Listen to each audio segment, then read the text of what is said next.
hash. Follow the steps below. 1. Dial *714 *333 hash on your phone. 2. Members select option 2 for My Accounts. 3. Enter PIN or 0 to create a new PIN. 4. Enter 1 to use your current phone number if it is linked to your account, or enter another phone number. 5. Enter your date of birth, day, month, year. 6. Enter a 4-digit PIN. 7. Enter 1 to use current phone number. 8. Select member ID. 9. Select 2 for account information. How to log into Member Online Portal. The stable. 1. Log on to www.asopsghana.com. 2. Click Member Login. 3. Click Register. 4. Enter required details. 5. Click Register Now. 6. Keep your password generated as you would need it. 7. An activation code will be sent to the provided cell phone number. Make sure it matches what is in our database. 8. Enter the code you receive on the phone and click Activate. Once your account is activated, you will be redirected to the login page where you will key in your cell phone number and the password. With access to your statements at any time, you can plan for the future, monitor your accounts from anywhere, enjoy the assurance and the peace of mind that each ASOPS contributor deserves.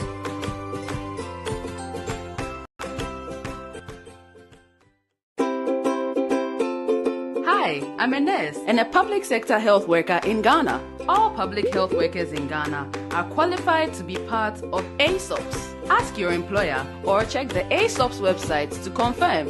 Here is how to process your retirement benefits with the ASOPS scheme. Make sure your information is up to date. See how to do this at www.asopsghana.com. Complete a claim processing form available at regional health directorates, enterprise offices, or download it from the ASOPS website. It will be endorsed by your employer and processed for payments to be effective. Once done, the applicant is notified of payments via SMS and email. The benefits of registered contributors on ASOPS are derived solely from your Tier 2 contributions. Tier 2 is the mandatory occupational pension contribution of 5% of your monthly salary, which for all health workers is known as ASOPS. Beneficiaries must fall within the following categories. 1. Health professionals who have reached the mandatory retirement age of 60 years. 2. Health workers who choose voluntary retirement from age 55 years. 3. The beneficiaries of health workers who are deceased. 4. Health workers who are totally incapacitated or can no longer work. And finally, in the instances where expatriates embark on permanent emigration. Log on to the ASOPS website today to confirm your details.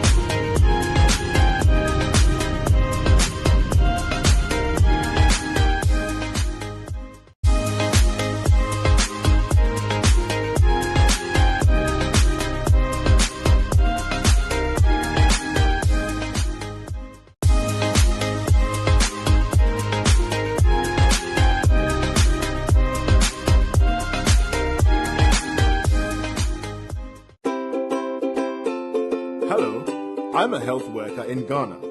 As a public health worker, each month, 5% of your base salary is paid as your Tier 2 contribution to the Health Sector Occupational Pension Scheme, ASOPS. ASOPS is the Tier 2 pension scheme for all health sector employees. But do you know how much your payments amount to so far? Are your contributions up to date? Let me show you how you can access and check your statements at your comfort anytime and anywhere. Using a phone, you can check your contribution summary statement via the USSD code *714 *333 hash. Follow the steps below. 1. Dial *714 *333 Member select option 2 for My Accounts. 3. Enter PIN or 0 to create a new PIN. 4. Enter 1 to use your current phone number if it is linked to your account or enter another phone number. 5. Enter your date of birth, day, month, year. 6. Enter a 4-digit PIN. 7. Enter 1 to use current phone number. 8. Select member ID. 9. Select 2 for account information. How to log into Member Online Portal. A stable. 1. Log on to www.asopsghana.com. 2. Click Member Login. 3. Click Register. 4. Enter required details. 5. Click Register Now. 6. Keep your password generated as you would need it. 7. An activation code will be sent to the provided cell phone number. Make sure it matches what is in our database. 8. Enter the code you receive on the phone and click Activate. Once your account is activated, you will be redirected to the login page where you will key in your cell phone number and the password. With access to your statements at any time, you can plan for the future, monitor your accounts from anywhere, enjoy the assurance and the peace of mind that each ASOP's contributor deserves.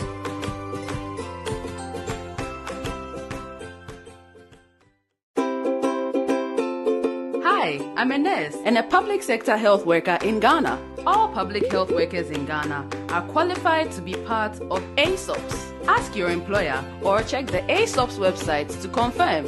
Here is how to process your retirement benefits with the ASOP scheme. Make sure your information is up to date. See how to do this at www.asopsghana.com. Complete a claim processing form available at regional health directories, enterprise offices, or download it from the ASOP's website. It will be endorsed by your employer and processed for payments to be effective. Once done, the applicant is notified of payments via SMS and email. The benefits of registered contributors on ASOPs are derived solely from your Tier 2 contributions. Tier 2 is the mandatory occupational pension contribution of 5% of your monthly salary, which for all health workers is known as ASOPs. Beneficiaries must fall within the following categories. 1. Health professionals who have reached the mandatory retirement age of 60 years. 2. Health workers who choose voluntary retirement from age 55 years. 3. The beneficiaries of health workers who are deceased. 4. Health workers who are totally incapacitated or can no longer work. And finally, in the instances where expatriates embark on permanent emigration. Log on to the ASOP's website today to confirm your details.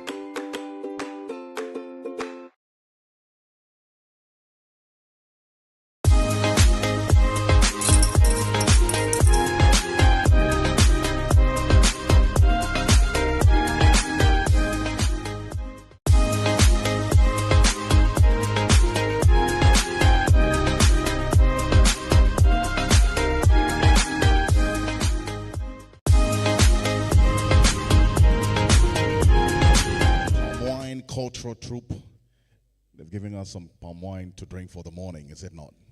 It's just that we would not get drunk with all the scintillating music.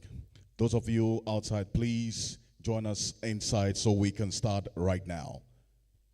If you can hear my voice outside the foyer, please come in so we can start right now.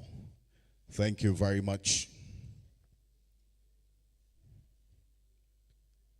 The clock is ticking. Now the door has been opened, so I know you can hear me now. So please come in. Thank you very much.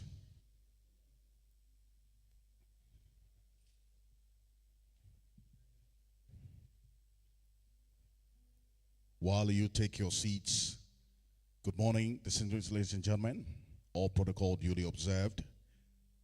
My name is Alfred Okanse, and this morning, this all-important gathering, the second annual general meeting of the Health Sector Occupational Pension Scheme, We're live as well online. It's both a virtual and in-person engagement this morning. So those of you connecting with us on Zoom and on Facebook and on YouTube, I would be acknowledging as we go on. But thank you very much for making the time to be here and to join us as well. We'll start off with the opening prayer.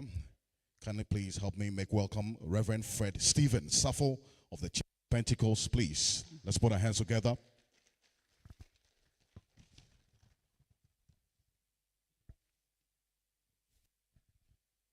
Good morning. Praise the Lord. Humbly, can we stand to our feet? I would want us to take this song briefly, then I pray. Count your blessings, name them one by one. Count your blessings, see what God has done.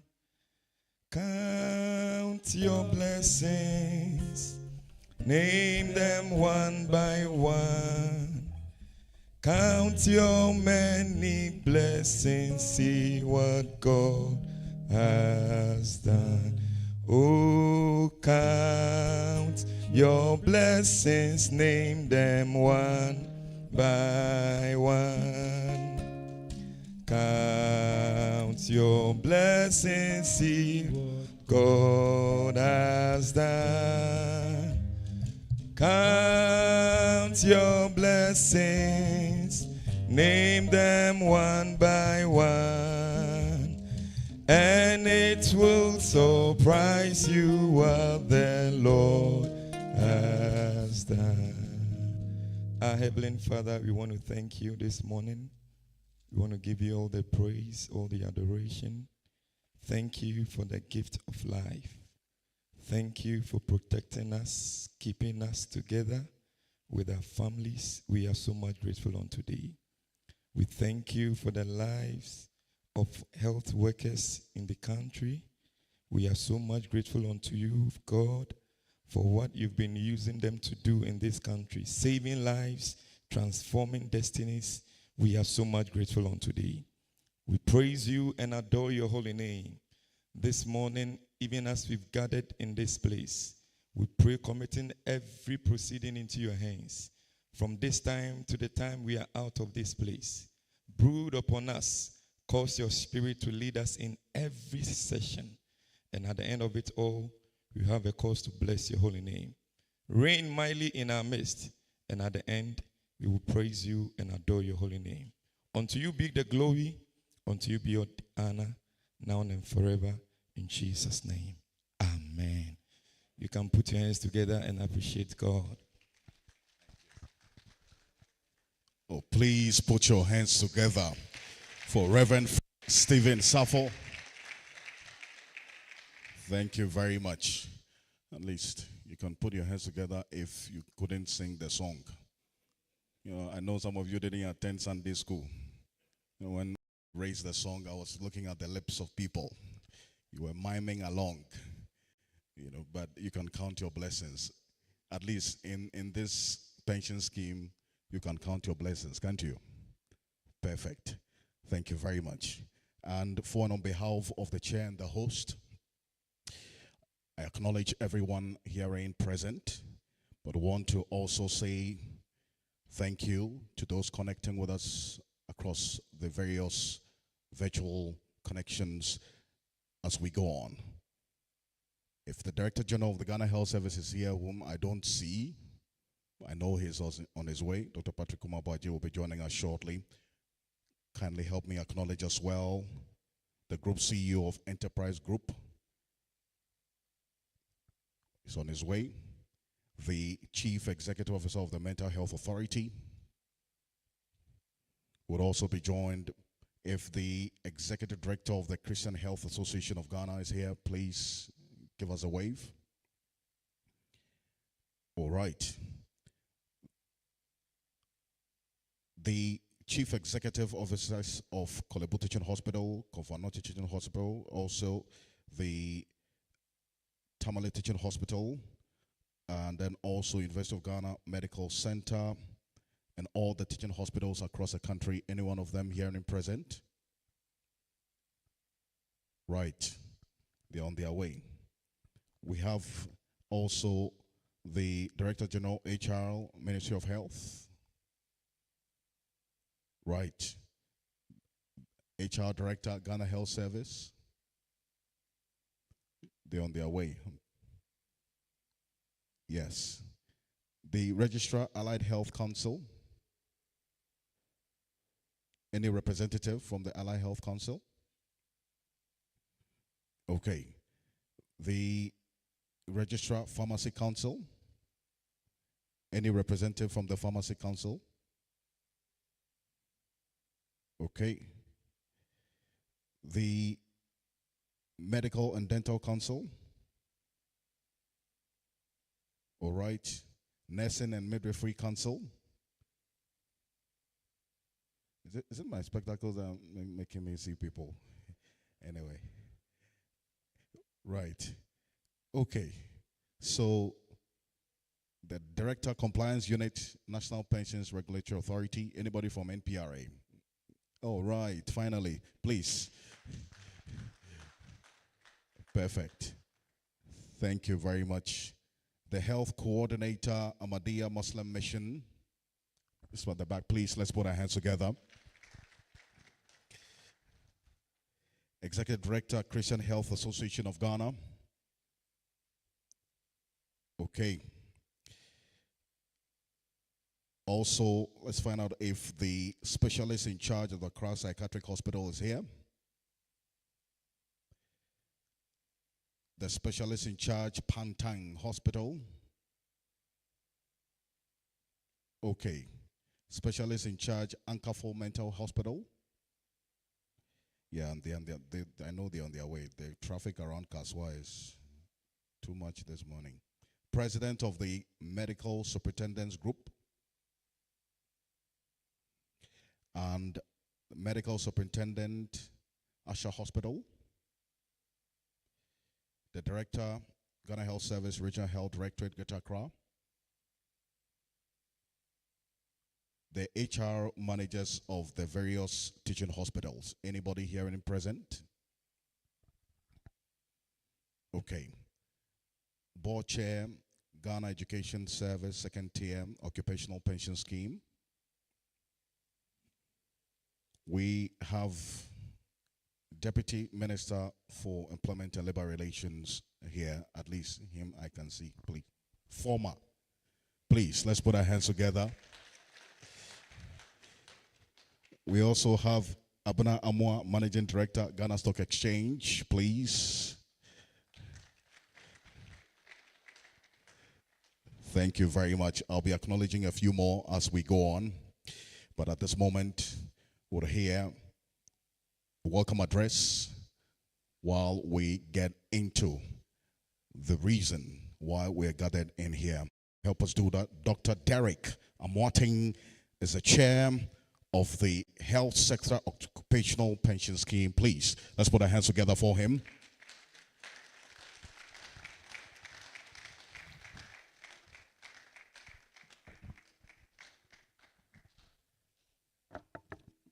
Thank you very much. Yeah, can you hear me? Yeah.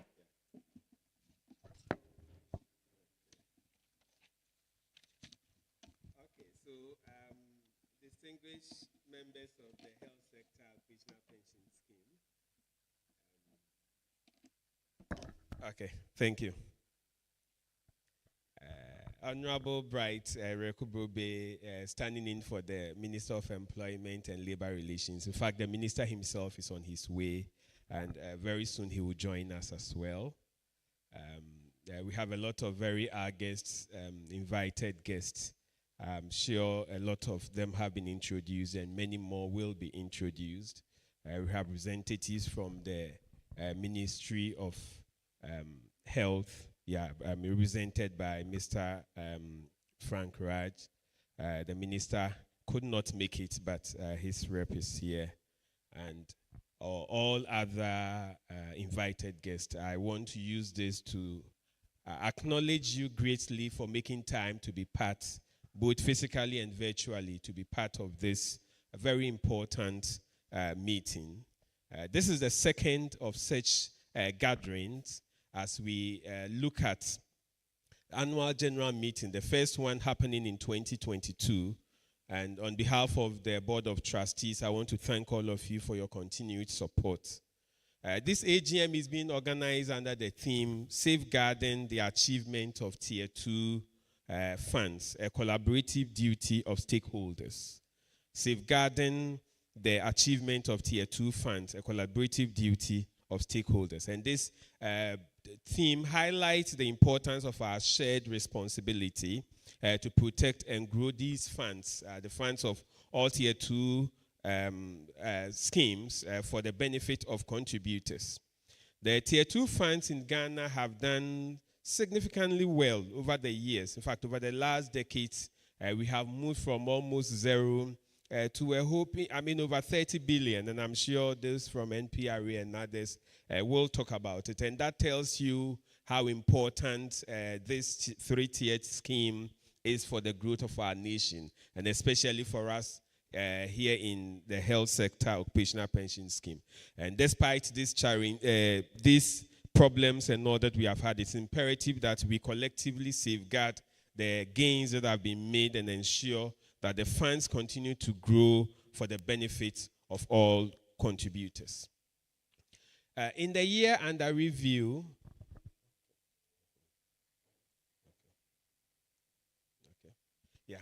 in the year under review, that's 2023, a number of events happened. And economically, I'll just start with a few brief about the economic milieu in which the scheme continued to run.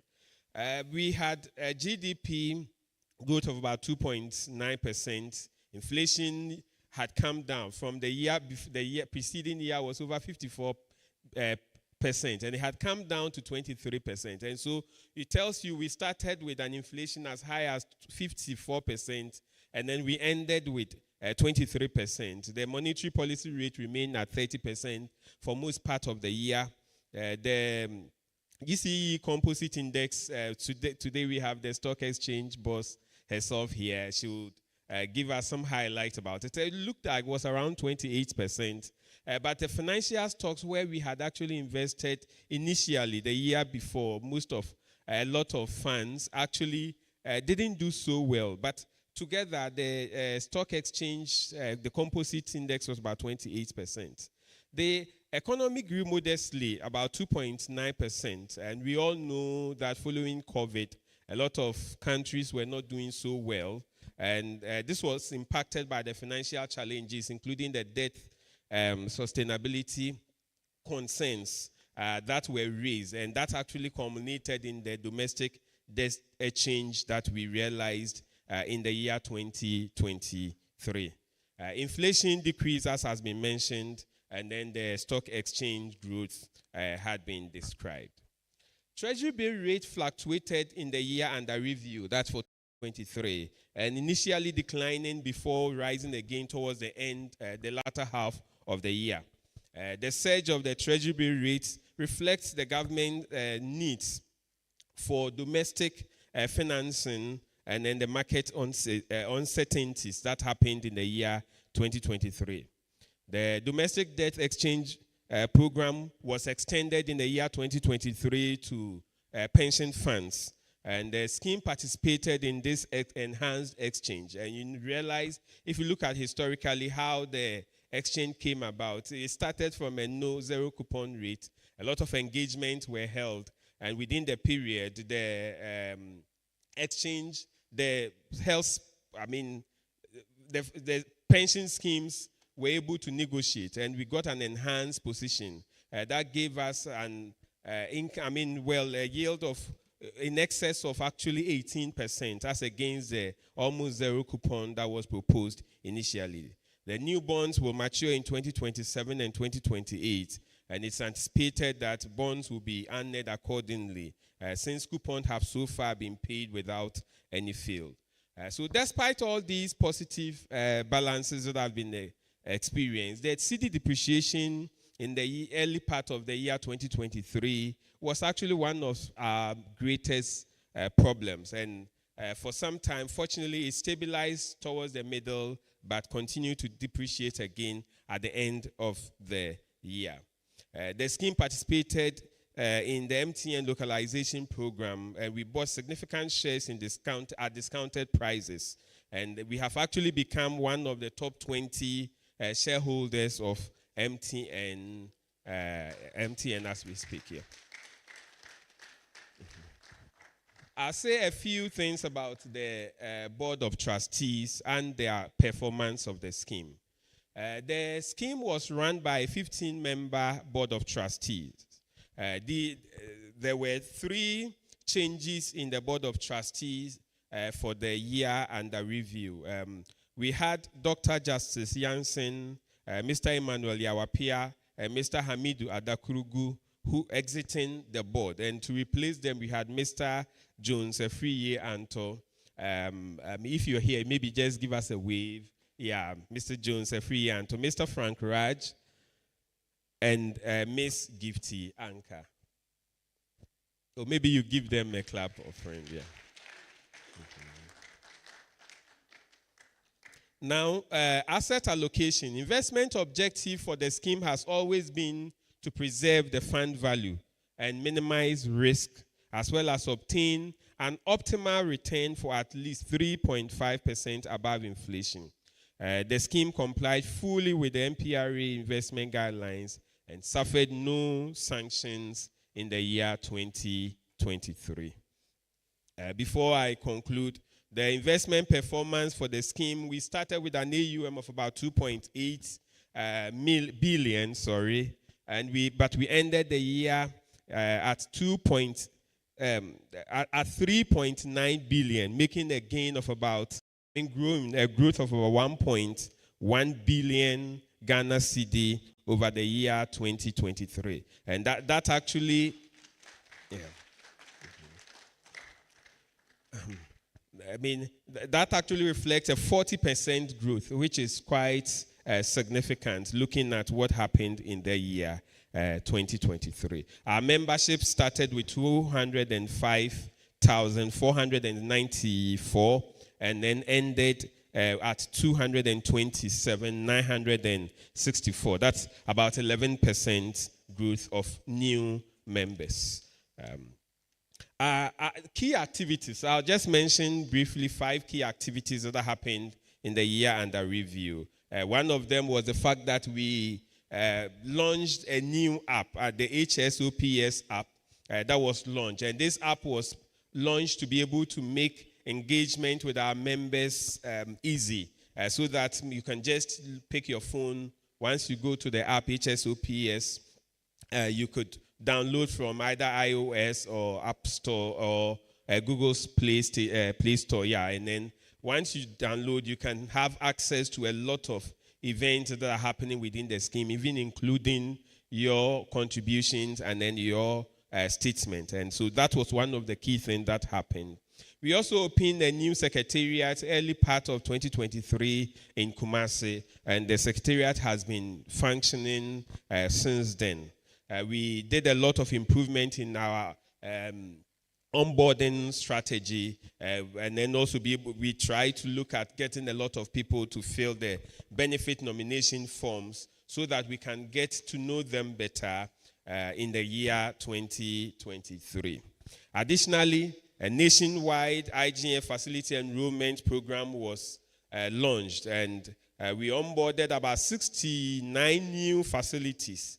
And the aim here is to be able to enroll all IGF staff. We know that there are a lot of facilities that are employing people by themselves. And so the key here was to be able to enroll as many people as possible so that they can join the scheme and then pay their contributions accordingly. Nationwide, we did a lot of education of members, reaching about 112 facilities, including close to 4,300 participants. We did several webinars on retirement planning and events regarding retirement. Additionally, we have almost completed the contract processes to start our new office complex on the ring road, along the ring road road, and work is going on as we speak now. Major challenges. Major challenges has to do with the contributors with inaccurate information. We know that there are several people who have enrolled and are members of the scheme, but their information is not accurate. So it's difficult to reach out to them. It's difficult to tell them. And so that is one of the major challenges. And we want to use this opportunity to appeal to all providers, all the facilities, all the HR and the various stakeholders to help to be able to get adequate data to run the scheme. The TPFA database is still not completed. It's not been finalized. A lot of work has been done on it. We've had some engagement with NPRA and the other stakeholders, but we are yet to finalize the data. There have been delays in transfer of monthly member contributions to the scheme by the Controller and Accountant General Department, and that has negatively impacted the pensions or the yields that would have been made if we had had contributions transferred to us on time. Last but not least, many facilities have employed workers but are still not paying their IGF to us, and because of that, they are being shortchanged. In conclusion, ladies and gentlemen, despite the challenges of 2023, the scheme recorded positive outcomes, and the board is optimistic about the continued growth in 2024, despite the economic difficulties. The Board of Trustees will continue to prioritize balancing opportunities and risk to preserve members' contributions, enhance their value, and ensure proper benefit payment in line with regulations from NPRA. We extend our appreciation to all members of the Board of Trustees, the service providers, the HSOPS board, and then the Secretariat for their effort in ensuring that the smooth operation of this scheme was met. The board expresses its gratitude to members for their continued support and looks forward to further growth in ensuring retirement income security for all members in this new year. Thank you very much, and I wish you well in this. Thank you very much. Please, let's put our hands together. Much better for Dr. Derek Martin, Chair of the Board of Trustees. Thank you very much. And when you talked about being one of the top 20 shareholders of MTN, Madam Abnamwa couldn't help but clap the loudest, because she's been talking about the benefits of the Ghana Stock Exchange for as long as I've known her. And joining us now is the Minister for Employment and Labor Relations, the Honorable Ignatius Bafwewa. Please, let's put our hands together for him. Thank you very much. Honorable, you're most welcome.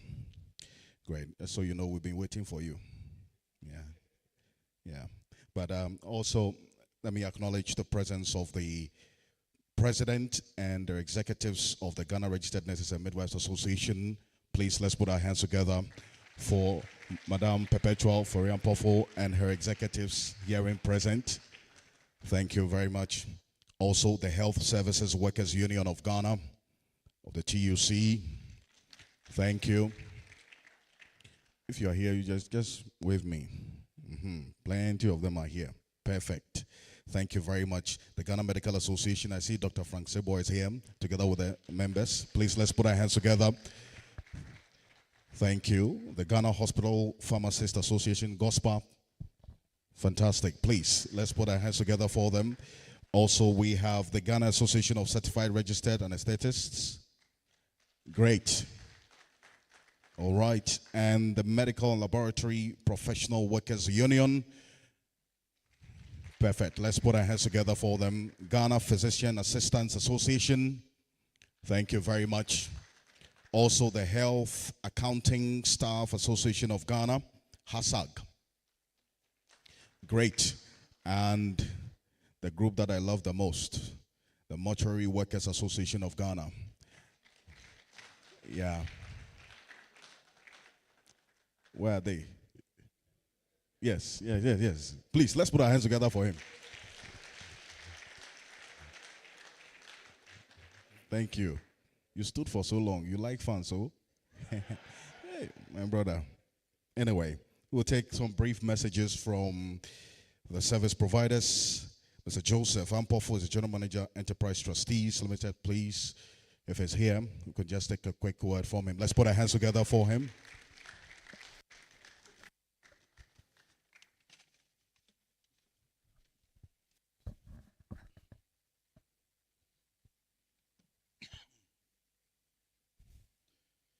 Mr. Chairman, I stand the existing protocols and welcome you, Mr. Minister.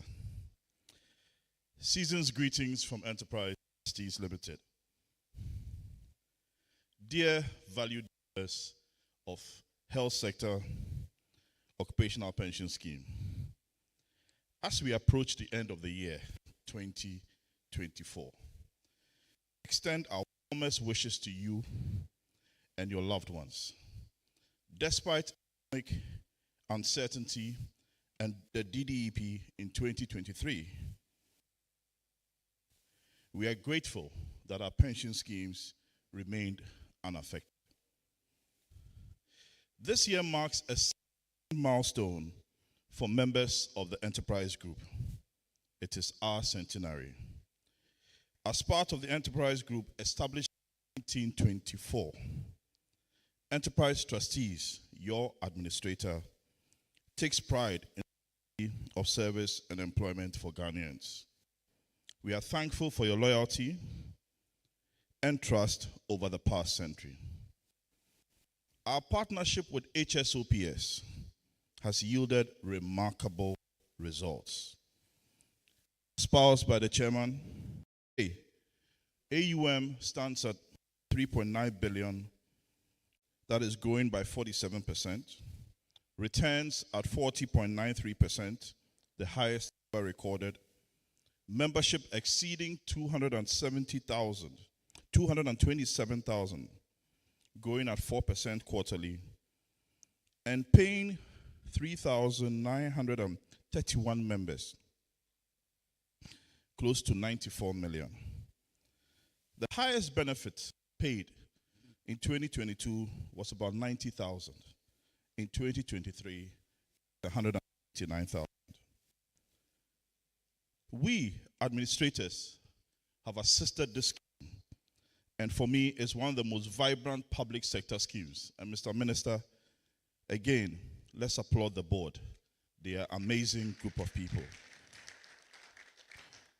They were the first to develop a website for the public sector scheme. They were the first to develop a mobile app for its members. We have also provided the Secretariat with a pensions mobile service, which goes from region to region and from one chip center to the other. Over 2,000 members have utilized the mobile app, and we encourage more of you to update. It is important that your beneficiary information is updated, and most importantly, your Ghana card. It's also important that you continuously check on your statements. Don't wait until retirement before you start doing so. We thank the board for their invaluable support and collaboration. We are committed to delivering innovative solutions to enhance your experience. As we look to the future, we reaffirm our dedication to excellence and customer satisfaction. From the Enterprise Trustees, entire Enterprise wish you a joyous Christmas and most prosperous New Year. Thank you.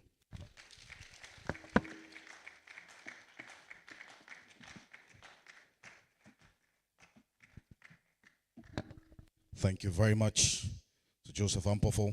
Next, we'll hear from Bora Capital Advisors, also fund manager, Mr. Nana Safo, CEO. Please, let's make welcome Nana Safo. Thank you very much.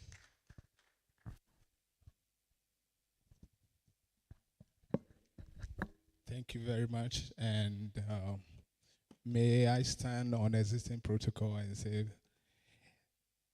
a very warm regards from the board and management of Bora Capital. We are grateful to be here and we thank you.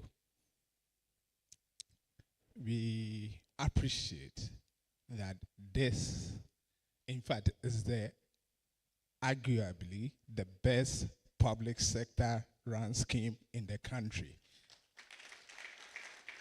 Not just because you saw some interesting numbers, but it's because it gives us, for instance, the opportunity to be here today and connect with the people. When you are looking at big numbers, 4 billion, and you are making investment decisions, sometimes you forget that a little mistake is going to affect somebody's future. But when you can see people and connect with them, you know that, okay, that lady is going to lose 10 cedis or 100,000 if I make a mistake in my investment decision. And that, for us, is very important. So thank you for giving the opportunity. I know this room is not all.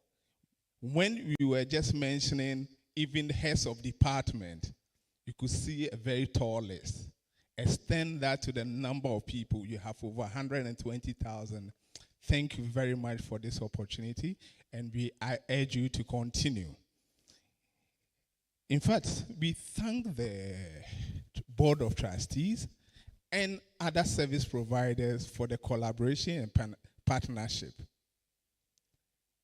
2023, we had to make some critical decisions. Should we participate fully in DDP? Should we diversify? Where should we take the money? In 2023, I'm proud to say all the decisions that we made that year turned out to be the correct every step of the way. And so, we thank you, and as you come here to deliberate, we wish you well. We hope that in 10 years' time, or in 15 years down the line, the name Bora will continue to be associated with the best run scheme in the country. Welcome and thank you.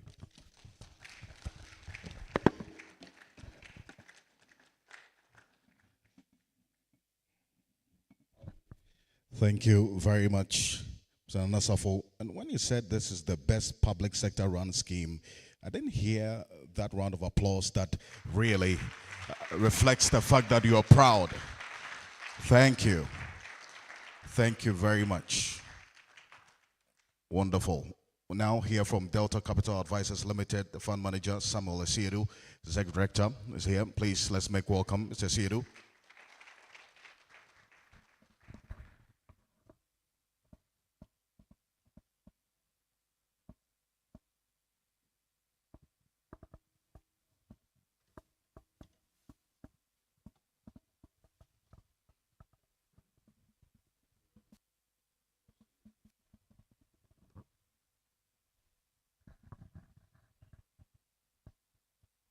Honorable Minister for Employment and Labor Relations, Honorable Ignatius Balfour Ewa, and Honorable Minister, former, if I put it, Bright Rekubrebe, and all other dignitaries here. Those of us here with us, and those with us by virtual, I acknowledge all of you. Indeed, it is a privilege also for Delta to be part of this wonderful scheme that my colleagues have mentioned. It is run properly to the extent that we are always challenged. And I must say that it's also to the credit of the kind of trustee board we have with Chairman Dr. Amwatin leading. I must say that we, the service providers, we are always on our toe to make sure that we are doing the best and that we are achieving the best results for the scheme. And so in 2023, whilst we ended the year at an AUM of 1.6 billion, down end of September, this year, we're able to say that we have grown it further and we are ending it at 1.9 billion. Indeed, that is a strong growth. Notwithstanding the challenges, as some of my colleagues who have spoken have said, particularly in 2023, what we saw, notwithstanding, we're able to manage the scheme so that we're able to have liquidity throughout the period, to the extent that if a member is retiring and there's to pay pension package, indeed the scheme is able to do that. It's because we have a strong board and we have other service providers that we are working actively ensuring that this is achieved. We pledge our continued support and commitment, ensuring that we're able to safeguard all the achievements that have been made so far, and that is very important. And the years ahead of us will continue to do so, working with other team players to ensure that we put smiles on the very pensioners. When they retire, they will go home smiling. We thank you very much for this opportunity. Thank you.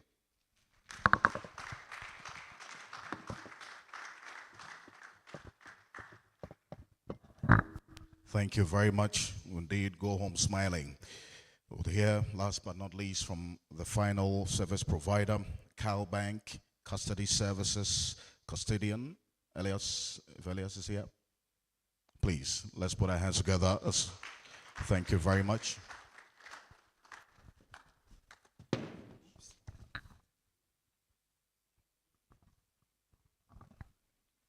Thank you. Thank you.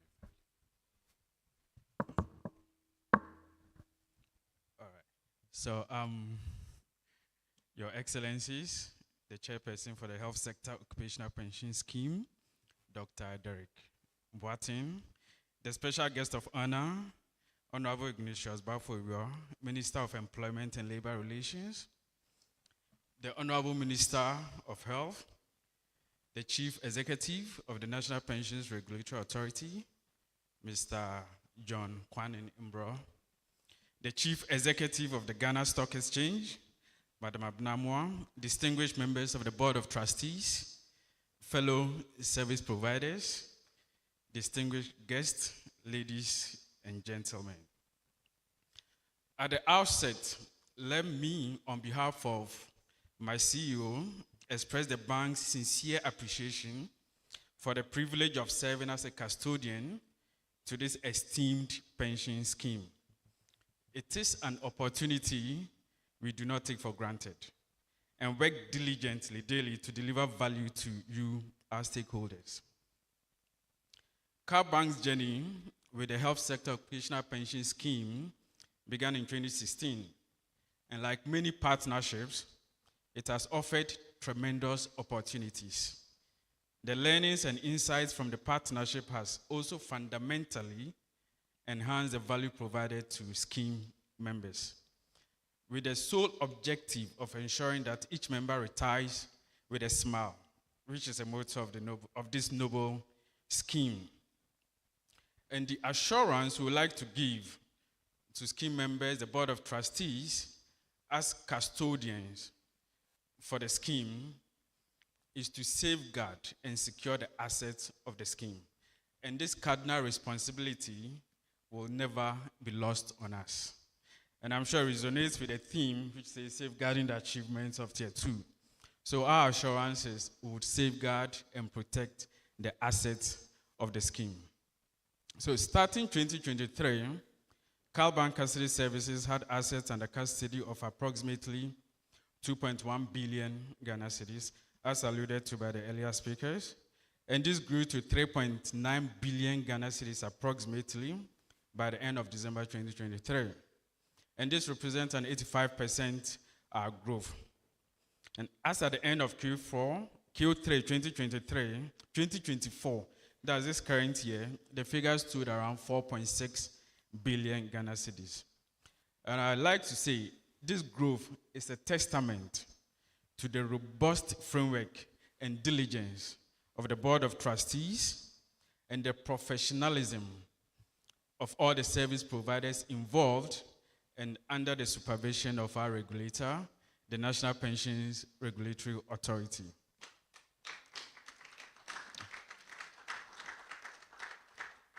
Thank you. The assets of the scheme, and would again give the comfort, is securely ring-fenced, not commingled with the bank's assets. And it's important I give this comfort to all the members. The assets of Health Sector Occupational Pension Scheme is not commingled with the assets of the bank. And actually, this is mandated by law.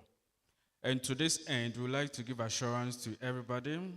Cal Bank Custody Services is in good standing with all the regulators, i.e., the Securities and Exchange Commission and the National Pensions Regulatory Authority.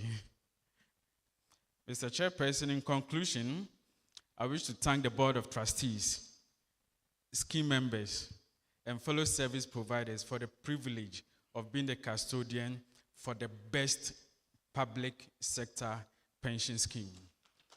We are most grateful. And our commitment as Cal Bank is unwavering, and we pledge to leave no stone unturned in our quest to deliver unparalleled service to the scheme. Cal Bank is deeply grateful for this relationship, and we do not take it for granted. And finally, this might be the last time meeting some of you here, so we'd like to take the opportunity to wish everyone a Merry Christmas and a prosperous New Year. Thank you. Thank you very much, Elias. Yeah, but just so you know, if you say this is the last time you are going to see some of us, before the end of the year, just to qualify, because that was quite scary. But anyway, thank you. Thank you very much.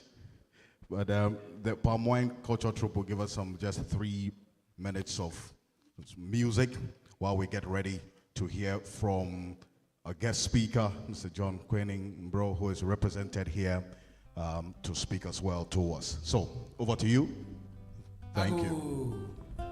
So when we call Ago, please, you may respond with Amen. Ago. We also like to stand on all existing protocols for this song. We call this one Niobre Enodi. That's right. It's Yaya Juma Yabrano. Oh, see, you go for CDD. Niobre Enodi.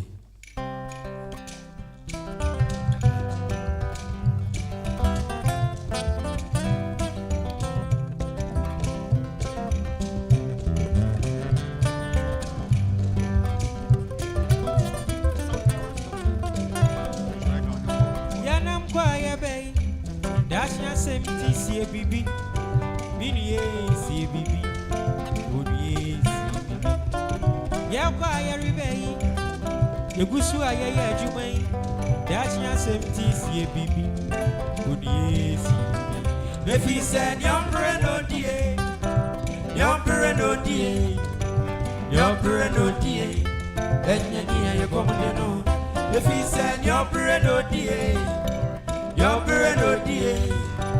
Your parent dear, then you near come to know. Share the party way. That's your safety. Send away your Juma. No, I found one in it. I'm paying for a baby, sir.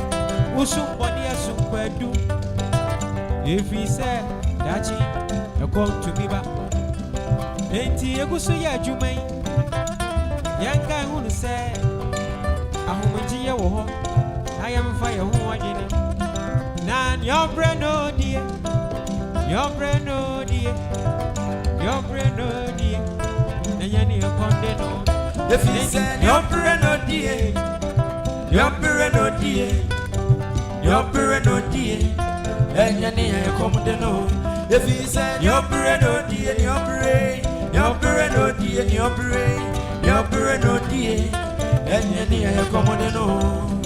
Yakwa Rebay, that's your 70 see a baby, Mini, see a baby, Woody, baby. Yanampa Rebay, that's your 70 see a baby, Bobby, what 20 see a baby, Woody, see a baby. If he said, your parent, dear, your brain, your parent, dear, your brain, your parent, dear, Enyani ya komode no. If he said your bread no die ni your bread no die ni your bread no die. Now let's sing together. If he said your bread no die your bread no die Enyani ya komode no. If he said your bread no die your bread no die Enyani ya komode no. Say what in pupu a wobidi. Usumbodi asukwedu. Guy who no said that chimney a comfortable bini. Etiana owa wodini. Ah utimi ajumei. See odachi. Now one ebeboa. If he said your bread no die your bread no die Enyani ya komode no. If he said your bread no die your bread no die Enyani ya komode na wiye. If he said your bread no die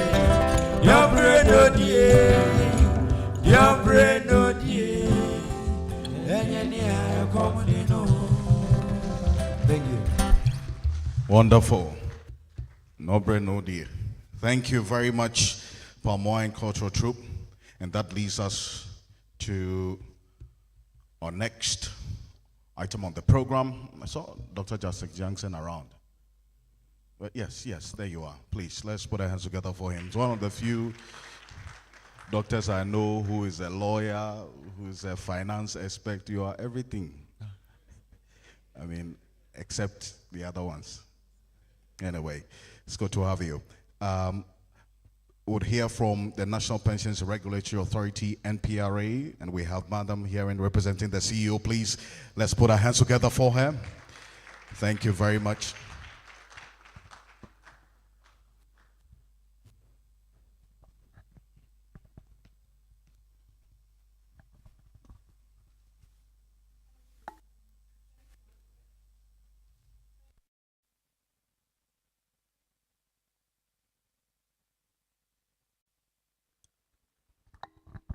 Thank you, Alfred. I'm standing in for my CEO, that is John Quinnin Imbro. Ignatius Bafwewa, Honorable Right Reku Brebwe, Madam Abna Amwa, Mr. Chairman, licensed corporate trustees, licensed individual trustees, registered fund custodians, registered fund managers, independent external or auditors, organized labor, other financial industry players, that is BOG, SEC, NIC, ladies and gentlemen. It is my honor to be given this opportunity to address such a distinguished audience. We are gathered here this morning for the 22nd Annual General Meeting of the Health Sector Occupational Pension Scheme, under the scheme safeguarding the achievements of Tier 2 pension funds in Ghana, a collaborative duty of stakeholders.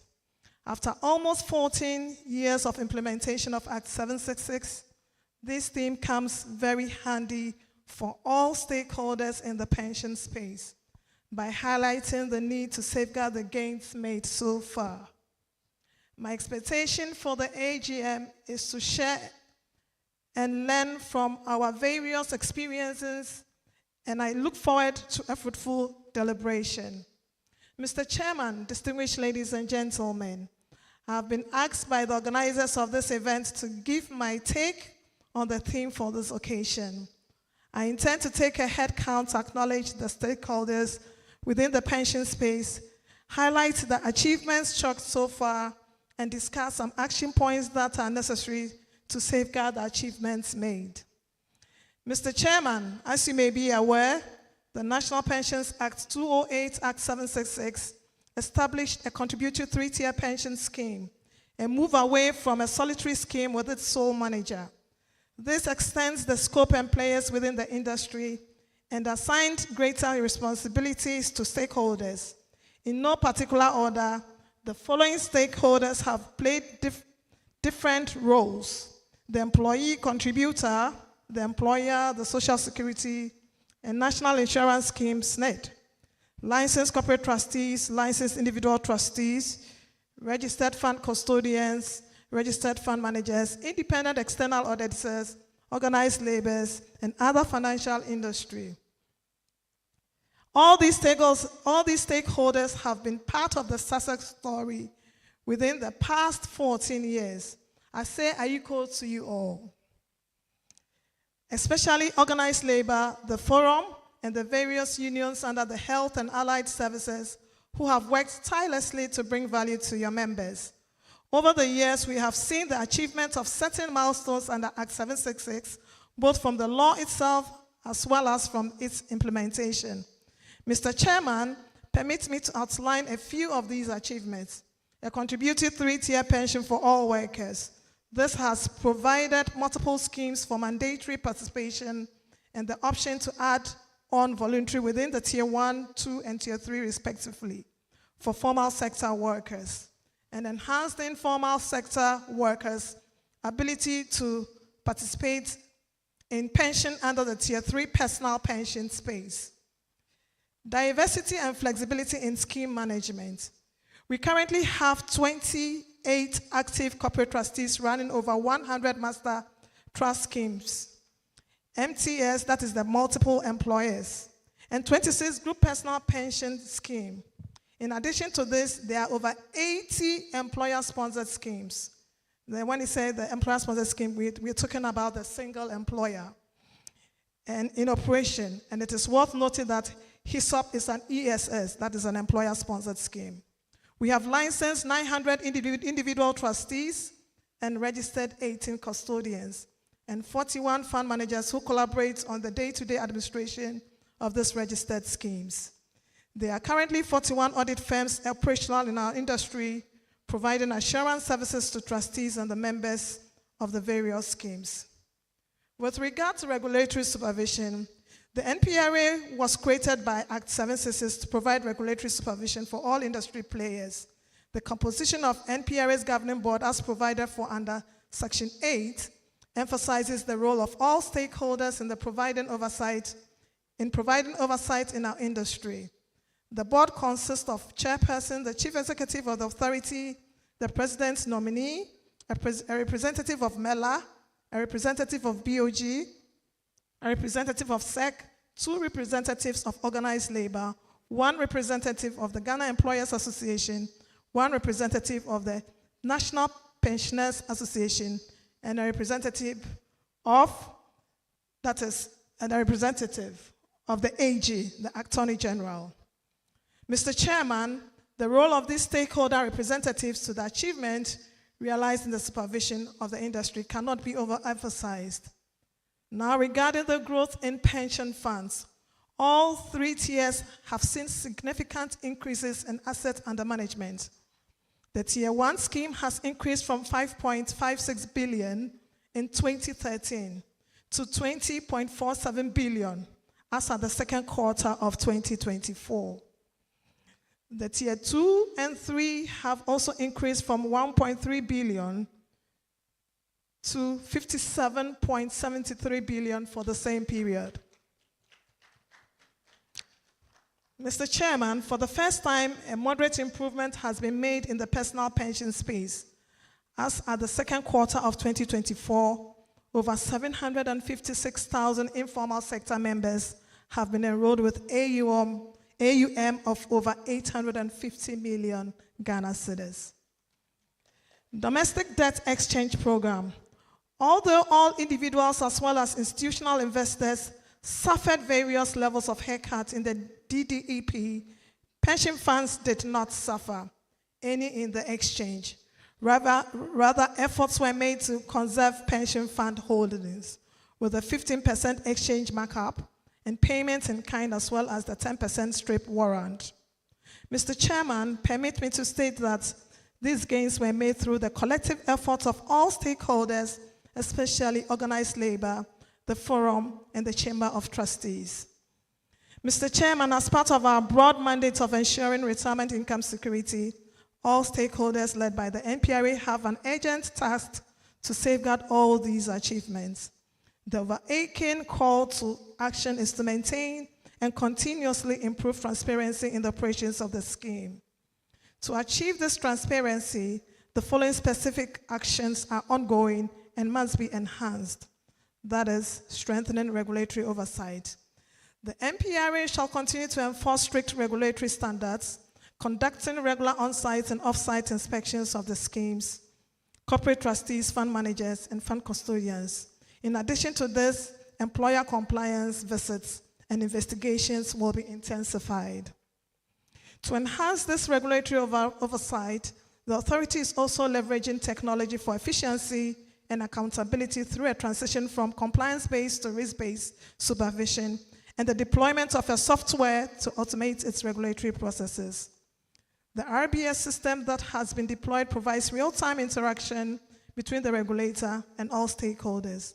The public can lodge complaints and track progress in the system, as well as use USSD code to check information on their schemes. On the issue contribution payments, NPRA and the Board of Trustees will continue to work with government to ensure that there is a structured contribution payment schedule for regular and prompt payments. Strengthening regulatory oversight. The NPR shall continue to enforce strict regulatory standards, conducting regular on-site and off-site inspections of the schemes. Now, with regards to the scheme transparency and communication, corporate trustees as well as individual trustees have trust business as their primary mandate, and transparency builds trust. Trustees, including the Board of Trustees of HISOP, must endeavor to make scheme information readily available and accessible by members. Members' contributors' right to know must be seen as paramount in scheme operations. In this digital age, this takes the form of deductions alert from employer payroll, allocation alerts from scheme, quarterly and annual benefit statements, transmission and online access to scheme information. Finally, I implore you, members of the health sector scheme, to constantly engage your trustees to avoid retirement benefits payment challenges. As I continue to preach, the best regulator is indeed the contributor or member themselves. Thank you very much.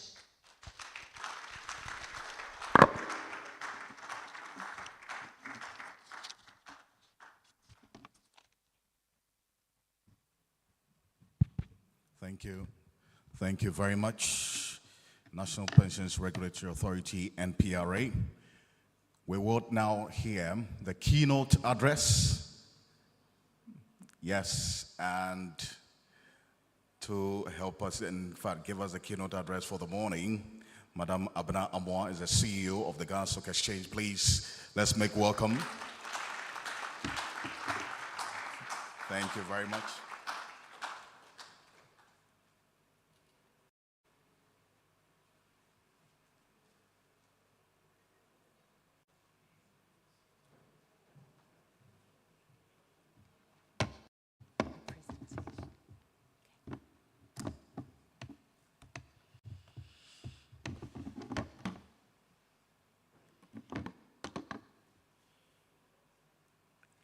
Good morning, everyone. Honorable Minister, our former Deputy Minister, Chair, special guests, both in the room and online. It's really an honor for me to be here this morning. When I got the call inviting me, I looked at my calendar and said, ugh. And then I said, no, I will come. And being here today, please, where do I sign up to belong to this scheme? I'm not a health services worker, but I'm sold. I want to be a member of the best run scheme. Don't just clap for me, give me the forms. I'll sign online. Open it up to me. Thank you very much. On behalf of my chairman, my board, my management, and the entire team of the Ghana Stock Exchange, we present warm greetings to you, and it's indeed an honor to be here with you and partner you, especially at your second annual general meeting. It's wonderful to see a scheme as large as yours organize an AGM, and bring members together. Don't ever stop this.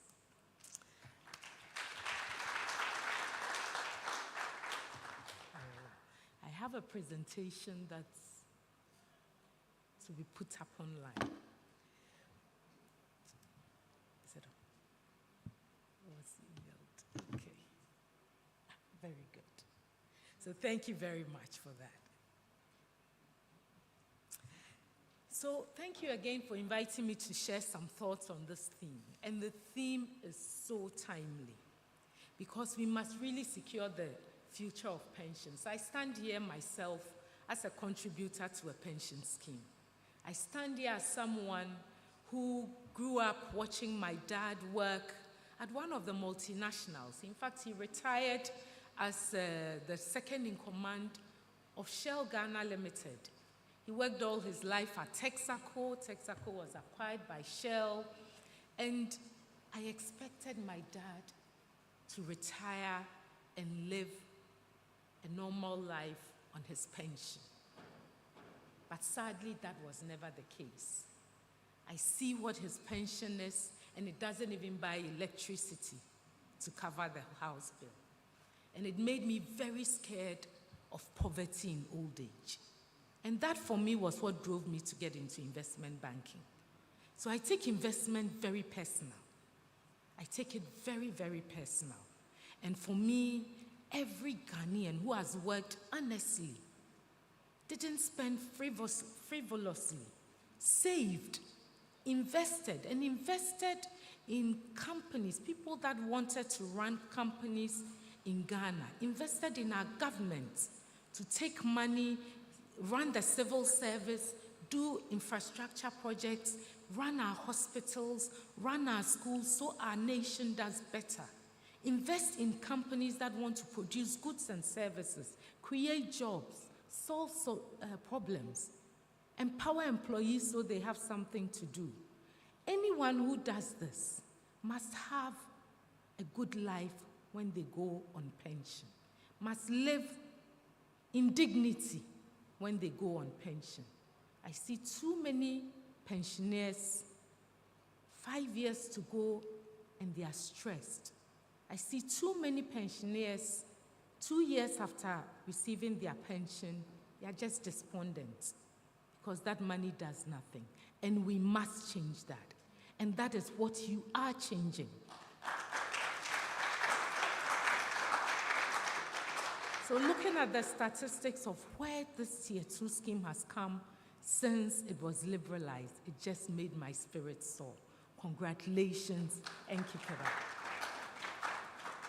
Indeed, Tier 2 funds represent a cornerstone of Ghana's social security architecture because you provide not just a secure future for contributors, but I believe you could also act as a reservoir of capital for our country's broader economic development.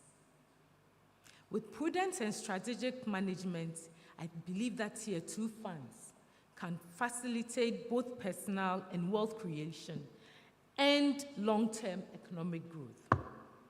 In fact, it's for long-term economic growth that GSE was set up 34 years ago.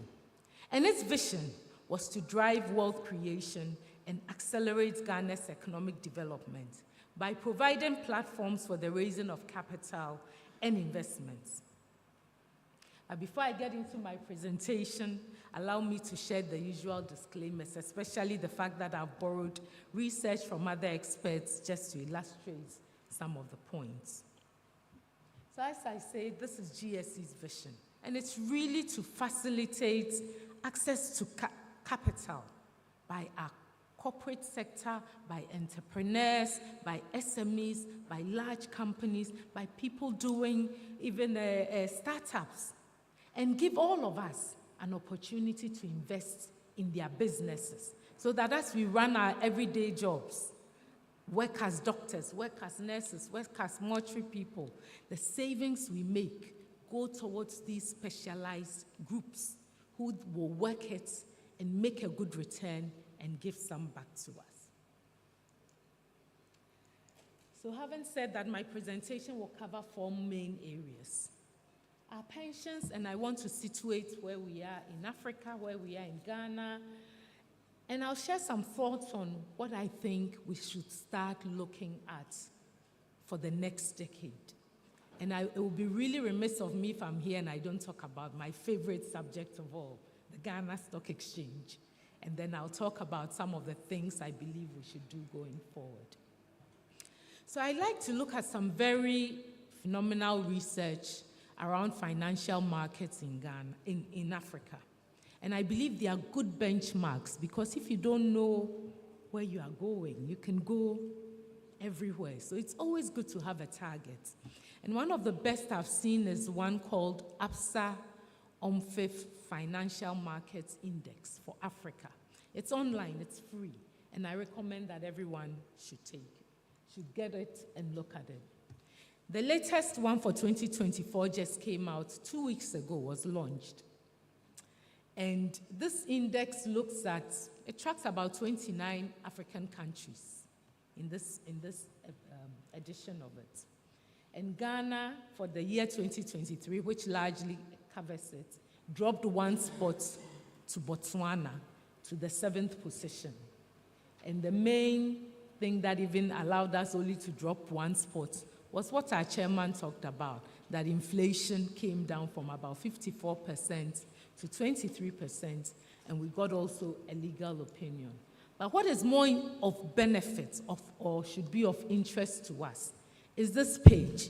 If you look at it, you'll see that the index tracks on 6 key pointers. Market depth, which is about the variety of products, access to foreign exchange, market transparency, pension for development, number 4, macroeconomic environment, legal standard. Ghana's worst score, our lowest score compared to 29 other African countries. Not only this year, but the previous year and the one before that and the one before that, is pension fund development, our industry. You won't believe it, when we're going through the worst economic crisis, DDEP, I expected macroeconomic environment to give us the worst score. And yet, it's our pension fund industry. But we are not exclusive. Overall, as it says, the weakest score for this index, since they started 8 years ago, remains largely the pensions industry in Africa. And it means that we must address that, because the more developed countries have used their pension industry to leapfrog economic development and wealth creation for their nationals. One group of pension sector does pretty well, and that is the Southern African countries. Of course, you are the experts. I know many of you travel to various pension associations, you benchmark yourself, but the Southern African countries do very well. Namibia, Mauritius, Botswana, South Africa generally are the leading pensions industry.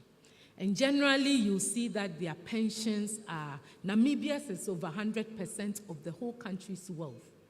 Pension assets as a value is bigger than the entire country's wealth. They are over 100%. South Africa is at 68%.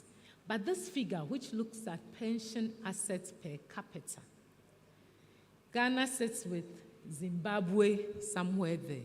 There are over 20 countries.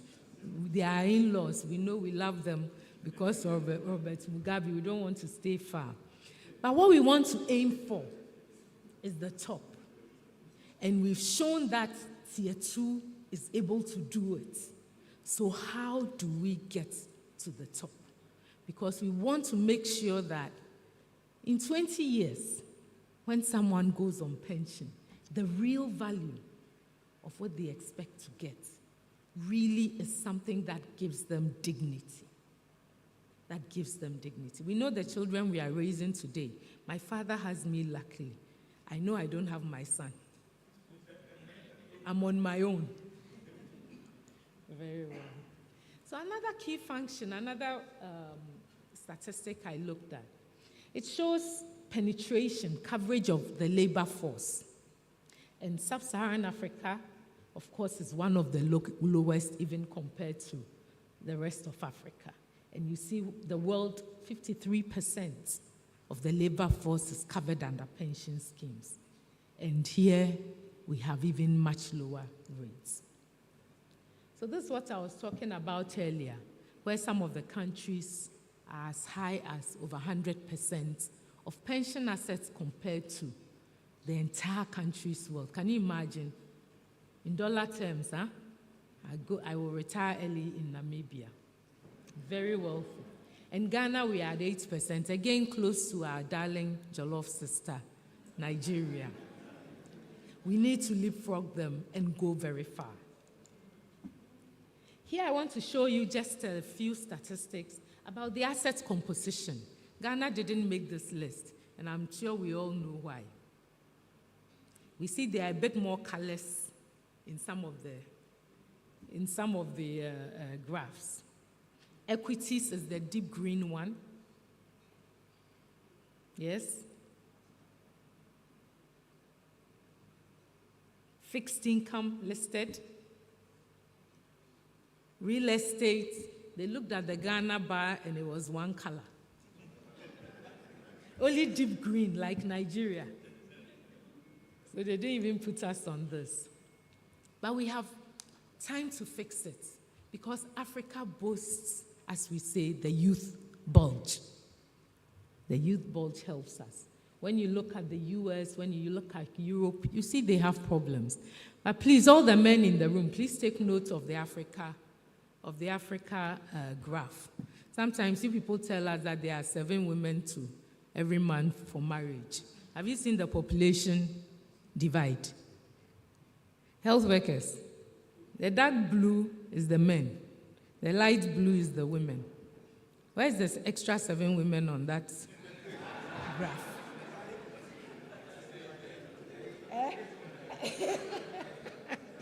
Please, we are 50-50. It's an equal opportunity.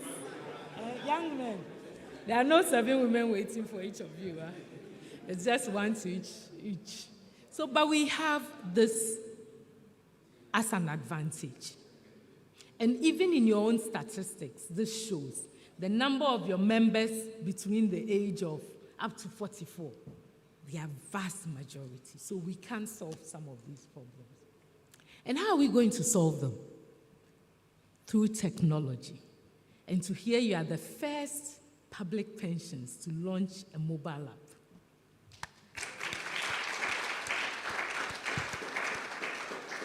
Mobile coverage in Ghana is 100%. We've done the 100%. There are 16 million active mobile user accounts, people who at least once a week do something on their mobile Momo accounts. The banks will die to have it. Cal Bank is here, they'll tell you. Nana is here, they know what the mobile apps are doing. So technology is one key thing we need to look at. But there's also a risk. We think we have a youth gap, a youth bulge. It's not so true. Very quickly by 2050, there will be a lot of old people in Africa. More than we've expected. We are busy sending our kids abroad, all Japan. We are going to start looking like the Europeans where we need to fend for ourselves. And if we don't have good income, livable income by that time, 2050 is not far. May God give us all grace. May the mortuary people's rooms be quiet. Yes? We will live to 2050. What kind of future will we have? This means we should start thinking regulators, trustees, service providers, contributors. Contributors. Are we going to keep this good thing only to health sector workers? Or you open up for me and my likes to come in? The more, the merrier. So this youth bulge is great today, but in 20 years can very quickly become a disability for us if we don't solve the real value of our investments. So this is where I'd like to share some views on how we solve for this real value issue. For me, when I look at the past, and going by what NPRA, they are one of their latest reports, to see us at, I think this was us at Q3 2023. That was the latest from their press releases on their websites. To see private pension funds represent the size as at that date, it was just beautiful. In this market, for a very long time, you couldn't do anything without SNIT. You had to go and sit at SNIT and beg for everything. And now, the power is in our hands. It's owner managed. So we have grown it. Our interests are very aligned. So there's a lot that you've done. According to NPRA, there are 5.7 million private pension member accounts. 5.7 million. Labor Minister, we say our working population is over 15 million. Where are the others? In Ghana, we have 3% unemployment rate. Minister. We have 3%, or South Africa has 30% or so. Our unemployment rate is 3%. So the 15 million is even more if we take our population of 33 million, and knowing that probably 80% are 15 or 16 years and above. So where are the others? Are we going to be happy when we are the only ones who have a good pension, and 10 million plus of our colleagues don't have any pension? You know what will happen? We will take care of them. If we don't take care of them, they will come for us. Yes. It will reduce our disposable income. So it's a problem we must solve now. How do we solve that? We use technology. We use education. So this is a huge achievement for me. It's a huge, huge achievement. The value of the public pensions, the public sector schemes. Seriously, you guys have done great in terms of building the assets. And when I looked at the cover and saw your board smiling, who wouldn't smile with something like this? And you've been supporting the private sector. Top 20 shareholder of MTN, Kasapreko, came to market this year, and you'll be seeing a video soon of the Kasapreko group. They came to the GSC, they've raised almost 400 million cedis in funds from you. From you. You and other pension funds. Kasapreko couldn't even have space to produce. For the first time ever, according to the CEO, they have products at this time of the year. Normally, they were down with liquidity. They couldn't get money to even produce. They were short. You should see their financial statements because of what you guys have done. They are back to being profitable. The last 3 years, losses. They can hire more people. They can export more people. This is a formula we must keep repeating. You've bought MTN. There are more companies listed on the stock exchange. We need to bring more companies. But is it work only for the GSC to do? When you have billions, according to Carl Bank, your custodian now, in fact, you have 4.6 billion today.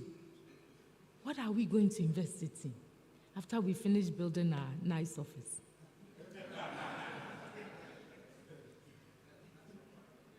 That's not going to even bring revenue. So what are we going to deploy that money? It means we must now go and search. We target. We go after what we want. Because we are thinking not just of our future, but all the other people who will have to depend on us if we don't sort them out too. So the next decade, I didn't only say it. Your regulator has said it in your own annual report, all of these. But these are the 4 biggest challenges I believe you have, and all of us have, because I'm a pension contributor. Inflation, currency, and the effects on our disposable income. It's a big, big thing. I've been studying this. Every 8 to 10 years, the value of anything you hold in cedis almost goes to 0. Every 8 to 10 years, I've been investing myself since 1998. I have helped thousands of people to invest. I have tested this and I have lost my own investments 3 times. This is my final attempt. They said the first fool, the second fool. I've been the 3rd fool. But as for the 4th one, there wallahi. It's not happening again. But every 8 to 10 years, the value of what you hold in cedis gets to 0. Is it a matter that should concern all of us in this room? Yes. What are we going to do about it?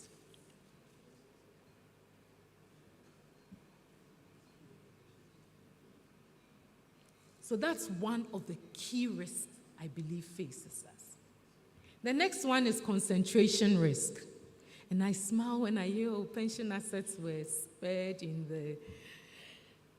the GDP. You were not spared. We all suffered. We all suffered. And it was a big suffering. Concentration risk means that we put all the eggs in one basket, they will all break. We saw it happen. The people who lost their money, didn't they come to you for money? Didn't the request for Momo transfers go up? Concentration risk, putting 99% of our investments in one issuer, meant that there was nothing left for the Kasaprokos. In the last 5 years, imagine if we had supported Kasaproko 5 years ago. Imagine, what are your favorite brands? One of mine is Judy Foods. The amount of money I see go through, personally and everyone. Name your favorite brands. Imagine if you had an opportunity to invest in them, to be part of not just a customer, but someone who avails capital for these companies to scale. Imagine we put these companies on the stock exchange, because what the stock exchange does is bring the corporate governance good practices so you can go home to sleep. We work with your fund managers and trustees to make sure that those companies are reporting transparent, using the money as they said they would, and accounting to you. Concentration risk means that there were no Ghanaian ownership in any thriving company. Any company you see doing well, 100% foreign ownership. And we say we own Ghana. We say we own our gold. We don't own our gold. It's just under our ground, and it's owned 100% by foreigners who go out with it. They pay us some tax. It's gone. If you don't own it, how will you own the assets under it? We say we own our oil. We say we own our cocoa. We don't own any of those. Ownership is critical to wealth creation. Being lucky to be where God puts you doesn't entail ownership. Ownership is investment. So how do we use our collective schemes to start asking for ownership? Newmont sold one of the juiciest mines recently. It was up for sale. 100% Chinese bought. 100% Chinese bought. The gold from that mine has the London stamp. It's the type of gold that central banks, Vatican, the one they put in the stores, the value, that's the dollar. So we need to deal with our concentration risk. Labor force coverage. If we don't deal with this problem, it will come back to bite us. Financial literacy. DDP made us all aware how low all of us, me included, we need to build our financial literacy. So how are we going to do this? And I've talked about the value of the CD. Every 10 years, 2007 to 2017, we've not completed the 2017 to 2027 cycle, but we'll do almost 4 times again the rate we are going. So this is what's happening to all of us. You've done your first 10 years. Our currency in 10 years.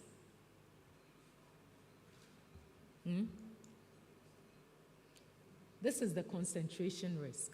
So I drew up this table just comparing us to South Africa, Kenya, who I think we can aim for.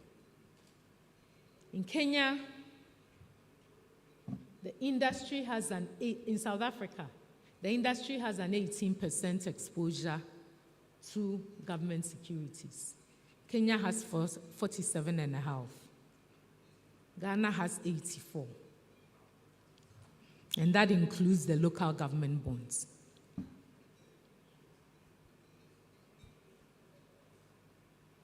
The limits the regulator gives them in South Africa is 100%. In Kenya, they give them 90%. In Ghana, we get 90% as well. HSOPS outdid the industry. You had 73%. But the whole industry did 84%. Do you know what the government securities, what government does with them? It pays your salaries and other public servants' salaries, and the other half of it gets returned back to you for the previous one you bought. That's it. You do only 2 things with these treasury bills. Half of it pays government salaries. The other half just comes back to you. What do we call those schemes? Where I take your money and give it back to you. Must we demand interest rates of 30% for that? Huh? You people going telling your bankers to go to auction and increase the rates. So that it stifles private sector because they can't borrow at 40%. I think pension funds need to start having a discussion. Yes, salaries we must pay, but must government pay 30% to return our money back to us and have debt that's unsustainable, so we go into another one and you think you'll be spared again? You won't be spared. So when you look at the concentration risk, you can see what South Africa, Kenya are doing, is that in some of the other asset classes, they are double digits numbers of exposure. It's an opportunity for us. So what are some of the things we must do going forward? And I need to wrap up now. We must invest in economic downturn resilient assets. And you have the best experts in this room to guide you. There are several of them still listed on the exchange. There are many outside of the exchange we must bring in. We must really start considering a foreign asset allocation, and a good one. Because one thing I'll show you here, offshore. South Africa has 20.9, Kenya, they are allowed 15. We are at 1.6. Because concentration risk is not just issuer risk, it's also geographical risk. We must look at that. We must look at the concentration risk. Real sector investments, the real economy, And incentives, localization. If MTN wasn't localized, how will you become a 20% shareholder, a top 20 shareholder? We'll just buy data, spend, they take 100% of the profit away. Which other companies and which other industries do we want to participate in? Will you work with us to engage the policymakers for similar content?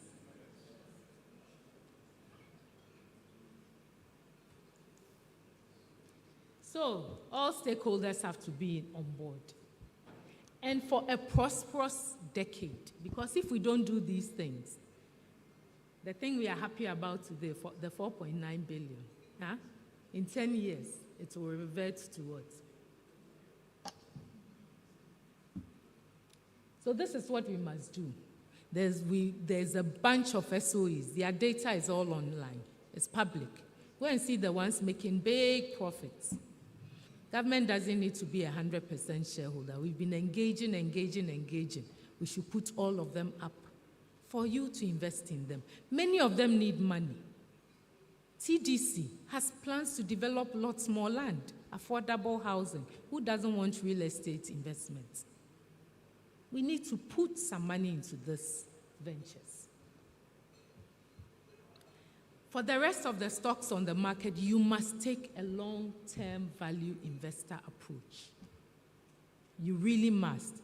Don't panic when the share price goes down, because we are young, we have room. And over the long term, the stocks always outperform. So listen to your advisors, work with them. Talk to us at the exchange. We'll explain more. Sector Minister, you should lead us when we come with the list of companies we want to engage their other sector ministers. We deserve to own some of these.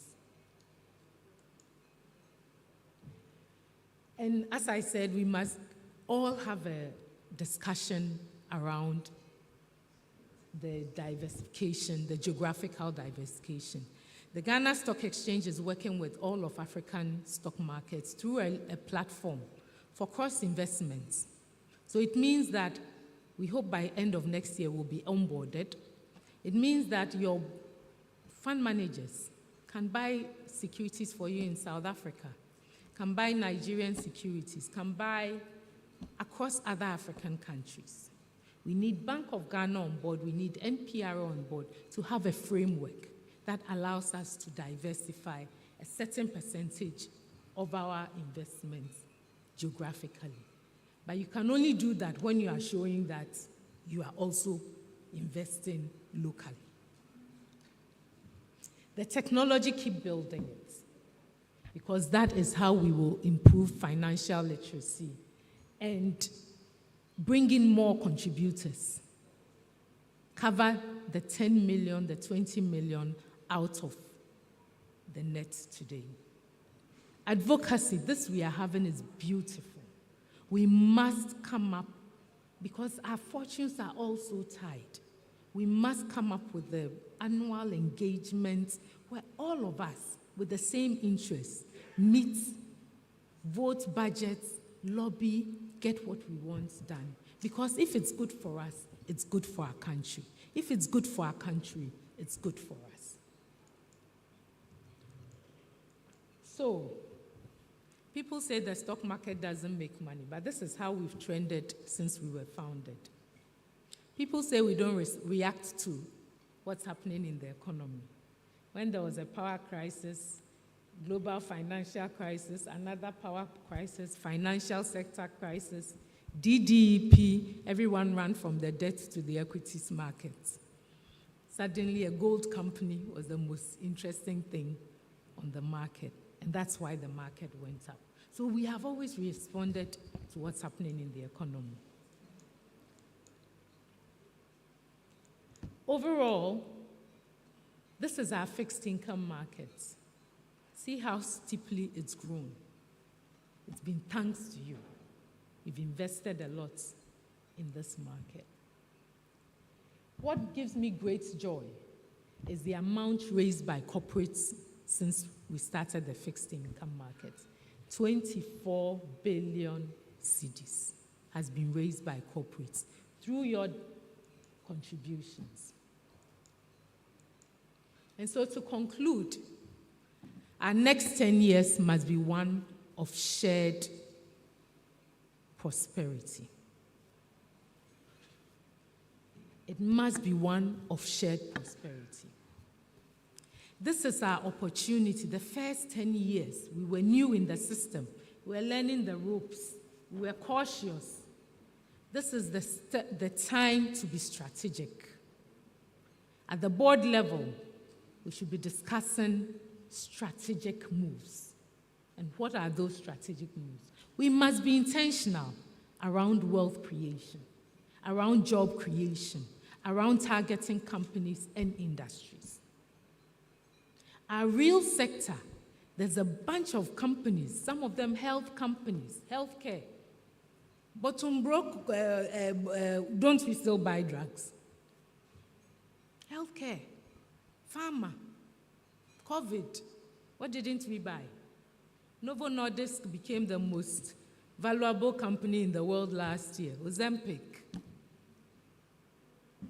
Pharma is economic resilience. There are several of those. We call them defensive industries. Target them. Work with your advisors. Let's find them. Let's bring them to the market.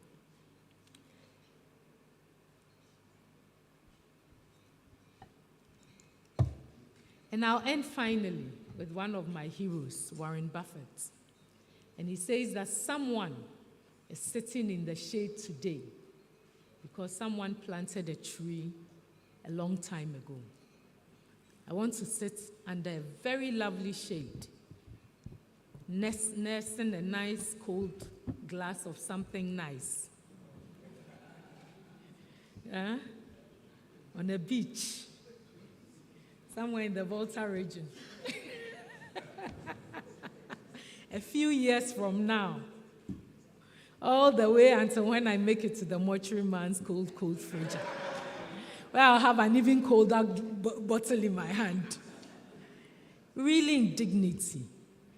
Not just for myself, but knowing that all Ghanaians around me are living a life of dignity.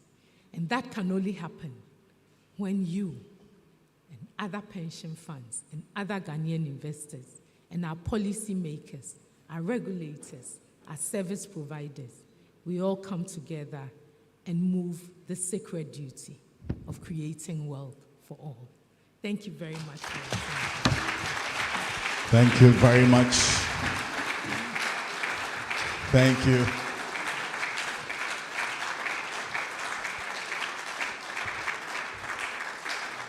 The ever bubbly Abna Amwa. Please, let's do it better for him. Thank you. Data-driven presentation indeed, outlining all the risks and opportunities. I want to take a quick message from the representative of the Minister for Health. The Honorable Bernardo Koboy is not here, but Mr. Frank Raji is here to represent him with some few words. Please, let's put our hands together for him. Thank you.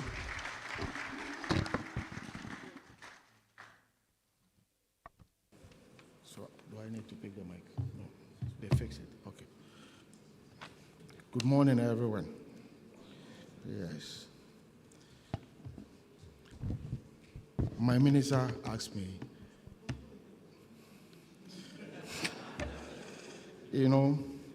he wanted to come. He wanted to be here with us. But as usual, the assignment are so many and very urgent. So he had no choice but to attend to other urgent assignments. So he asked me to read a speech on his behalf. So please, with full apologies, thank you very much. Great. And I read. Honorable Ignacio Bafwewa, Minister of Employment and Labor Relations, our special guest of honor, Dr. Derek Amartin, Chairman of the Health Sector Occupational Pension Scheme, and a Board of Trustees, Mr. John Kwene Ampro, guest speaker and Chief Executive Officer, National Pensions Regulatory Authority. The rep is here. Thank you. Madam Abina Moa, thank you very much for an exciting presentation and speech. The keynote speaker, Managing Director, Ghana Stock Exchange. Dr. Patrick Kumabwaje, Director General of the Ghana Health Service.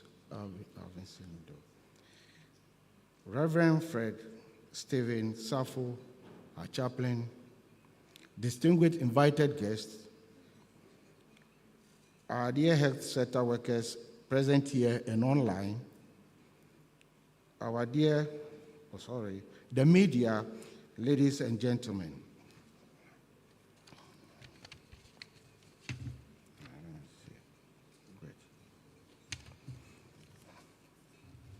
I bring you warm greetings from His Excellency Nana Addo Dankwa Akufo-Addo, the President of the Republic of Ghana. It is my singular honor and pleasure to be invited as the guest of honor for this special event, marking the second annual general meeting of your scheme and the launch of your strategic plan.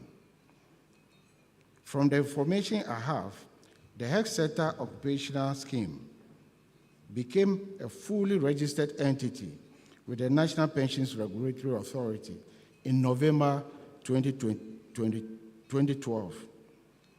In the 12 years of its existence, in the 12 years of the existence of the scheme, it has made tremendous effort in growing the asset under management, that is AUM, to an appreciable level from 2,040 cedis in 2012 to 4.6 billion in September this year. That's a big jump. I think the applause should go to the Board of Trustees. The excellent work of the Board of Trustees has translated into better pension for health sector workers over the year, and I wish to personally congratulate you for the hard work. We recognize the default in payment of monthly contribution of our health sector employee, and I will take it up with the Ministry of Finance to ensure that the monies are paid within the shortest possible time. It is our collective responsibility to safeguard the Tier 2 funds of contributors and health workers. For that matter, that is what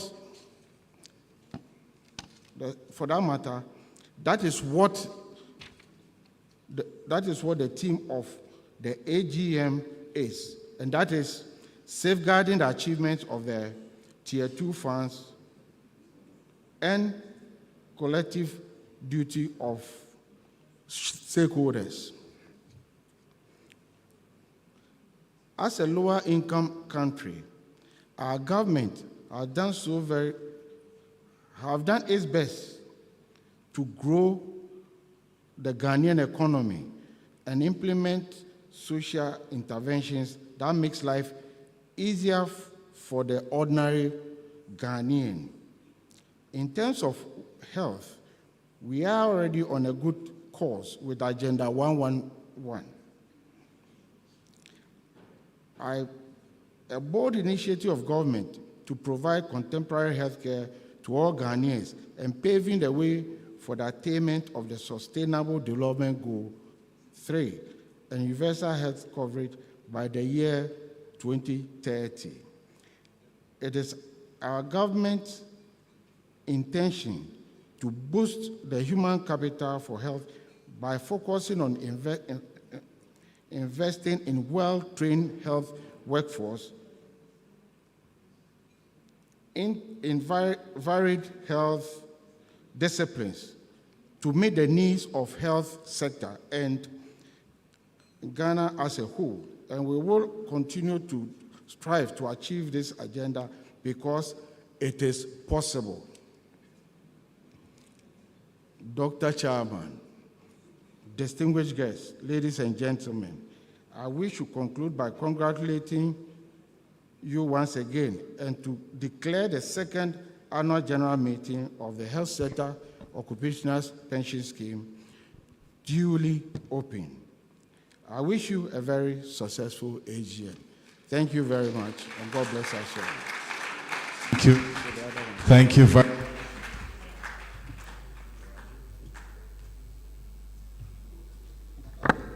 Thank you very much, Mr. Frank Raji. And palm wine, let's give us something small to drink while we make way for Madame Perpetual for Yampofo. Here we go.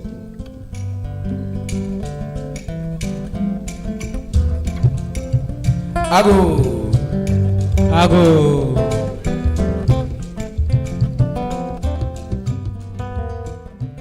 For us to have a prosperous new decade, we need to come together as one. So we call this one Biakuye, a kabum, and a Bema Yedi. See and Ashani, a son when you want dance here. If he's a sem soba, Naki can swamba, Ebi Yakitu away, the honor be no be free baby debia. Unia so fruit ya paya, oh, I never met the piano. Biakuyo, and into Boisianqua, Biakuyo, Mammy, and into Boisianqua. Oh, see any year, a son of what you want to see. If he's a sem soba, Naki can swab. Ebi yakitu away, a honor be no be free beba debia. Would you fruit your pansoa, or wine in Pomodi piano? Biakuyo, and into Boisianqua, Biakuyo, Mammy, and into Boisianqua, Biakuyo, Mammy, and into Boisianqua, Biakuyo, ah, and into Boisianqua.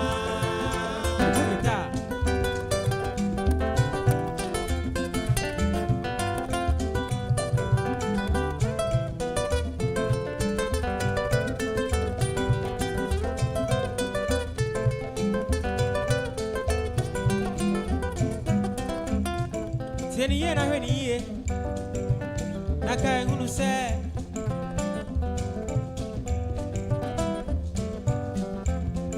Be a queen away and one idea bibia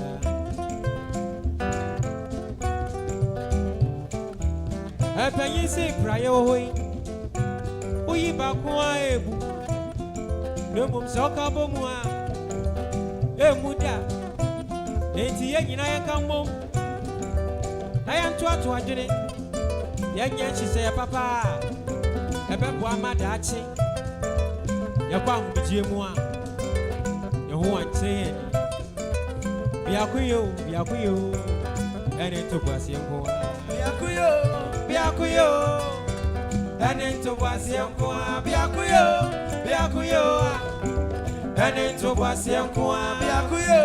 Biakuyo, and into Boisianqua, Biakuyo, Abe, and into Boisianqua, Biakuyo, and into Boisianqua, Biakuyo, and into Boisianqua. Thank you very much, Palm Wine Cultural Troupe, for that sip of palm wine. We'll get in more of it and hopefully not get drunk. But at this moment, we'll hear from our guest, special guest of honor, who has a number of things to do for us this afternoon. Ladies and gentlemen, kindly please help me make welcome the Honorable Ignatius Bafwewa, the Minister for Employment and Labor Relations. Thank you very much.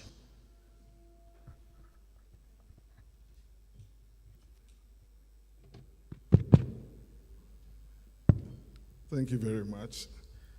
So why the name palm wine? So me too, on behalf of myself. So good afternoon to you all. Let me stand on the existing protocol to avoid leaving some names and titles out. I'm not too good at remembering everything. Let me simply say that I want to congratulate the Ghana Health Services Occupational Pension Scheme for organizing their second annual general meeting. In how many years? Oh, back to back. But you have been in existence for how many years? I want to challenge the accolade you are giving yourselves as the best run public sector scheme, best run public sector pension scheme. So it tells you that you still have a lot of gap to cover. If within 11 years you have organized only 2 annual general meetings, something which is supposed to be annual, and you still call yourself the best, then perhaps that title ought to be challenged. Fortunately for me, when I heard the MPRA rep speaking, I never heard her giving you that accolade. If it had come from them, then perhaps I would have accepted it as being very authentic. Then coming back to the theme, safeguarding the achievements of Tier 2 funds, a collaborative duty of all stakeholders. After listening to Abna, I just asked myself whether indeed there are any achievements to be safeguarded. Because from her presentation, it was quite clear that we still have a lot to do. And it is not just one person, it is not just about you, it is not just about the other schemes, but also even for us, those of us who are policymakers, persons who are supposed to give you the guidelines within which you should operate. But Abna, thank you very much for this expose, because I have learned a lot from your presentation today, and I believe everybody else has also learned a lot. So from her presentation, we really can attest to the fact that, yes, even though we are trying to make an impact, there's still a very huge room for improvement. Fortunately for us, when DDEP came, there were so much talks. It looks as if we are looking down on some of the discussions which took place during the DDEP period. For me, one thing which was very key was even the admission of the fact that there was the need for us to look at the investment guidelines and to be able to tweet it so that people can have varied areas where they can put their investment in. But it's like when the coupons come and we are enjoying it, we are taken aback by that, and we hardly look at the other issues which were discussed. So it is good she has re-echoed it, and I also want to reiterate the point that you made, that it is not good to put all your eggs in one basket. When Abna was saying that, I just asked the board chair, why is it that we are eventually having about 90% of our investment in government papers? Then he also said, the regulators are restricting us. So you are sitting by Madam. Take the feedback back to NPRA and tell them that, hey, if they are sleeping, then they should wake up and be able to tweet or to come up with an investment guidelines which will allow people to have the liberty to be able to invest in areas where they think will give them the best dividend. And it is not just the best dividend, but also making sure that such investments are secured. I think that is perhaps the main reason why many of these schemes will want to invest more in government papers. When I was entering the board chair, my good friend, the doctor, was talking about the effect of DDEP on your operations. And I overheard him saying that Labour together fought to have a very good deal in the DDEP, and that you obtained about 18% coupon rate. I must say on record that before the DDEP, the average coupon rate operating amongst all the schemes was around 19%. But we insisted that pension funds should be the last fund to suffer as a result of perhaps any economic downturn that we may have. So we insisted that under no circumstances should pension funds be diluted. So even in exchanging the papers, we made sure that the new papers which were offered for the old ones even had a better yield than the old one. So instead of 19.5, an average of 19.5, we succeeded in getting an average of 21%. So this was done just for us to also demonstrate to all that indeed pension funds, which is aimed at more or less being a social security sort of for every person, because no matter what, if you begin work today, one day you grow and become old. So what happens at your old age? These are the funds that are supposed to take care of that. I took a particular notice of a point Abner raised about the per capita coverage of pensions in Ghana. And sitting there, I also related that to her first point that she made when she got here. She said she would love to be a member of this scheme. But here again, this is an occupational pension scheme. So if she's not a health worker, how does she become a member? This is a very critical question which needs to be answered.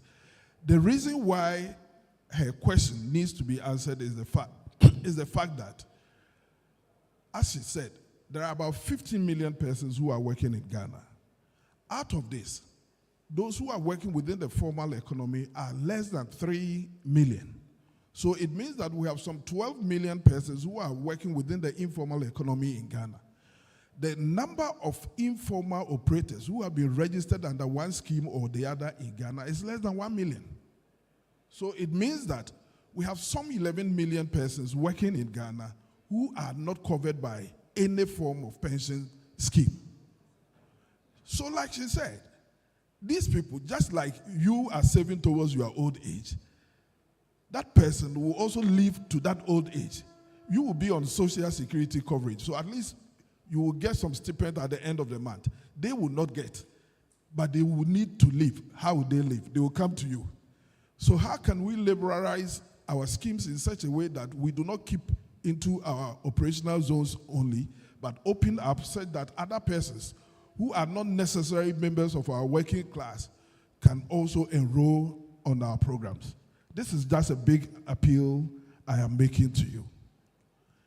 You may have taken the lead by forming the scheme, but just open up so that that market woman, that lawyer who is operating a self-legal firm, that doctor who is operating a private private medical practice can also enroll on this particular scheme so that we expand the base until we get some 70% of our informal operators enrolling on one pension scheme or the other.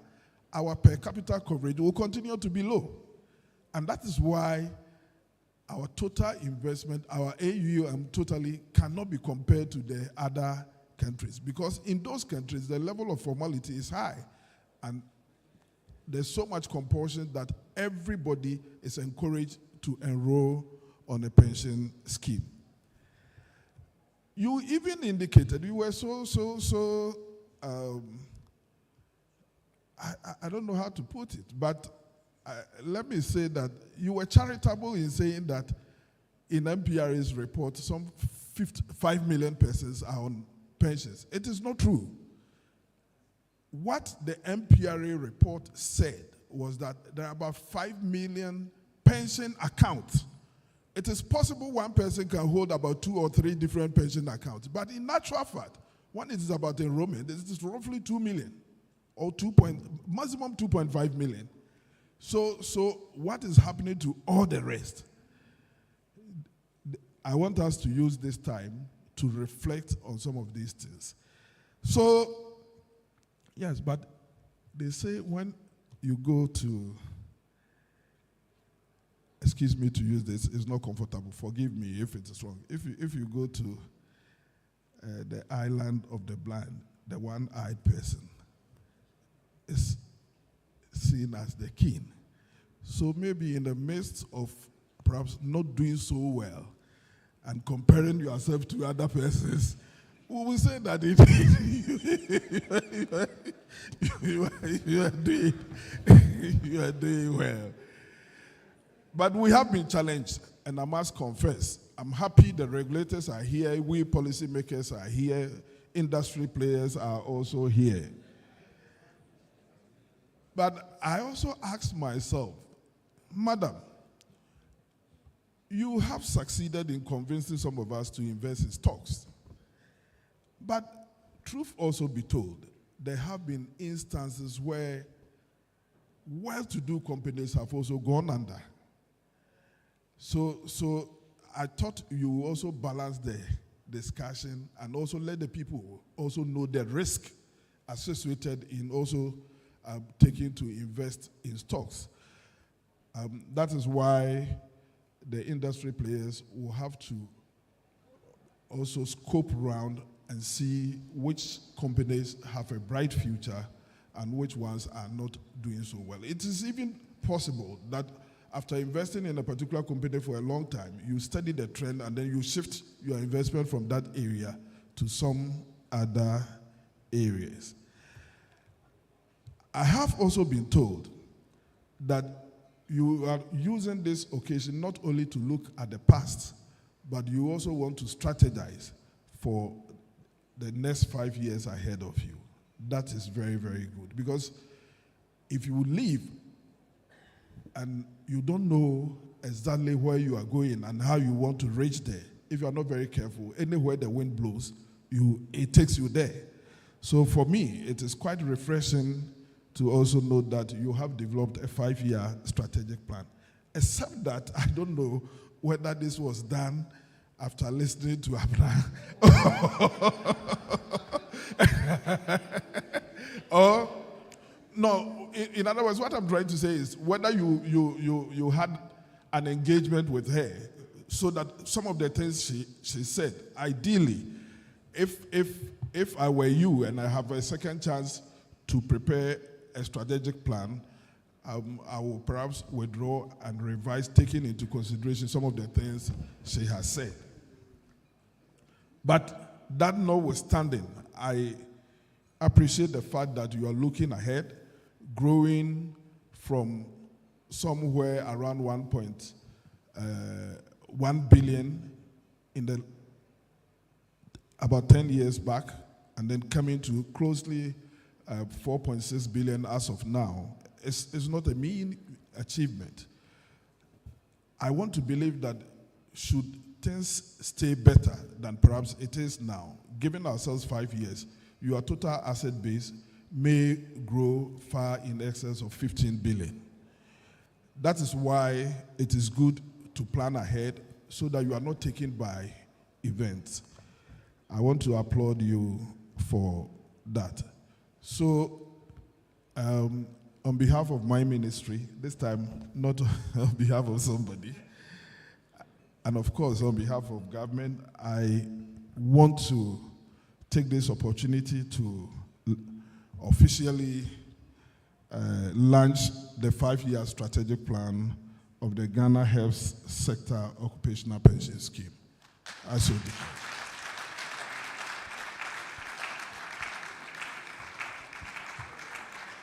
Wonderful.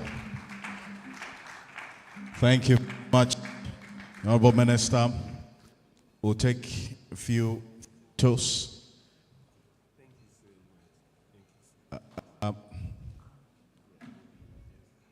With copies of the 5-year development plan and the strategic plan.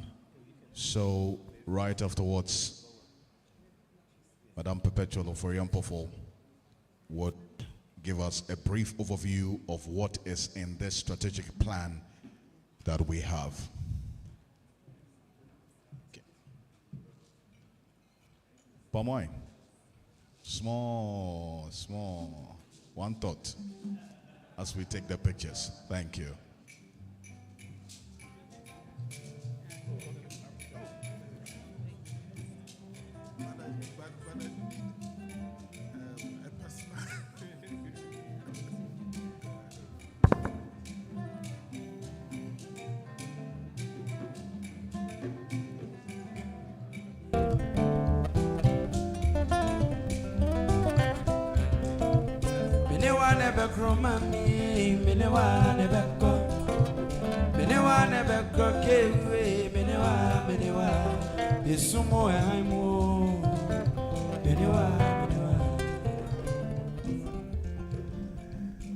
Well, for those of you who do not have copies yet, don't worry. I've been told that there will be a session where the content will be discussed. Even though it is lunch, it also ought to be approved by you at the AGM. Is that not it? And before it becomes a working document. So I'm told I have to give a closing remark in addition to my destiny. I want to use this opportunity to thank all of us for coming, the industry players. You have all lauded this group, but I want to believe that it is by your diligent work. That is why they have also performed the way they have performed. I want to urge you to keep to your good work. The Trust Board, you have also done so well. Managing your own assets is not as difficult as managing somebody's asset, because the onus of responsibility in managing your own asset rests on you. Whatever happens, you take it. But if you're managing other people's assets, you are answerable to them. And that is why, for me, I hardly accept the responsibility of being a trust in a trust position, because if you are not very careful, people may even misunderstand the way you manage their distance. But so far, you have done very well. I haven't heard of anything that says otherwise. So I just want to entreat you to continue to be diligent in the work that you do.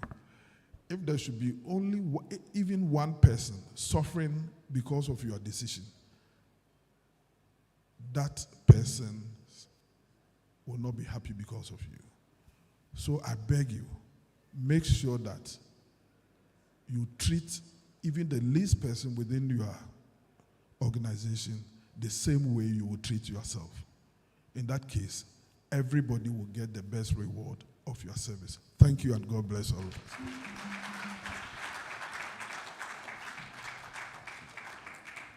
Thank you very much. Thank you, Honorable Ignatius Bafoewa.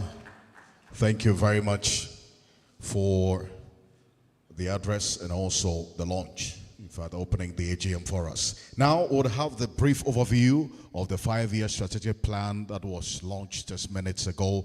And to help us do that, please let's make welcome Madam Perpetual Oforiampofo. Thank you. She's a member, secretary of the Board of Trustees. Thank you very much.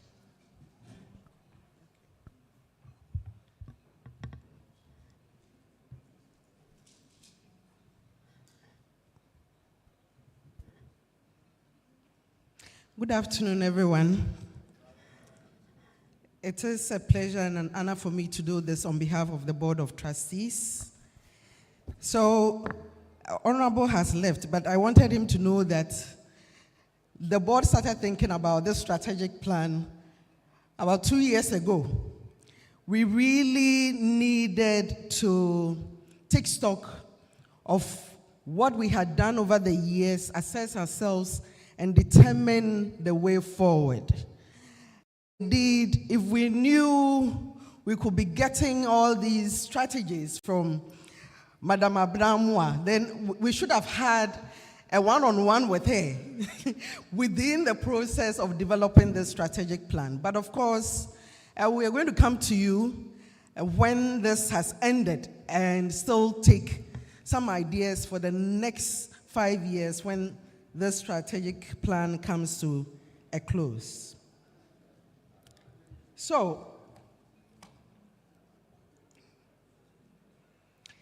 the presentation is going to cover a brief introduction, what influenced our strategy, some key areas, and the outcome and conclusion.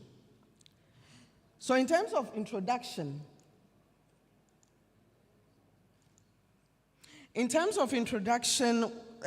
just to let you know, the health sector occupational pension scheme was registered as an employer-sponsored scheme by the National Pensions Regulatory Authority in November 2012. But before then, the work had already started. We had done a lot of work before getting it registered. So formally, we'll say we've been in existence for 12 years. And we started with a small contribution of 2,200 Ghana cedis. And now, as at end of 2023, we were around 4 billion. That's a lot of money. And we are grateful to our contributors and all stakeholders. And of course, the need for this strategic plan was informed by the board's decision to assess its performance over the last 12 years, or at the time, because we were getting to our 10th year, and we really needed to understand the decisions we had made as a board, look at our performance, and look at the prospects for the future. And of course, going into the future, we wanted to be certain that we had clearly defined strategic goals that we wanted to achieve, and that is what informed the birth of this strategic plan. Of course, we did not do it alone as a board. We involved a consultant, or Chiame Consult, to help us along the way. We involved our service providers, we involved our staff, and of course, every board member was involved in the process. We used various means identifying our strengths, our weaknesses, indeed through the SWOT analysis and other ways of determining where we wanted to go in the next 5 years. So what influenced our strategy are some of the things that I have mentioned already. And our vision is to be a scheme of choice and a leader in the pension industry that pays reasonable and sustainable one-time lump sum benefits to its members and their beneficiaries, whilst being mindful of our operational mandate and the financial commitment within which we operate. So that is a vision of the health sector occupational pension scheme. And our mission is to responsibly manage the Tier 2 retirement contributions of health sector workers in Ghana through prudent stewardship of assets and delivery of reliable and sustainable investment returns for members and beneficiaries. So what are our core values? What is guiding us? Or what is going to guide us going forward in the next 5 years? The values are reliability, efficiency, trust, industry, inclusivity, responsibility, and excellence. And it forms an acronym of RETIRE. Is that not beautiful? So in that RETIRE, reliability, efficiency, trust, inclusivity, responsibility, and excellence. We are going to strive. The mantra we say for ourselves that we are the best public sector scheme is not by mere words. If you come close to us and you see how we operate and how we do our things, you would appreciate what we say for ourselves. Because it's not just about sitting for board meetings. We have standing committees that are regular in their meetings and engaging the service providers. We take stock of what it is we are doing periodically with the service providers and making sure that we put things right. We are holding webinars to educate contributors like yourselves or members of the scheme, and of course this AGM. And we are going to make sure that within the next 5 years, we hold it annually to have you come in and also listen to how well we are doing. The mobile app that we have created provides a lot of information for you. The member portal on our website is also a good way of going into our website, going into your own space as a member or as a contributor and understanding where you are sitting in terms of your contributions, the returns, and being able to even print your member statement. So that is how far we have gone. And in terms of our operations going forward in the next 5 years, we are hoping that these key 4 areas is going to guide us. So in terms of finance, that is where all investments and decisions are going to take place. In terms of customers, we are talking about you contributors and anybody that walks through our offices or engages with us online. In terms of learning and growth, we are not only looking at the board of trustees, we are also considering the contributors or the members, and that is why we are going to enhance the webinars that we are already holding and continue to engage members of the scheme. Our own internal processes is also one key area, and we are going to be guided by what we have heard today, and it's also informed us in this strategic plan that going digital in terms of our operations will help us to reach more members of the scheme and be able to offer better and fast services to our contributors. So what are the key outcomes that we are looking at? So in terms of the outcomes, we are hoping that when it comes to the issues of finance, at least we should be able to increase our investment income. And if you look at where we started in November 2012 and where we are as of December 2023, then you can appreciate that the Health Sector Occupational Pension Scheme and all its boards that it's had over the time have made prudent decisions and have taken their fiduciary responsibility very seriously to ensure that the decisions we take actually impacts all contributors or members positively.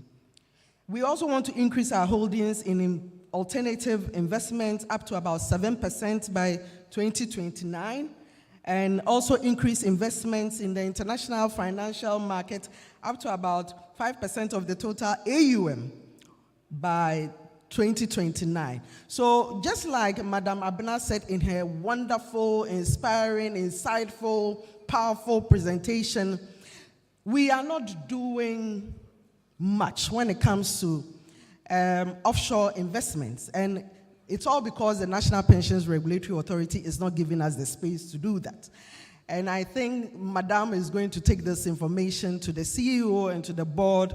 We've been crying, we've been writing letters and all of that. We didn't want to be stubborn. We know some started, they went into it, damn the consequences. We have tried to engage and to get that permission to do what it is we need to do. But I think it's not just about the HSOPS. We need the whole system in terms of Ghana to understand that it is a good space we can take advantage of, and it's about time all schemes are given the opportunity to invest in that space. We see the returns in other kind of schemes. If you take some of the tier 3 schemes and even some of the tier 2 schemes, we are seeing a lot, so we should be able to do that. And also reduce our exposure to government of Ghana securities, and we have heard it all today. Although the general average is around 85%, we are doing 73%, and it's still quite high. And it's important that we bring it down. If you can reach where South Africa is or Namibia is, it will be a very good achievement for us in the next 5 years. In terms of customers and contributors, we want to improve member experience with the health sector occupational pension scheme and ensure that you are satisfied with all services. We want to increase IGF membership enrollment. We want to increase utilization of all the HSOPS member portals and social media handles. We want to ensure that we have digitized our systems to make you happy and reduce member complaints by ensuring that we also provide services within the shortest possible time. So learning and growth, we will continue to develop the capacity of trustees, develop the capacity of our administrative staff, and we have 2 offices in Accra and in Kumasi. We are trying to get an office in Tamale to serve the northern zone. We are on it, we'll get there. The headquarters that we are talking about in Accra, it's not going to come from the general pool, the AUM. Some other administrative monies that we have is going to help us to build that. We want to develop and improve our administrative excellence in all ways possible. So when it comes to internal processes, just like I've already mentioned, it's about ensuring that we digitize our operations, and we are on course with the mobile app, with our website, member-friendly portals, and we hope that we can improve on this in the months and years ahead. We also want to improve average period of paying benefits from the current around 30 days to a maximum of 10 days. And we know we can get there with the support of our service providers and all stakeholders within the space. We also want to improve visibility of the scheme. And we are doing same here through this AGM, which is being streamed live on Facebook, on Zoom, and all of that. We are hoping that beyond our social media handles and beyond the webinars, we can do more to improve the visibility of the scheme. And to also provide internal administration services that are of top notch, that will continuously satisfy the general membership. So to conclude, let's look at these 2 pictures. Are they not beautiful? So we all want to retire with a smile when it comes to the health sector occupational pension scheme. And it's about the board of trustees doing diligent work when it comes to investment and ensuring that we get enough investment returns for each contributor so that when you are retiring, we can all retire with a smile. And of course, when I speak, I always give credence to those who participated in the pension reforms. The stakeholders, including organized labor and the leaders then, and the role they played to let us get to where we are today is commendable. Sometimes I look back and I think from all those things that have happened, if we're still having just one scheme, then we would have been putting our hands on our heads and crying out. But at least this reform opened up the space for private participation, and we are seeing the numbers. Tier 2 funds are growing and growing very fast. And I'm sure by the time the strategic plan ends in 2029, we would have quadrupled the current AUM that we have. So on this note, I want to say thank you for listening to us and for being here, and we will all retire with a smile. Thank you very much. Thank you very much, Madame Perpetua Foriampofo. We will all indeed retire with a smile. Please, let's do it better while she takes a seat. Thank you very much. And this leads us to the closing prayer. To, in the midst of everything, all the plans put in place, to have God as well bless it for us. Reverend Fred Stephen Sappho will do that for us. Please, let's put our hands together for him once again. Rev, thank you. Good afternoon once again. All right, from the Honorable Minister, it seems a lot of things needs to be done. But looking at where we started from, the presentations that we've had so far, we can all attest to the fact that God has been with us. And at this point, if you can, humbly, let's stand to our feet and let's appreciate God. Let's appreciate God for this 11 years of His goodness, for this scheme. Let's appreciate the goodness of the Lord. Appreciate the goodness of the Lord. Bless the name of the living God. Thank God. Give Him all the glory. Give Him all the glory. Give Him all the glory. Ampara Nyankopon na domarakwa nene yedaso tiasi sobra akotoka yedindenara oyi yene free owimu. We are taking it again. Ampara Nyankopon na domarakwa nene yedaso tiasi sobra akotoka yedindenara oyi yene free owimu. Juma papa biara yeridi efri nyame ne moi enti yebetwe beneza ya chirasis embra nyame abwa yenedruyi oh beneza oh mra nyame abwa yenedru ini beneza oh nyame na doma singing beneza beneza oh nyame me abwa yena be druni beneza oh nyame na domarakwa. Now thank we all our God with hearts and hands and voices, whose wondrous things has done, in whom this world rejoices, who from our mother's arms has blessed us all our ways with countless gifts of love, and still is ours today. Our Heavenly Father, once again, we are so much grateful on today. We thank you for your presence in this gathering.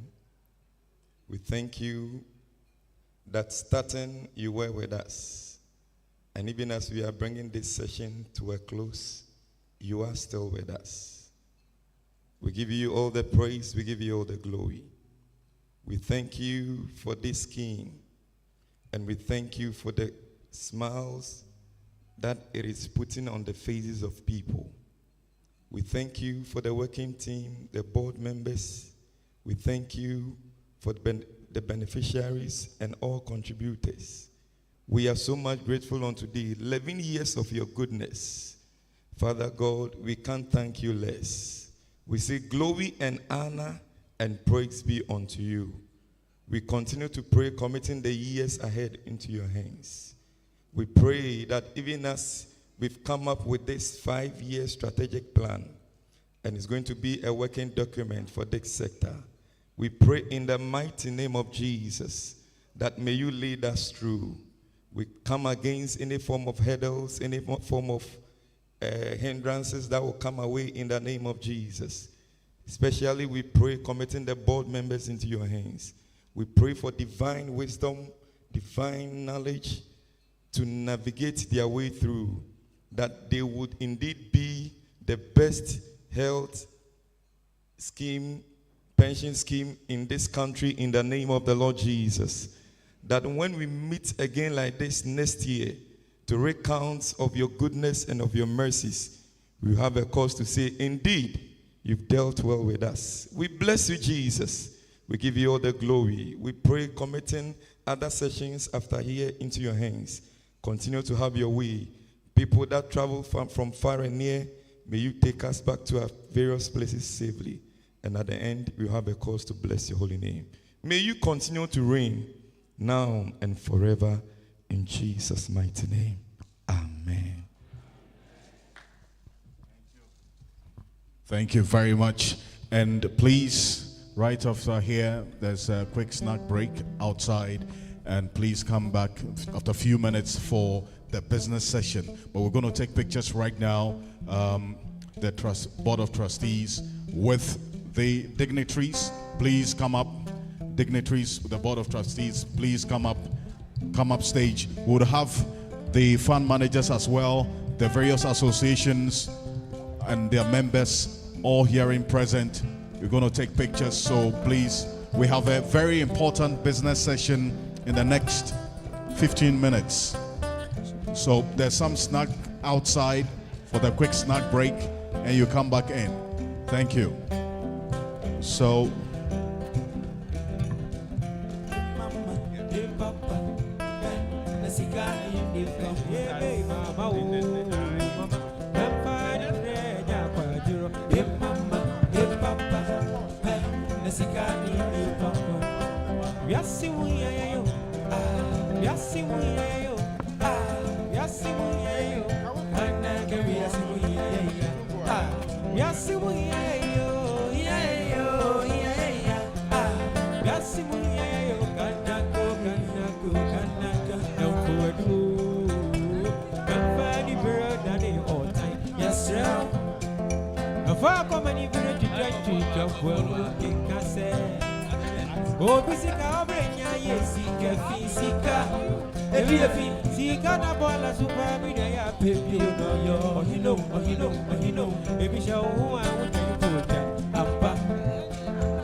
all right.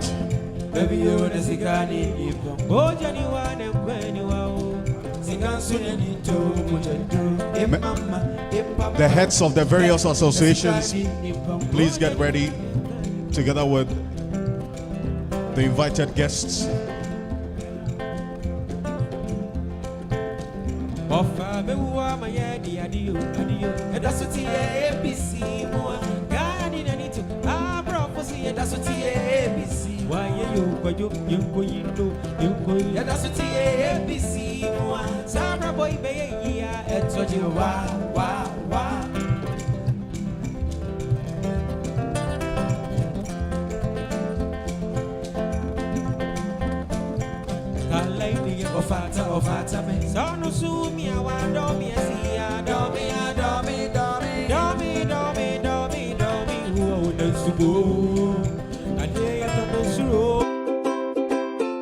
Hello, I'm a health worker in Ghana. As a public health worker, each month, 5% of your base salary is paid as your Tier 2 contribution to the Health Sector Occupational Pension Scheme, ASOPS.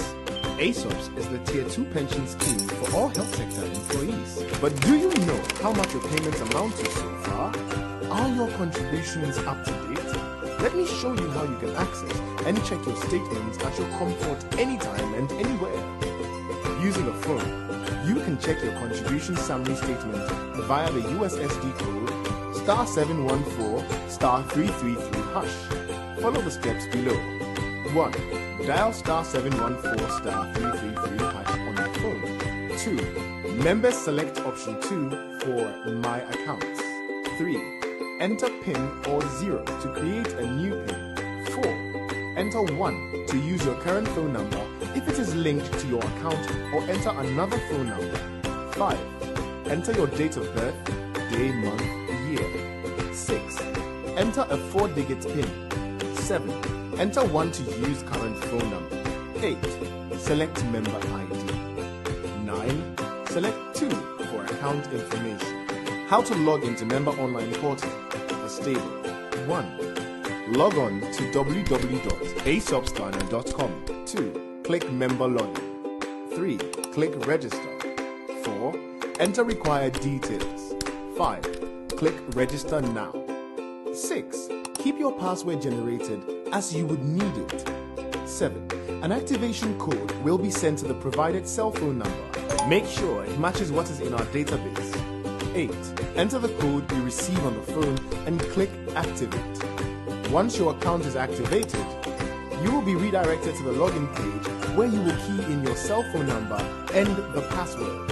With access to your statements at any time, you can plan for the future, monitor your accounts from anywhere, enjoy the assurance and the peace of mind that each ASOP's contributor deserves.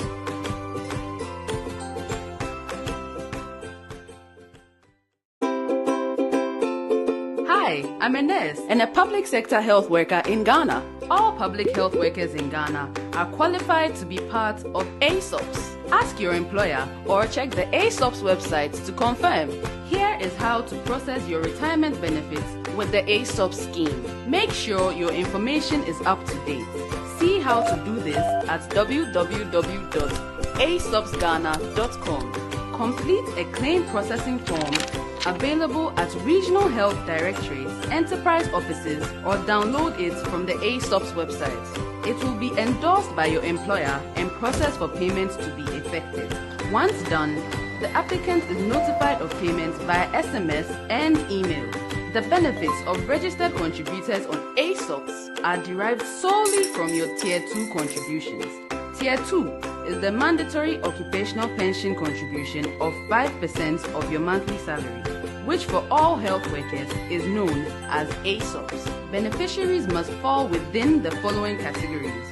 1. Health professionals who have reached the mandatory retirement age of 60 years. 2. Health workers who choose voluntary retirement from age 55 years. 3. The beneficiaries of health workers who are deceased. 4. Health workers who are totally incapacitated or can no longer work. And finally, in the instances where expatriates embark on permanent emigration. Log on to the ASOP's website today to confirm your details.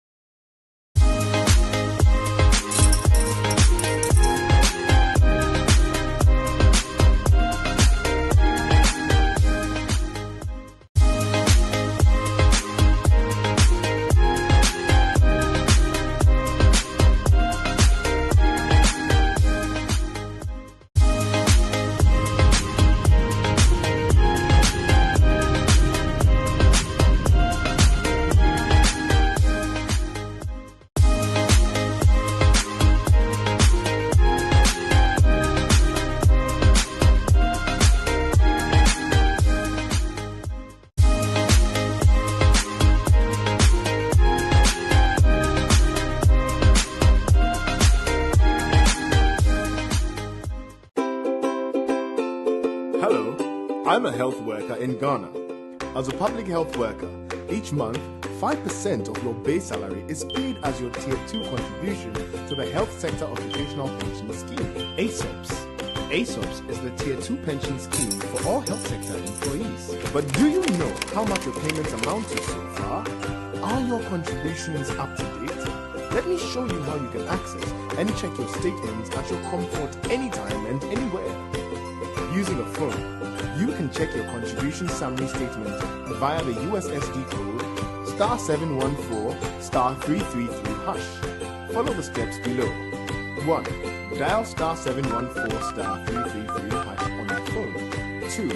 Members select option 2 for My Accounts. 3. enter PIN or 0 to create a new PIN. 4. Enter 1 to use your current phone number if it is linked to your account, or enter another phone number. 5. Enter your date of birth, day, month, year. 6. Enter a 4-digit PIN. 7. Enter 1 to use current phone number. 8. Select member ID. 9. Select 2 for account information. How to log into Member Online Portal.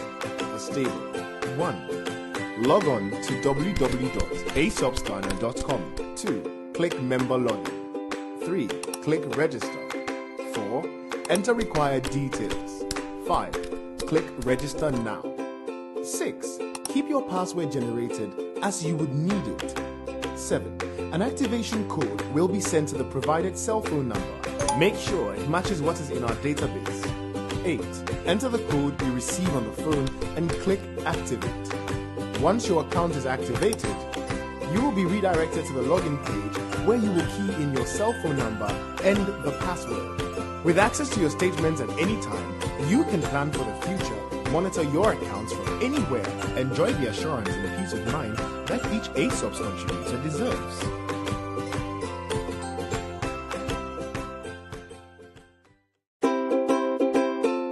Hi, I'm a nurse and a public sector health worker in Ghana. All public health workers in Ghana are qualified to be part of ASOPs. Ask your employer or check the ASOPs website to confirm.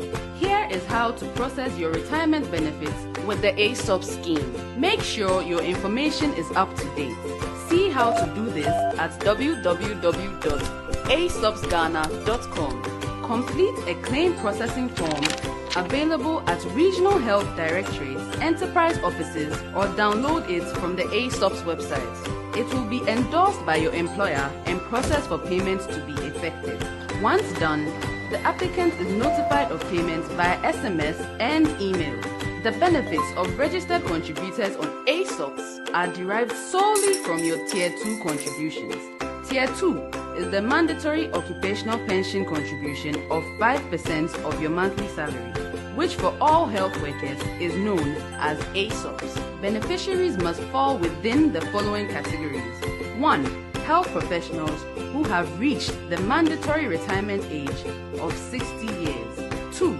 Health workers who choose voluntary retirement from age 55 years. 3. The beneficiaries of health workers who are deceased. 4. Health workers who are totally incapacitated or can no longer work. And finally, in the instances where expatriates embark on permanent emigration.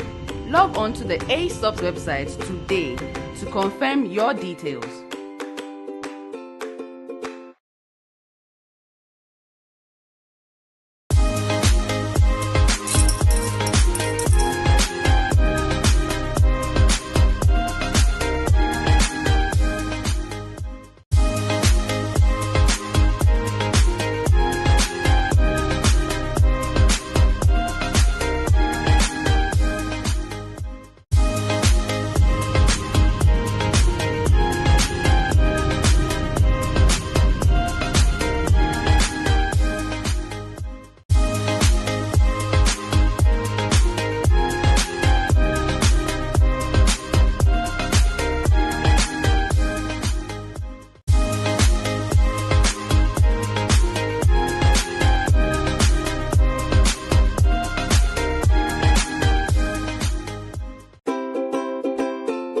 Hello, I'm a health worker in Ghana.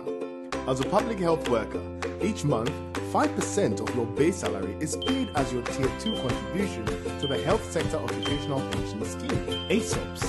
ASOPs is the Tier 2 pension scheme for all health sector employees. But do you know how much your payments amount to so far? Are your contributions up to date? Let me show you how you can access and check your statements at your comfort anytime and anywhere. Using a phone, you can check your contribution summary statement via the USSD code *714*333#. Follow the steps below. 1. Dial *714*333# on your phone. 2. Members select option 2 for My Accounts. 3. Enter PIN or 0 to create a new PIN. 4. Enter 1 to use your current phone number if it is linked to your account or enter another phone number. 5. Enter your date of birth, day, month, year. 6. Enter a 4-digit PIN. 7. Enter 1 to use current phone number. 8. Select member ID. 9. Select 2 for account information. How to log into member online portal. The stable. 1. Log on to www.asopsghana.com. 2. Click member login. 3. Click register. 4. Enter required details. 5. Click register now. 6.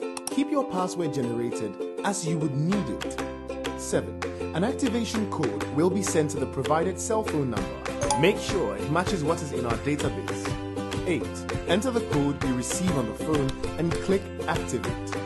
Once your account is activated, you will be redirected to the login page where you will key in your cell phone number and the password. With access to your statements at any time, you can plan for the future, monitor your accounts from anywhere, enjoy the assurance and the peace of mind that each ASOP's contributor deserves.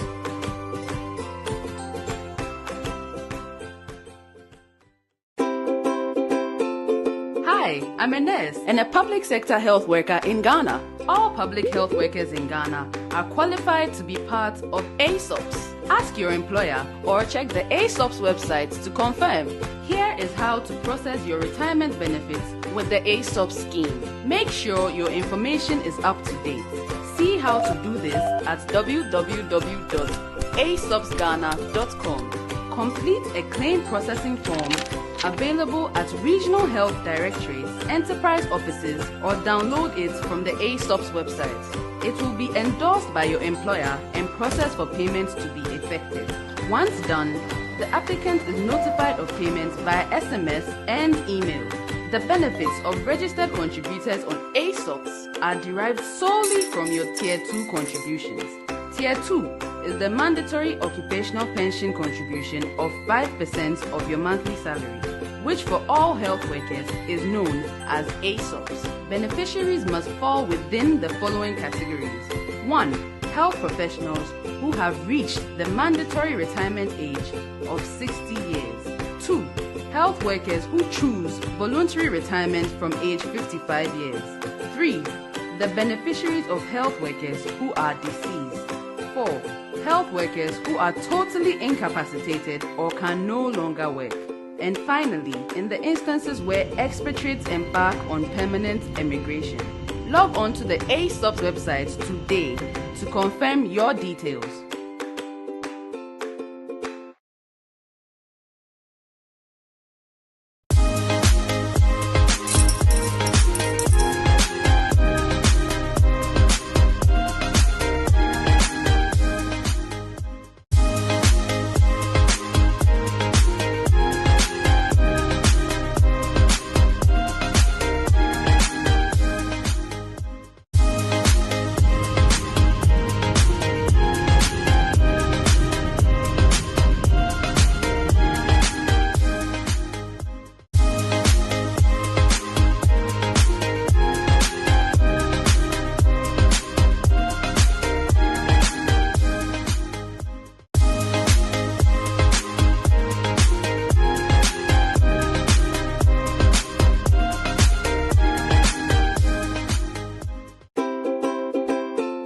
Hello, I'm a health worker in Ghana.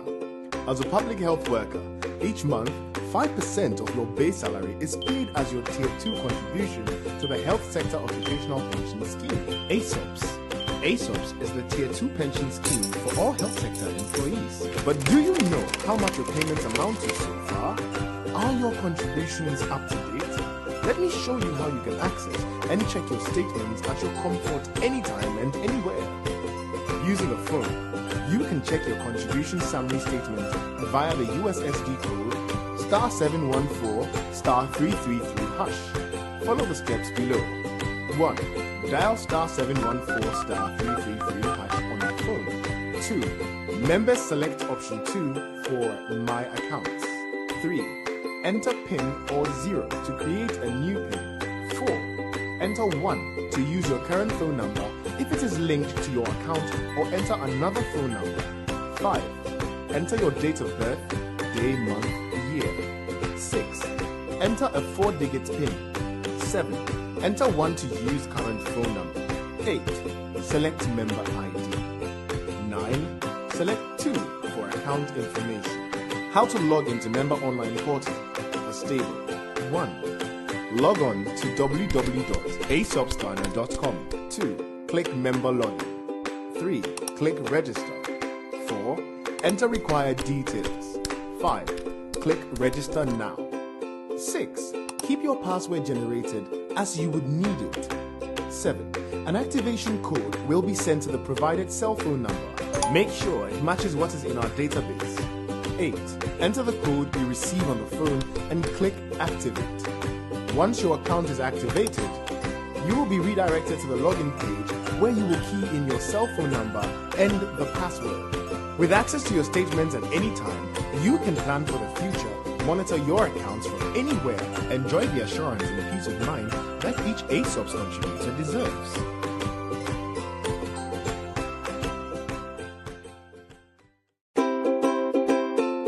Hi, I'm a nurse and a public sector health worker in Ghana. All public health workers in Ghana are qualified to be part of ASOPs. Ask your employer or check the ASOPs website to confirm. Here is how to process your retirement benefits with the ASOP scheme. Make sure your information is up to date. See how to do this at www.asopsghana.com. Complete a claim processing form available at regional health directorates, enterprise offices, or download it from the ASOP's website. It will be endorsed by your employer and processed for payments to be effective. Once done, the applicant is notified of payments via SMS and email. The benefits of registered contributors on ASOPs are derived solely from your Tier 2 contributions.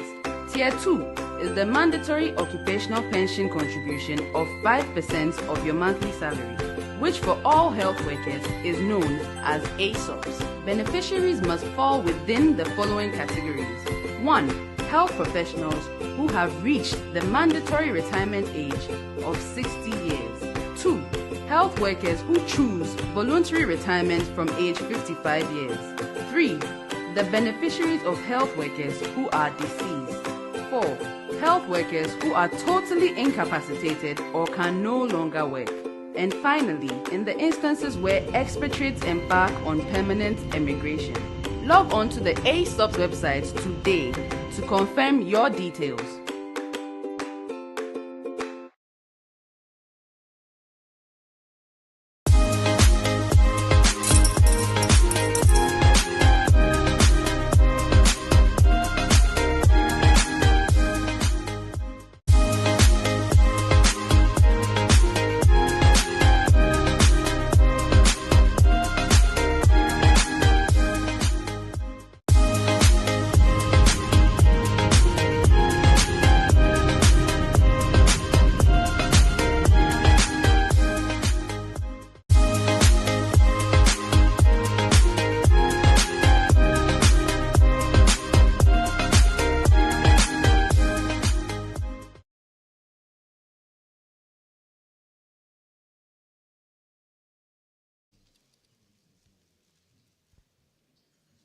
Okay.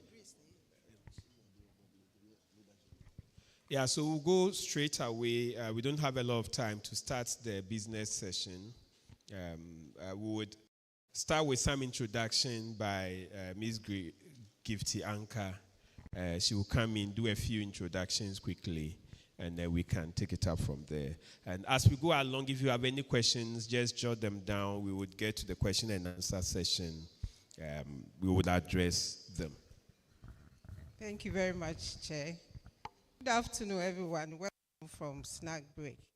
A brief introduction of our 50-member board of trustees with various background and expertise. So the board is ably led by the ever-diligent Dr. Derek Amwating. He's been the chair since 2018. The Ghana College of Surgeons, specialized in the area of ONG, and an employee of the Ghana Health Service. So next in line is the Vice Chair, Mr. Franklin Owusu-Ansah, a seasoned industrial relation practitioner and currently the General Secretary of the Health Service Workers Union, one of the major unions in the health sector. He represents the HSW on the board. Next in line,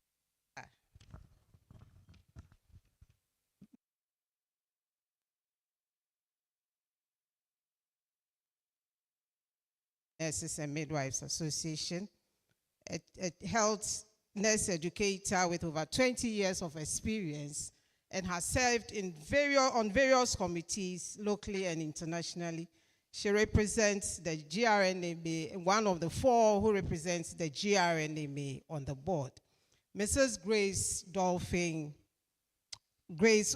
Opondolfi, Member Vice Secretary, a legal practitioner with over 12 years of experience representing the Office of the Attorney General on the board. Next in line is Dr. Andrew Aglobi, a financial economics lecturer and an author with several years of experience.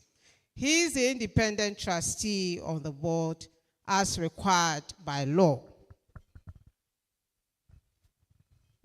Next in line is Mr. Oscar Kum. He's joining us virtually online. A pharmacist by experience, and in addition, he has a background in chartered accountancy, representing the gospel on the board. Mr. Solomon Osei Jamra, a public financial management expert with over 30 years of experience in public service, and representing the Ministry of Finance on the board. Dr. Ting Chum is a general secretary with a background in anesthesia, a lecturer at the University of Ghana School, and currently the general secretary for the GRNMA, representing GRNMA on the board. Mr. Gaitin Adangabe is a physiotherapist with the Institutional Care Division at the Ghana Health Service, representing the Health Service Workers Union on the board. Mr. Peter Obriyeboa Esquire is an employee of the Ghana Health Service, currently in charge of the Human Resource Management Department at the Ghana Health Service, and representing the Ghana Health Service on the board. Mr. Alexander Kwekuche also represents the Health Service Workers Union on the board. He is an administrator with the Methodist Hospital, Wenchi, in the Bono region. Mr. Frank Raji is a chief administrator at the Ministry of Health, representing the Ministry of Health on the board. Mr. John Sefriye is the regional chairman of the Ghana Registered Nurses and Midwives Association in the Ashanti region, also representing the GRNMA on the board. Dr. Frank Srebo is a specialist pediatrician and the president of the Ghana Medical Association, representing the GMA on the board. And my good self, Gifty Anka, a nurse by profession, representing the GRNMA on the board. Ladies and gentlemen, with a round of applause, shall we to our dedicated 15. Thank you very much. I would ask all the members of the board to rise to their feet so that we can, let's see. Okay. Yeah. Thank you. Yeah, you may sit. Yeah, so our next item is the report. I think most of the issues have been raised in the the opening session. My message, if you go to page 7 of the annual report that was printed for you, you find it. Basically, as we said, the theme for today is safeguarding the achievements of Tier 2 funds, a collaborative duty of stakeholders. And as has been espoused earlier, there are many stakeholders in this enterprise, and it's important that we all come together. Key of them is the contributor. And like was said earlier, the best regulator is the contributor. It's your funds that are being utilized so as to be able to make good yield for you. So you have a say in it. It's important that we all come together and we can concretize what has been done and be able to ensure that we do not lose out in the next decade. We spoke a lot about the hardships of the last of the year 2023 when it comes to the economy. Key among them was inflation, but if you compare to the year preceding, it was better because we had a steep fall from 54% to 23%. Exchange rate continues to be a big problem for us, but that is actually what is eating our way away at the real returns. Our real returns are being eaten away by the high exchange, the problem, the unstable forex we have. The treasury market has not, if you look at prior to 2023, prior to 2023, we had quite a very buoyant treasury market, especially when it comes to sale of bonds and all that. But because of the DDEP, it quietened up a bit. In this new year, it seemed to have started to take shape. Of course, the issue about treasury bills continue to function in the system, but when it comes to actively trading in bonds, not much is happening. The domestic debt exchange program ultimately worked quite well for us. If you look at the potential, the effect it had on the banks and all the other entities, for us, it seemed to have worked pretty well for us. And we tendered in all of the government GOG bonds, but we held on to the ESLA bonds, which were local government bonds for the year 2023. So we did not turn in the ESLA bonds. So the ESLA bonds continue. But I must state that they had continued to yield coupons up till date, until just recently when ESLA decided to pay off all of its outstanding debt. And so we had to give that up. The outlook, we know 2024 is almost through, and I would not want to bore you with an outlook now. Scheme performance, when we present the fact sheet, we will present that extensively. The asset allocation be to look at doing a very good mix. We spoke about exposure to external market, and that has been one of the alternatives we've been discussing for maybe the last 2 years. And in the year 2023, we made a significant effort to go into some foreign or offshore investment. But there are regulatory challenges. We continue to engage NPRA. We are hoping that NPRA will be bold enough to open up the markets to allow us to venture into that area. Because we have spoken to our colleagues in other countries. We've spoken to them, those in Mauritius, Namibia, and South Africa and all. We have seen it, and that is a way to go. And so we are hoping that that market will open up soon, and then we can also extend our scheme, our portfolio to include that. What we are trying to do is there are a few schemes here, collective investment schemes here that have some exposure to offshore market, and we are trying to hedge on that and be able to do a little exposure through them instead of going directly to the market. And benefit payments, a total of 94 million had been paid since inception to 3,931 members. the highest pay so far had been 129. I mean, for 2023,000, but for 2024, it had increased significantly beyond that. The total benefit payment has continued to increase.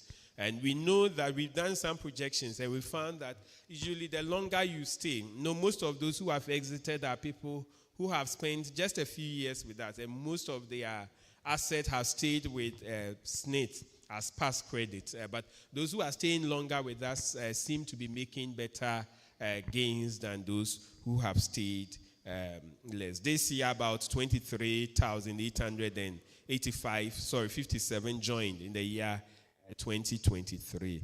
The key activities, I mentioned them during our opening. The main challenge has to do with payment of contributions. We have engaged at length. You could see, I'm sure it's on the minds of many people that, how come it's been over a year? I'm not getting text messages. Yeah, it has delayed for quite some time. Fortunately, within the last 2 weeks, we've received significant payment as bond allocation. And so we are hoping that will clear a large portion up to about April 2024. And then what is left will come. Hopefully, we continue to engage that hopefully we would get those ones. And so that those who have not been paid contributions fully, we can go ahead and then pay their contributions fully. So in conclusion, the year 2024, though turbulent, recorded positive outcomes for the scheme. And we hope that the trajectory will continue in the year 2024, irrespective of the economic challenges we have faced. By all accounts, this is a tough environment to maximize returns whilst you try to mitigate risk. The board will continue to oversee the task of striking the right balance between opportunities and risk to ensure that it achieves its overall objective of preserving scheme members' contributions, adding value to it, and paying lump sum benefit on retirement in the light of allowable regulation. To this end, I would like to express my sincerest appreciation to the board, the service providers, secretariat, and all stakeholders who have ensured that we have come this far. We look forward to continuous growth of the scheme in the coming year as we work to ensure retirement income security for all members. Thank you. So as I noted, if there are questions, you would take note and then we would ask them alongside. We are adding the strategic plan to this. When it comes to what it entailed, I think we have given copies to everyone. Additionally, the member secretary has given an overview of where we want to go. We want the independent trustee, Dr. Globi, to give us just a gist of our implementation plan, what our plan is by way of implementation. And then we would ask at this point, then go into the financials. We have our auditor here. We'll go into the financials, and then we can take some questions and answers before we leave here. Yeah, go ahead, Dr. Globi. Thank you very much. Please, is there this thing on? I have not written it down, so. The slides. Can you project the slide for me?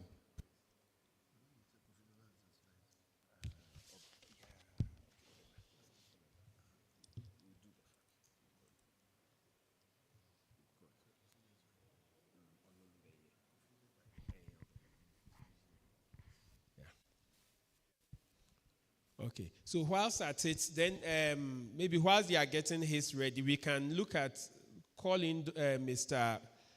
Kofi Asumeni Sechi to look at the fact sheet. Unless they are ready for Dr. Globi, maybe I'll let Kofi come in at this point. Fact sheet. Which one is this? Yeah, that's the fact sheet. Yes, so Kofi, you can come in at this point. So this is just a summary of the various blocks. At least you must know when it comes to where the scheme is and where we are going.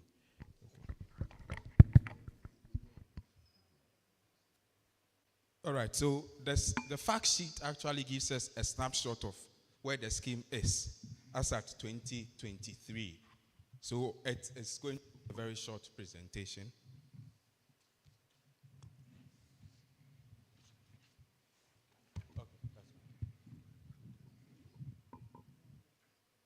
All right, so we'll look at just 4 segments. It has to do with about the scheme, AUM and asset allocation, the scheme performance, and then the various membership portals available for members.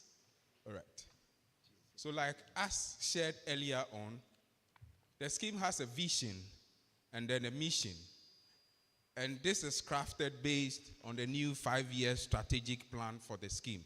We used to have a vision, but it has been revised due to the new plan. Now, the vision, as we see here, is to be a scheme of choice and a leader in the pensions industry, which pays reasonable and sustainable one-time lump sum benefits to its members and their beneficiaries, whilst being mindful of our operational mandate and financial environment within which we operate. So this is the new vision of the health sector scheme. Now, this is the mission. The mission is to responsibly manage the Tier 2 retirement contributions of health sector workers in Ghana through prudent stewardship of assets and delivery of reliable and sustainable investment returns to members and beneficiaries. All right, so we'll look at the scheme details. So this provides us with some details of the various service providers that supports in the administration of the scheme. So as we all know, the name of the scheme is the Health Sector Occupational Pension Scheme. The scheme is accepted in November 2012, and then the investments are done in Ghana cedis. Now, the current unit price of the scheme is 288.08. Let me be quick to mention that when the scheme started, the unit price was 50. And is moved to 288.08 as at the end of 2023. The fund size, we've all heard, is 3.9 billion ending 2023. And the membership of the scheme is 227,964. Now, the membership comprises of permanent staff and IGF members who works with the various institutions. Now, the scheme operates based on the fee structure by the National Pensions Regulatory Authority. The scheme currently has a management fee of 2.3% per annum for all service providers. Now, the administrator of the Health Sector Occupational Pension Scheme is Enterprise Trustees Limited, and then the scheme has 2 fund managers. The fund managers are Delta Capital Limited and Bora Capital Advisors. The custodian bank, the bank which keeps custody of all the assets of the scheme, is Cal Bank. So this is where each of the institutions, every month you go and then you go and make the payments towards your IGF or permanent staff contributors. The scheme has an auditor. The auditor is AA and K Chartered Accountants. And the scheme is licensed and approved by the National Pensions Regulatory Authority. At this point, I'll share some slides on how the scheme has performed over the year.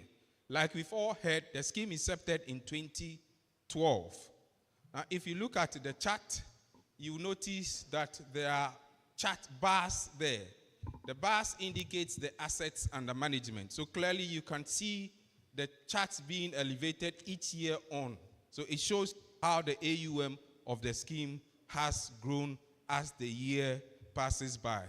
And then the green line gives us the percentage growth of the assets under management. So you could see even 2023, the scheme grew by almost 7,705%. And all the other years, you see the growth rate as seen here. In 2023, the scheme grew by about 39.30%. Now, the funds are invested in various asset classes. So this chart gives us the composition of the various assets into which the funds are invested into. So there's investment in government bonds, as already alluded to, investment in corporate bonds, investment in bank securities, equities, CIS, and the TPFA fund. Now, the TPFA fund, actually what it means is the Temporary Pension Fund account. It represents contributions from 2012 to 2016 that was transferred into the scheme. So that is what it represents. So typically when members check your statement, you would ask yourself that you are not seeing contributions from 2012 to 2016. The reason is that it is held separately in the TPFA account. When you go on retirement, what the scheme does is that your actual statement that starts somewhere from 2016 to the time of retirement is added to your TPFA fund, put together, and that is what is paid to you on your retirement. So your TPFA account is there. Like Chairman said, there are some reconciliation works that are being undertaken on their account. Once that is done, members can then have full view of their TPFA statement as well. All right. All right, so this graph shows you how the fund has also performed from 2021 to 2023. Now, the green line gives us the annual returns on a year-on-year basis. Now, what the fund has done is that it set for itself a certain benchmark return. This is part of the statement of investment policy for the scheme. What it does is that it helps the fund managers to improve on the way they turn around the funds in investment. So what the administrators or what the trustees does is to also check how the scheme is performing as against the benchmark return. And if you can see the line, you'll notice that for most of the years, the green line is above the red line. So what it means is that the scheme is actually performing better as compared to the benchmark return. If you look at 2023, for instance, close of year, the scheme performed 39.05 as against the 26.77 return at the end of the period. All right, so some information for members that are seated here. Like we mentioned, we work through certain channels, and some of the channels through which we do our engagements are actually on the slide. When you look at the last page of the annual report, the channels are all there for you. So if you want to engage the administrator through the administrator's office, you can engage us. The scheme has a secretariat in Accra and Kolebu as well. You can also engage. There's an app that you can use to also check your details. The scheme has a website, www.hsopsghana.com. On that website, there are some information even regarding this annual meeting we are having, the previous year, some pictures and some information as well. So we would encourage members to also go on the scheme website and have a view of some of the information. This is my last slide. For persons that are attending this session, because you have attended and sat through, persons will be issued certificate for participation. So we would share with you this information whilst we are getting to the tail end of the program. Please don't scan. If you scan and you leave, you have it. So I didn't intend to share it, but it's come on. We want you to fully participate. Some will be shared outside. So the online team, at a certain time, the certificates will be made available for you. We want full participation. So once you participate at a certain time, we can make it available for you to scan. When you scan, you enter your details and then an email address on the jot form. I've seen most of you started already, so it's fine. And then you can receive your certificates directly into your email. Thank you very much.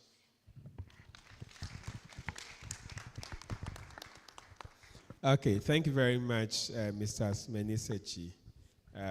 So we'll just quickly, just a few minutes, looking at the implementation plan here. Then we'll listen to the auditor when it comes to the financials for 2023. Thank you very much for this opportunity to highlight the strategy plan. Yes, I just want to assure all of you here that whatever the Ghana Stock Exchange lady, the CEO, Madam Abrahama raised, I can assure you that all of them have been incorporated into this strategy plan. I was the chair of the committee that has been work. That was today, so I can assure you. My background is in economics, and then also we all have had a lot of engagement, so almost all of them. When you read it, you some of the issues. So all of them have been addressed in that particular, in this strategic plan. Thank you very much. So to add more, what I can say is that was why we did this whole thing called environmental scanning. Madam Pep talked about it. Environmental scanning give you some level of what is going on within where you are actually operating. That is to look at your internal strength and your internal weakness. The external, and then what? And then the external threat and opportunity you could take on. And the board took a thorough view on all these things, including the stakeholders, that were taken into serious, discussions and workshops, to come out with all that. So when you look at the document, you see that clearly there are a lot of things in there, that were actually, taken through. So we use another model called the TOS matrix. That's the opposite of the the SWOT analysis. And this one enables us to do what we call the strategies. So we develop the strategy from what? The issues. We got the issues from the what? From the SWOT analysis. Because we look at our strength, we look at our weakness, we look at that. And then we develop strategies, using this TOS matrix. So you can clearly see that these are thorough work that were done by the board, and then stakeholders, in coming out with whatever. So through this TOS analysis, we went to call the balance scorecard. I don't want to be theoretical on that. These are tools that we have to use, so that we can come up with the various teams. The teams that you could see when Madam Penn presented, you could see that she talked about the teams. The major teams were what? Were finance, customers, and then what? Internal processes, and then external processes. How did we come by all these things? It came from the issues that we look at thoroughly. We did what you call group discussions for days. Came up with all those things, before, we actually came up with the teams. And then even through this balance scorecard, I can tell you we had 10 strategic teams, each of them. Then from there, we developed what you call the 4 pillars that came up with this thing that you are seeing, the 4 major pillars that we want to focus on. And each of the pillars will have their own objectives. Their own objectives that were actually taken. So when you look at implementation plan, was another level that the board had to go through with the consultant that we had. Because the idea is that most of those who have strategic plan normally end with the strategic plan. They don't go further to the implementation plan, which is the operational details. That's the back office, the office work. That the board has to go again, another meeting again. So that we came out with what we call using some tools, so that we look at all these teams, and then we develop what we call the KPIs and the targets for the next 5 years. And then through that also we were able to break all these things into the short-term to medium-term activities. Because every time there must be some activities that must be driven to drive us to where we want to go to. And the board had to sit in. I remember when we went to the second meeting, camped, most of the board guys were stressed out, and then all that. So then also we use this called the Gantt chart approach, where on each period of time, where we are, and then all that, so that at least we can have some level of monitoring and then ensuring that the things are being done. So like I said, example of this finance, you can see that I remember Madam Pep presented it called to increase financial income. How did that whole pillar was tackled? You could see if you go to the KPIs, for example, the initiative there is to invest in external investment locally and internationally. And you see what the woman presented, isn't it? Yes, we were lacking in that. And we've taken care of that in our strategic plan. Because we have to do that. Because if we don't do that, in the next future, we can't survive like she said. We have taken care of all those things.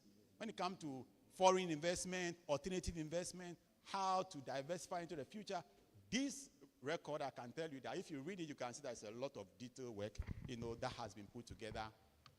And this is the last slide to tell you before my conclusion, to say that this is another, what we call, after you have done all those things, you have to assign responsibilities, accountable, and then consult and inform.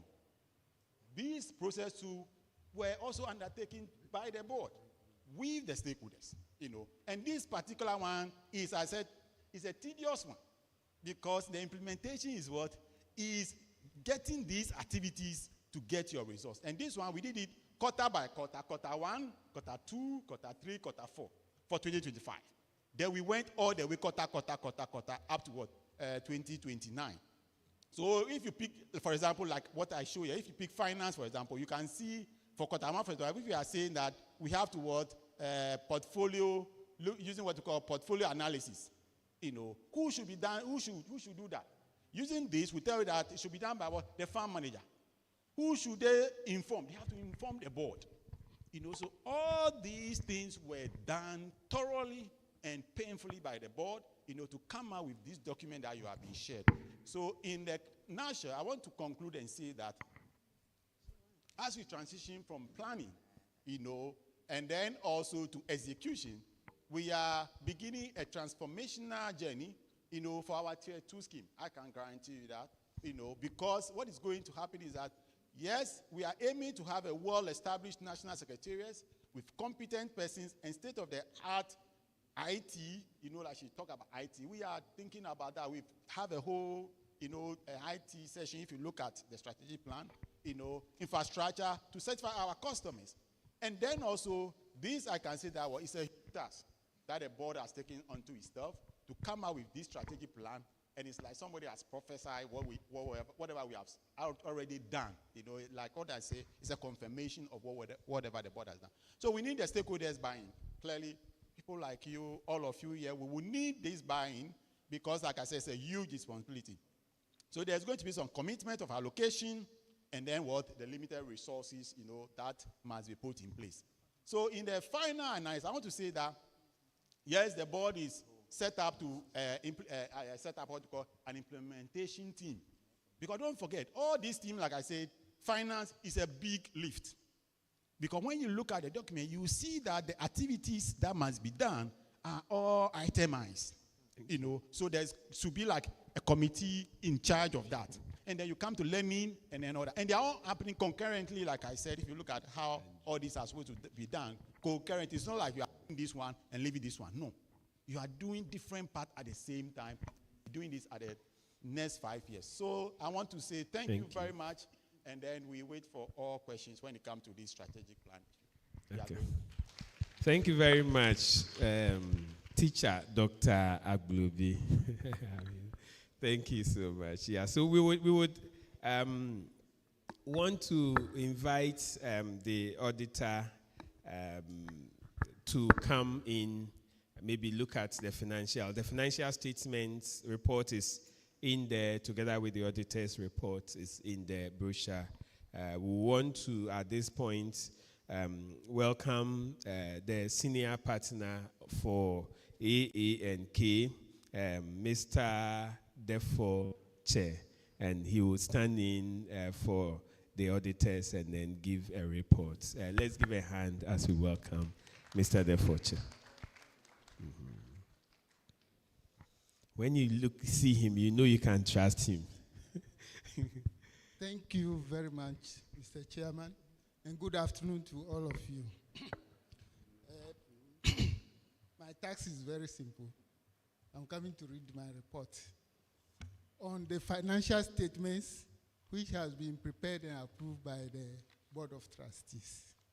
So, indulge me briefly to read what we have on the financial statement.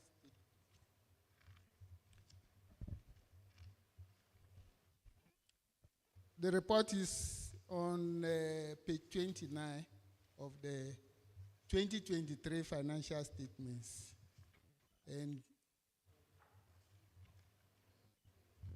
I'm presenting it by reading it in detail. Independent auditors report to members of the Health Sector Occupational Pension Scheme. Opinion.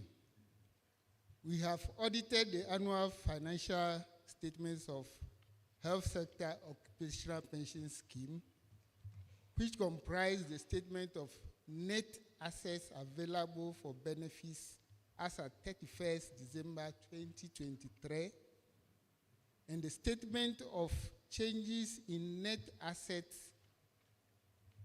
available for benefits statement. For benefits, statement of movement in the net assets available for benefits, a statement of cash flows for the year then ended, and a summary of the significant accounting policies and other explanatory information as set out on pages 17 to 35. In our opinion, the financial statements present fairly, in all material respects, the financial position of the health sector occupational pension scheme as at 31st December 2023, and of its financial performance and cash flows for the year then ended, in accordance with international financial reporting standards and in the manner required by the National Pensions Act 2008 and the Occupational and Personal Pension General Regulations 2011 LI 1990. Basis for opinion. We conducted our audit in accordance with international standards on auditing. Our responsibilities under those standards are further described in the auditor's responsibility for the audit of the financial statements section of our report.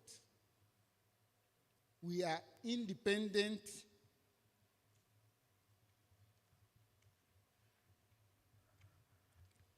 of the scheme in accordance with International Ethics Standards Board for Accountants, Code of Ethics for Professional Accountants,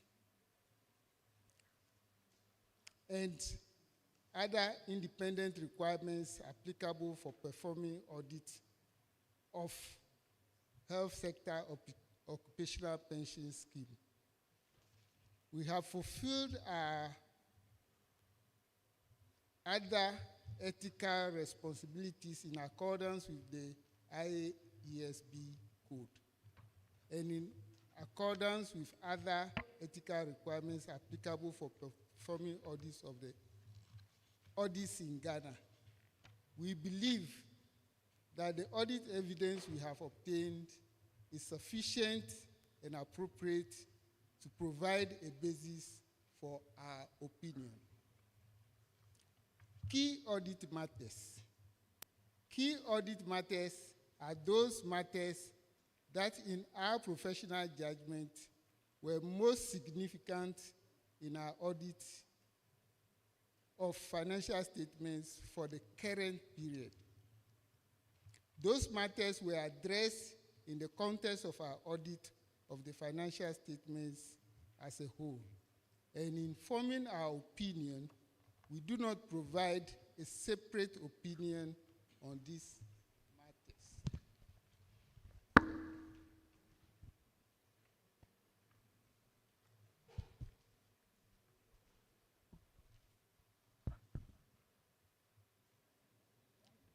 Key audit matters. Valuation of investments. Financial assets held at amortized cost formed about 73.91% of the scheme's total asset balance. These investments are held at a business model in return for contractual cash flows over the period.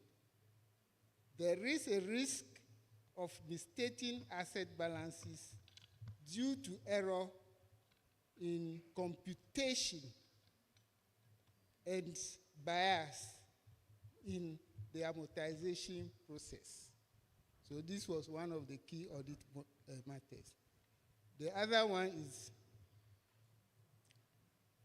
this is indicated in Note 3,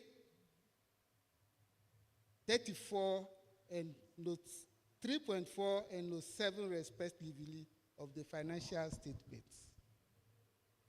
We assess the design and operating effectiveness of internal controls on investment assets recorded for the year. We received the underlying information and records used in the computation of the asset balance recorded and traced them to the source documents for accuracy of data input. We recomputed the investment valuation and the related interest balances recorded for accuracy. We reviewed the appropriateness of authorization and approval of the financial assets held at amortized cost. Balances recorded and reported for the year. We checked for the effectiveness in the notes to the financial statements in accordance with IAS 1. Other information. The trustees are responsible for other information. The other information comprise the trustees' report as required by the National Pensions Act 208 and the Occupational Pension Scheme General Regulations 2011. The other information does not include the financial statements and our auditor's report. Our opinion on the financial statements does not cover the other information, and we do not express an audit opinion or any form of assurance conclusion thereon. Mr. Defoche, did you want to read everything? Oh. Okay. Okay, I'll summarize it. Okay. I thought AGM will usually read everything. Thank you so much. Then we have the responsibilities of the Board of Trustees for the financial statements. As I said earlier on, the Board of Trustees are responsible for the preparation of the financial statements. And the auditor's responsibility for the auditor's financial statements is that our objective is to obtain reasonable assurance about whether the financial statements as a whole are free from material misstatements, whether due to fraud or error, and to issue an auditor's report that includes our opinion. We've given our opinion already at the beginning of the report.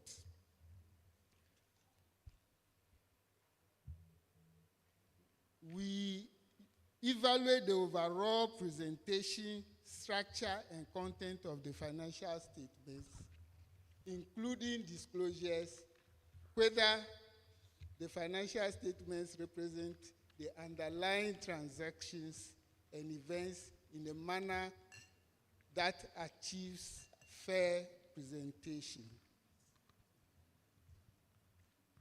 We report on other legal and regulatory requirements. And these, as I said, comprise the scheme regulations and the records. The scheme has complied with the requirements specified in the NPRA guidelines, section 35 of the regulations, with respect to prohibited investment practices and the guidelines on investment of pension funds. The partner on this audit was myself, John Defoche. Thank you very much. Thank you very, very much. Okay. So So thank you very much. He has presented their opinion as well as the things that went into that opinion. The report itself is from page 33 to page, if you look at the brochure, up to page 50, and then page 51 looks at the financial risk management objectives and the policies involved. So we have all of that documented here. We want to open the floor for questions. There are a few online questions we'll look at, but we'll start with those who are here with us now. We want to open the floor for questions. If you have any questions bothering you, you want clarity on anything, especially on the financials or other things relating to the scheme, this is the right time. We'll take about 2 or 3 questions, we'll address them, and then, so we can start from here. There are 2 on the 3rd row on my right. We will take it. Thank you so much, Chairman and the panel. I'm Joseph Krampa, the National PRO for the Ghana Registered Nurses and Midwife Association. I'm standing on behalf of our senior nurses who are about retiring.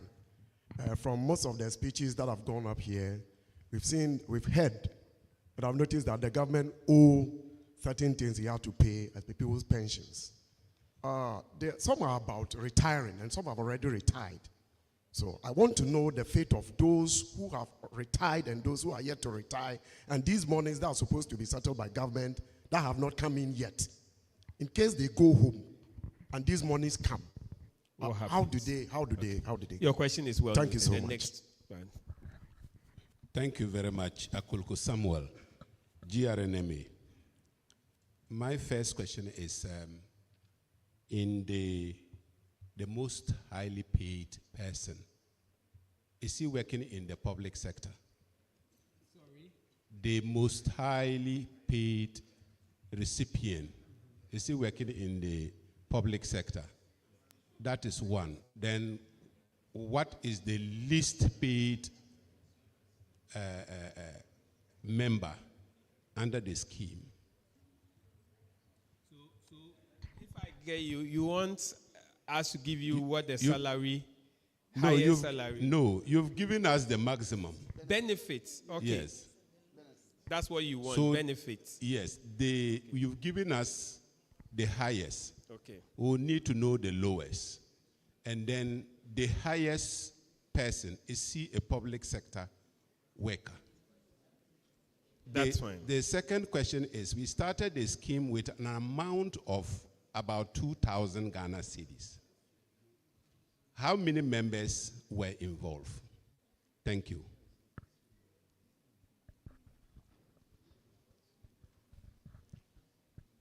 Thank you, Chair. I'm Dr. Cephas Kofi Akoto, General Secretary for Medical Lab Professional Workers Union. My question is about colleagues who are changing jobs. We have people leaving the country to seek greener pastures outside. Some are also switching jobs from even the health sector to other sectors. What happens to the contributions of these people who leave the health sector? Thank you. Thank you. We take, yes, are there any, those on my right, are there any more questions? Are there any more questions? Okay.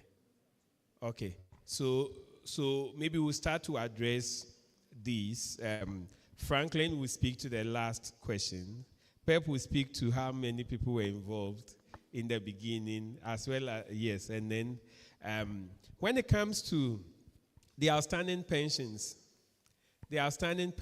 as you are, as we mentioned, as we all are aware, really, we have had funds outstanding for close to, in fact, a little over a year. Fortunately, after a lot of engagement, government has paid up to March 2024. And that we received it recently. And so you realize that if you retired any time from about September last year to March 2024, we wouldn't have paid you your full pensions.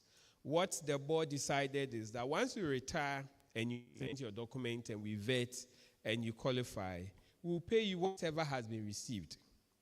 Then we'll wait till we receive your last contribution. And so let's say if you retired in September 2023, for instance, we have just received your last contribution. So once we receive it, whatever the new receipts had come in from the time we paid you off until the last contribution came, we would pay that to you as well as a second, additional benefit, together with whatever interest has accrued over that period. So that has been the approach we are using till now. Thank you. I think that answers your part. Okay. So you can talk about those changing jobs.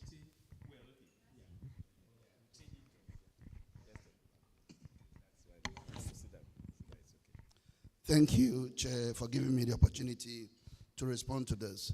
Yes, Dr. Cephas, changing jobs. If somebody changes jobs or moves from the sector, because it is an employer-sponsored, if the person moves from health sector, he can go to any other sector and work there. You can decide that you want to leave this money here, let it grow here until you retire, then you come for it. Or you can decide to port it. We call it porting. You can port it to the new scheme or wherever you'll be working, and then you will continue. So it's a continuity. You can decide to leave it here, or you can decide to take it to wherever you are going. If you are traveling outside the country, is it permanent immigration or you will come back? If you will come back, the money will still be there until you satisfy any of the exiting criteria, then you can get the money.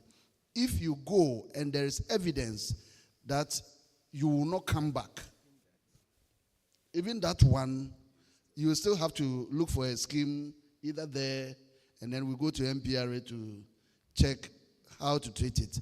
But the most important thing is you are coming back, and then when you are either 60 years or 55 and you want to take your money.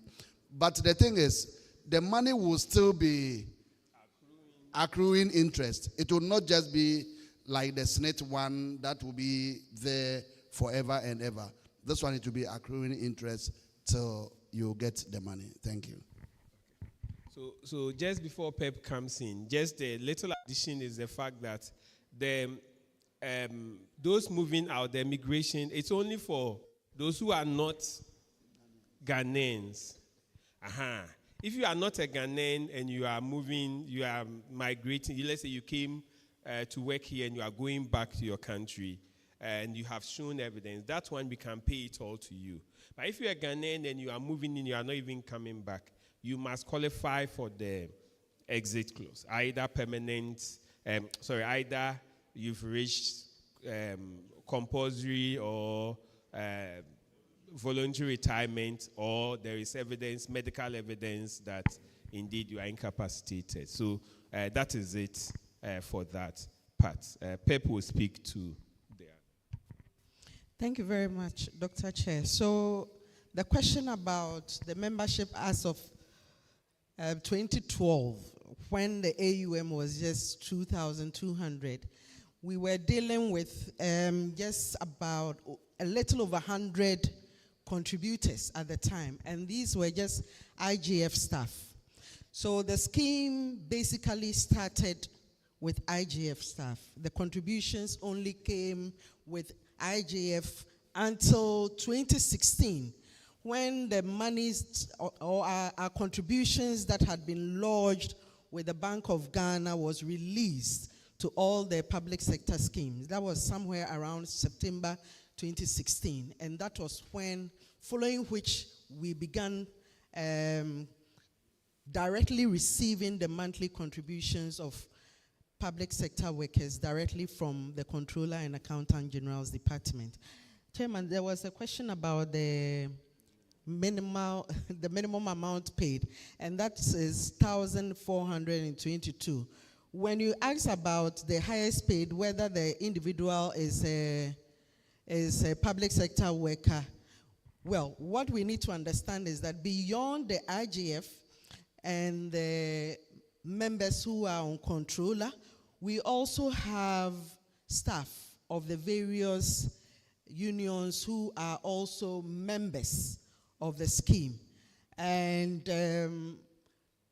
the dynamics is such that any of these persons could be the recipient of the highest amount paid.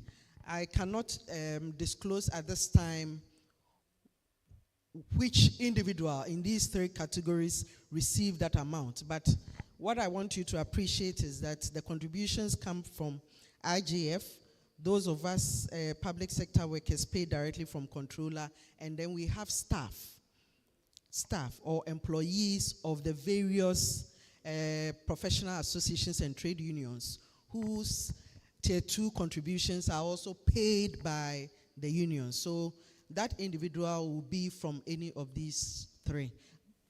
But we all know that the answer is there. Good. Page what?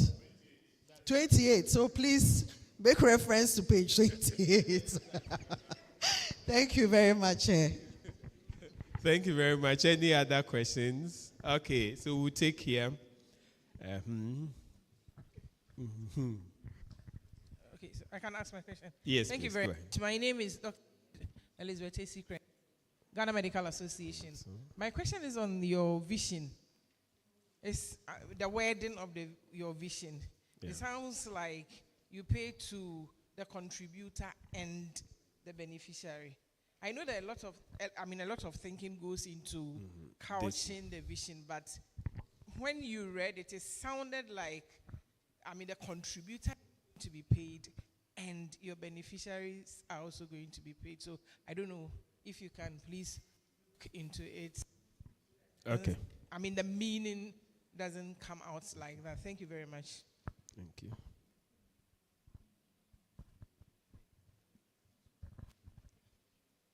Hello. Yes. Thank you very much. The report that we are Your discussing. name, please. My name is Godwin Juki. Okay. From Health Service Workers Union. The report we are discussing, I can see that the auditor didn't sign the report. And the chairman of the board also didn't sign the portion. I want to know the reason, because this is an important document that we can make a reference to. Yeah, so signing of the report. So that's noted. Yeah. And the strategic plan, I think the point 4, where the word customers was used. I was of the view that maybe if it is the contributors, because it's like maybe the customer is like maybe there is a company somewhere and the other, but if it is contributors, You suggest we look at contributors instead of customers. I think it will be better. Yes, any other questions? Okay, we'll take that. We'll take the one at the front here and then we will address them. Yeah. And maybe one more round. My name is Collins Kese from Pantown Hospital. So your name is? Collins Kese. Okay. Yeah.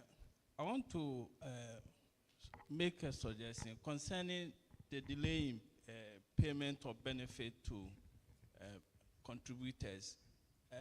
I'm of the view that if somebody has contributed and gone on retirement and the person has to wait for a number of months before he receives the benefit, the waiting period is, I think, in my opinion, is quite long.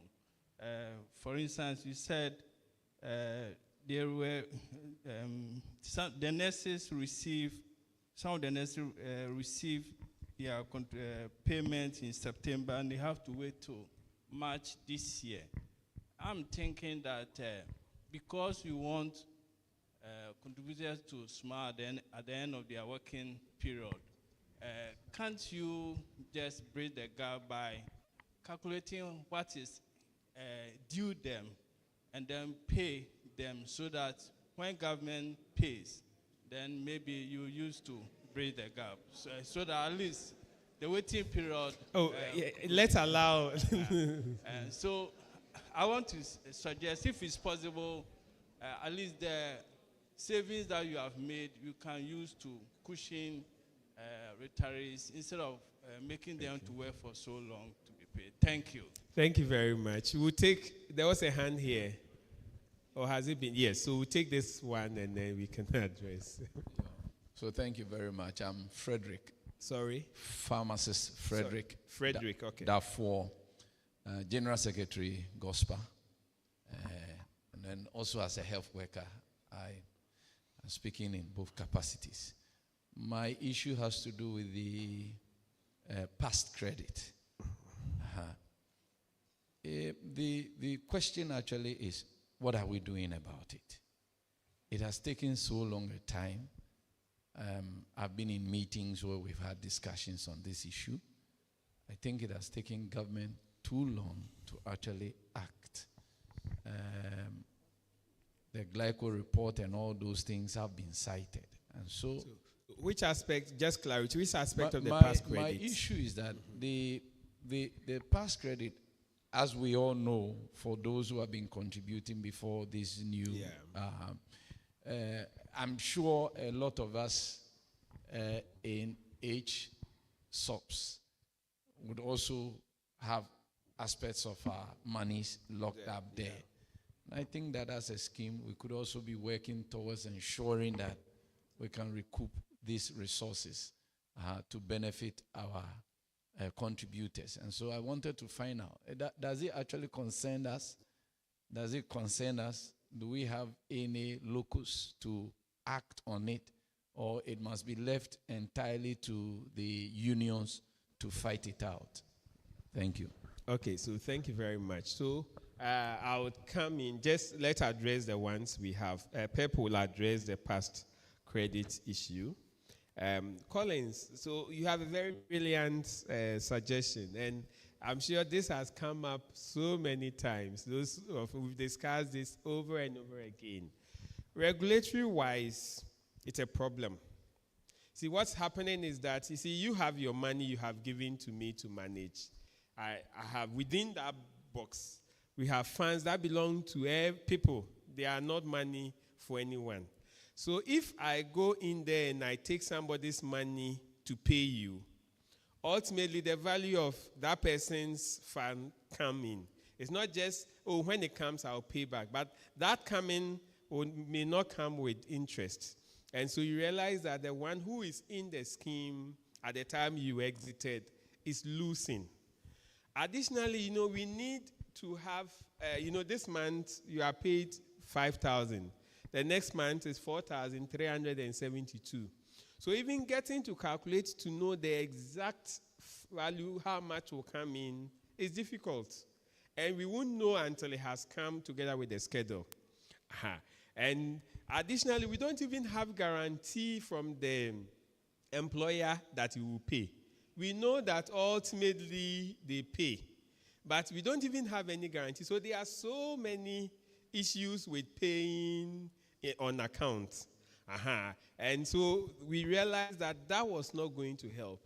But the consolation we have here is that once you apply, let's say you applied in September, we are not waiting till today before we pay you. You would have probably been with us from 2016 till or even earlier, let's say from 2010, all the way till you retired September last year.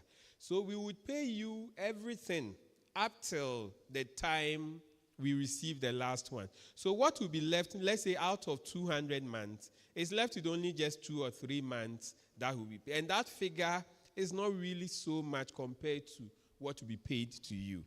So as much as we want to pay, there are regulatory issues as well. And we want to do it just once, because having to process and pay twice is a lot of work. It involves so much, but we don't have so much of a choice but to use the current scenario. The issue about the contributor and beneficiaries in the vision, Dr. Krentel, we've taken note. We will look at it. But what we really mean to say is either contributor or the beneficiary. We will read through and see if it means really looking at it, we can look at it. The bit about the signature, the original document has been signed. NPRA we have submitted it to NPRA. NPRA has approved, brought their comments, we have responded. So as it stands now, clearly has been signed. When this went to press, I think it was an oversight. That portion should have been added as well, signed. What's happening is that we would put the original document on the website, and then you can have access to it. It's been signed and documented. The auditor himself has spoken to it that this is the same document we are talking about. Thank you. Thank you, Chair, for this. Let me tackle the issue about the customer. Please, if you can go with me to page 89 down, you can see some of under the implementation, under the strategic plan, you can see that when you look at that, under the customer perspective objective, you can see that we are talking about stakeholder engagement, some of the activities under it. So what I want to say is that, those things came up during the board deliberation on this, but we felt that the best thing is that rather than using members, you are limiting, because you have internal and external customers. It's much better to use this term than going to use members. Because if you look at that, that's why I'm pointing you to this. If you look from 89 downwards, you can clearly see how the whole thing is looked at. So it's much broader than a member. Thank you very much. Then also, okay, Chairman, let me. You want to respond to it? There are something I wanted to add, but because you would say we'll look into it, or should I still speak? Yeah, the contribution, the vision, and then yes, okay. So PEP is going to address that. So just before she addresses the issue about the past credit, when we talk about customers, we are not only referring to members. It's much, much broader, including all the other people he listed. That's why we are using customers, not just the members. Thank you. Thank you very much, Chair. So the issue about past credits, comrade, we've been in this fight for a very long time. I understand the sentiments that you are sharing here. The truth of the matter is, in all the engagements that we have had with SNIT, although they have given us indication that there's a way they calculate, or they are calculating the past credits, it continues to be a challenge, because what they pay out continues to be very low amounts. What we have pushed for at the level of a forum, in terms of the unions that make forum and all of that, we have said that, okay, we are seeing the way you are paying out, we are having difficulties. Why don't you give us all the money? Let it come into the public sector schemes, and then we manage it ourselves in terms of decisions related to investment.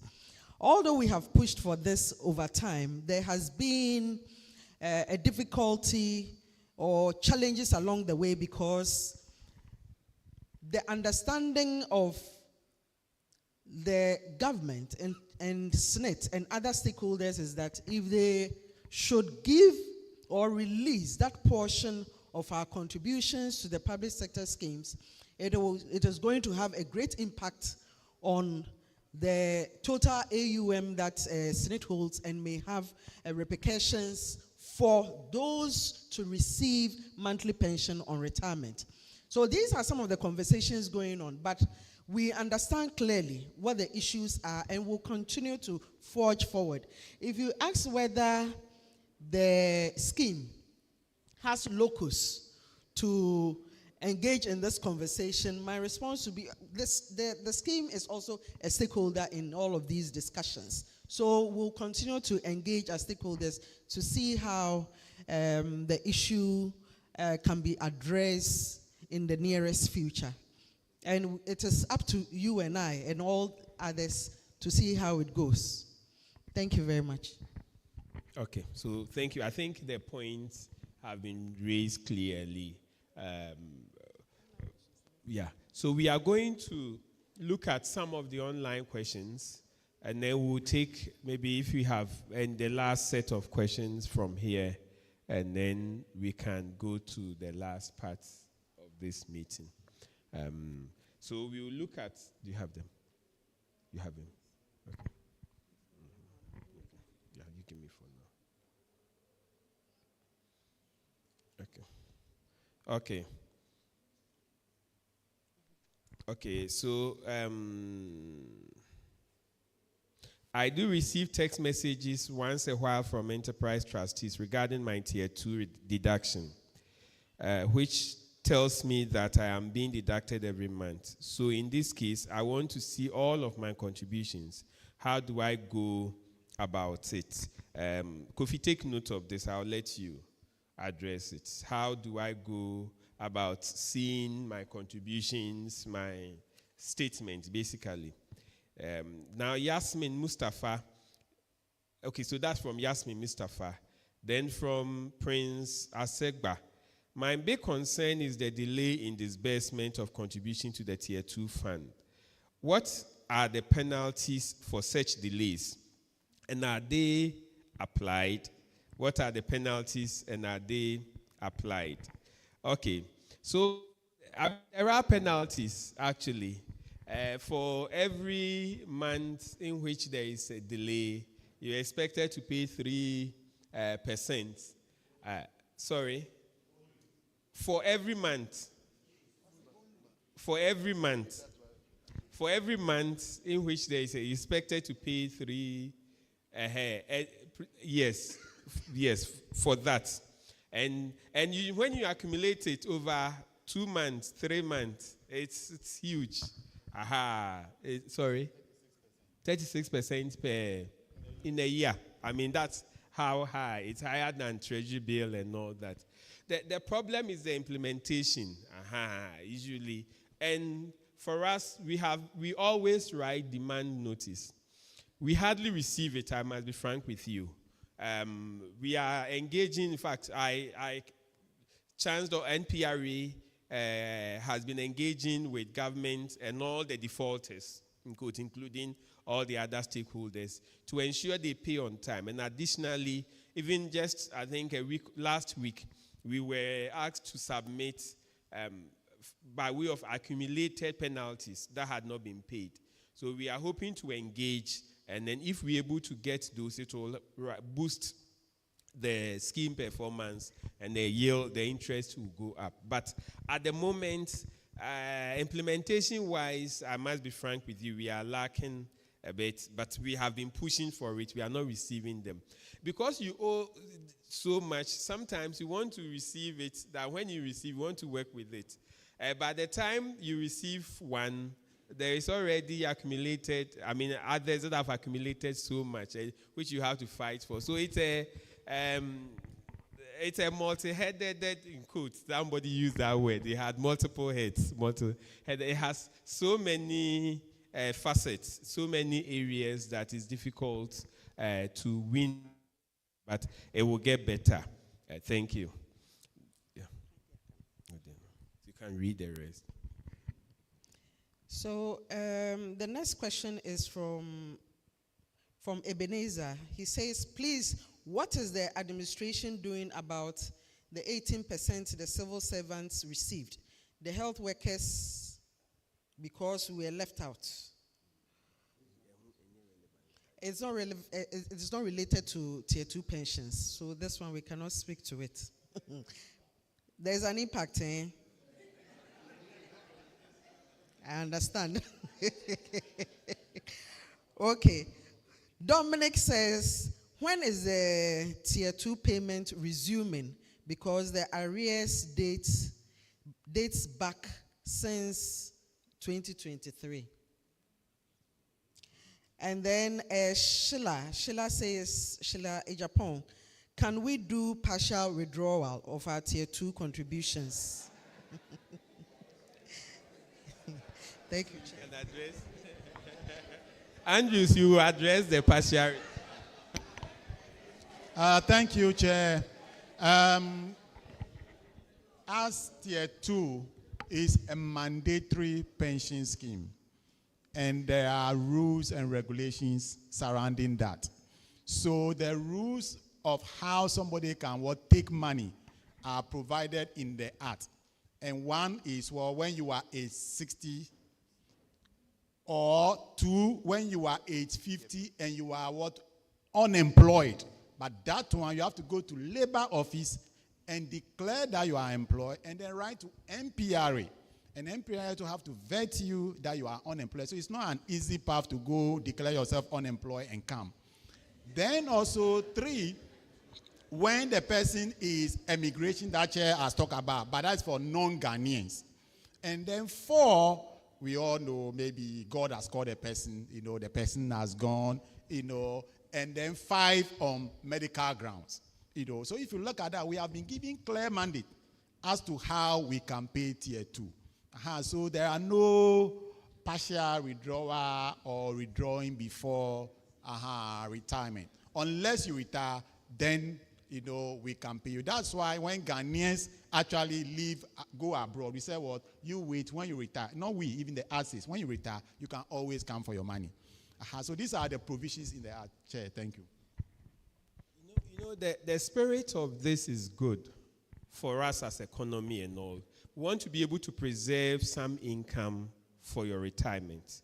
If we allow people to spend all of their retirement now, when they retire, there will be problems. And so the spirit is good. We know that its implementation and all have its own issues, but we'll try and then improve as much as possible and do better. Thank you.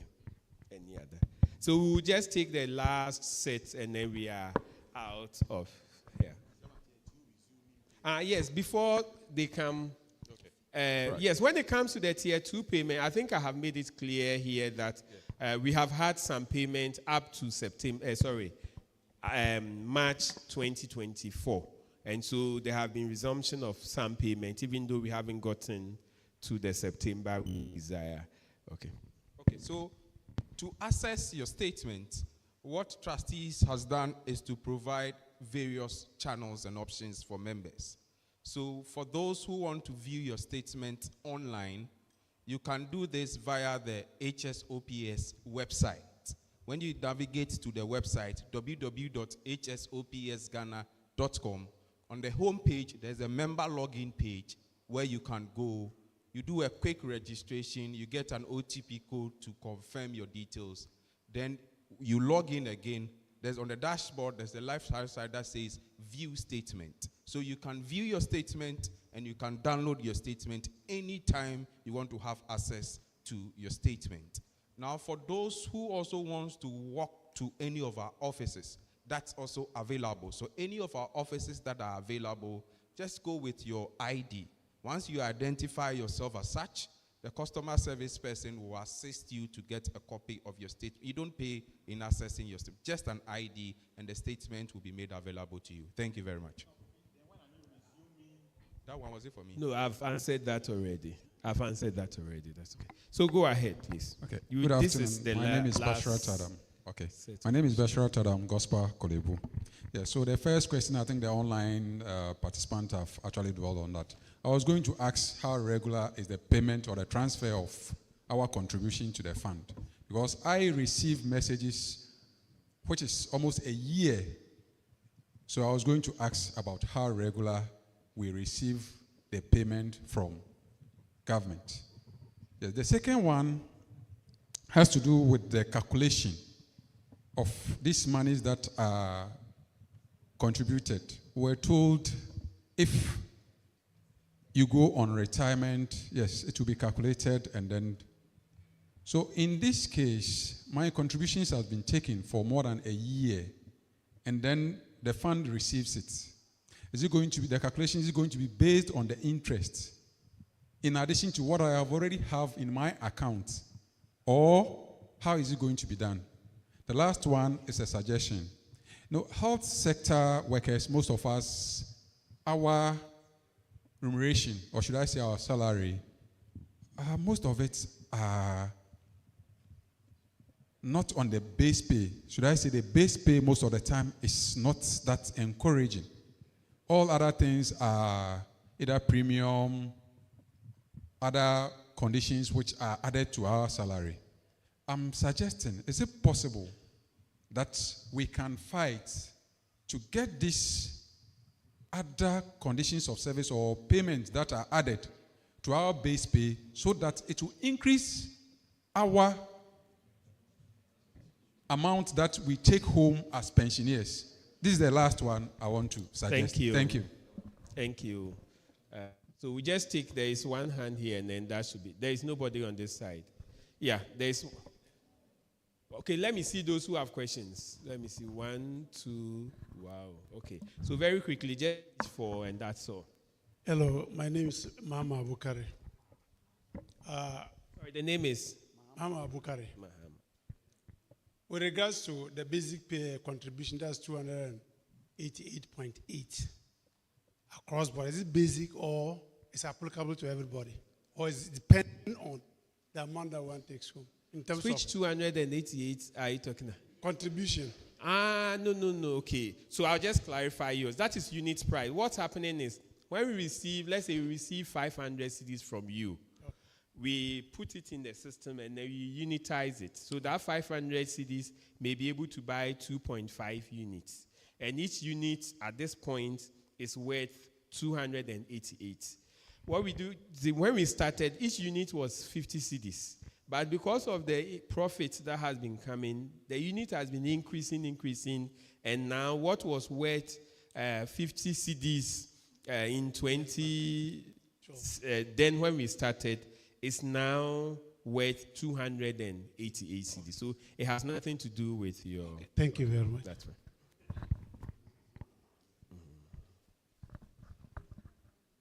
Thank you very much. I'm Wisdom Wodamidegwe, Ghana Registered Nurses and Midwives Association.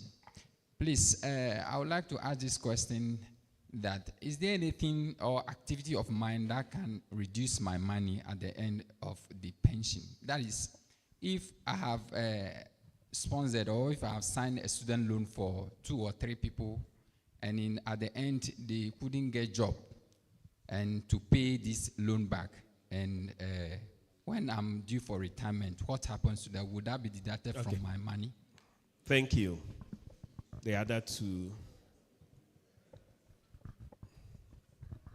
Okay, thank you for the opportunity. My name is Dixon Kwekwanponsa. I'm a member of GRMB and I work with Mana Mission Hospital at Pishi. So my first question is about our colleagues who travel. Let's say I've traveled outside the country and I still want to be a member of the Tier 2. Is there any opportunity for me to continue payment? And also about the statements. Senate is doing something that maybe if our Tier 2 manages to emulate that, it will be nice. That is, periodically they send us statements for our contribution. So I don't know if that one too can be emulated from Senate. And also, I saw the number of branches you have in various regions, and I think it's not covered nationwide. So I don't know if there are steps being made to make sure that at least every region has branches for the HSOPS. Then I personally feel there is low sensitization on the Tier 2 payment because when staffs are newly posted, especially me, I am a GRMA executive at my facility, they rather come to us and ask questions about the Tier 2.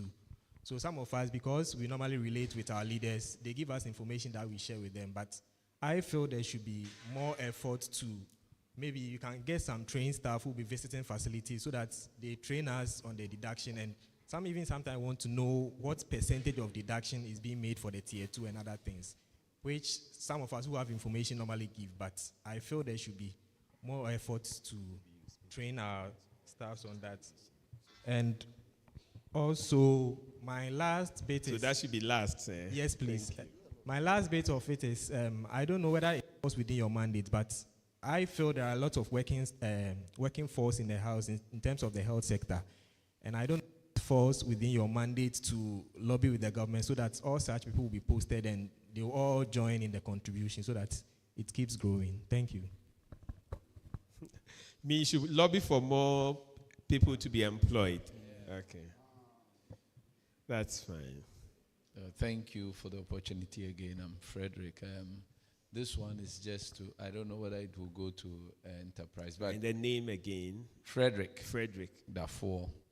With the use of is it the CSSD code or, yeah? USSD code, thank you very much. When we came here today, I decided to try that one. I followed along the line. I get to a point, it takes me back to a certain point. I will go through and it's just the same cycle. I never get to the end there. And so I just want to ask if that thing can actually be looked at, because I've been having difficulty accessing my statements for some time now. Okay. Let me explore that a bit more. If you say, apart from the USSD, have you used any other channel and you've had difficulty? And what kind of difficulties are we talking about here? I think I did this thing a long time ago before the app actually came. Fortunately for me, I usually save my usernames and passwords so that anytime I just punch it in, depending on where I go, I can always get mine.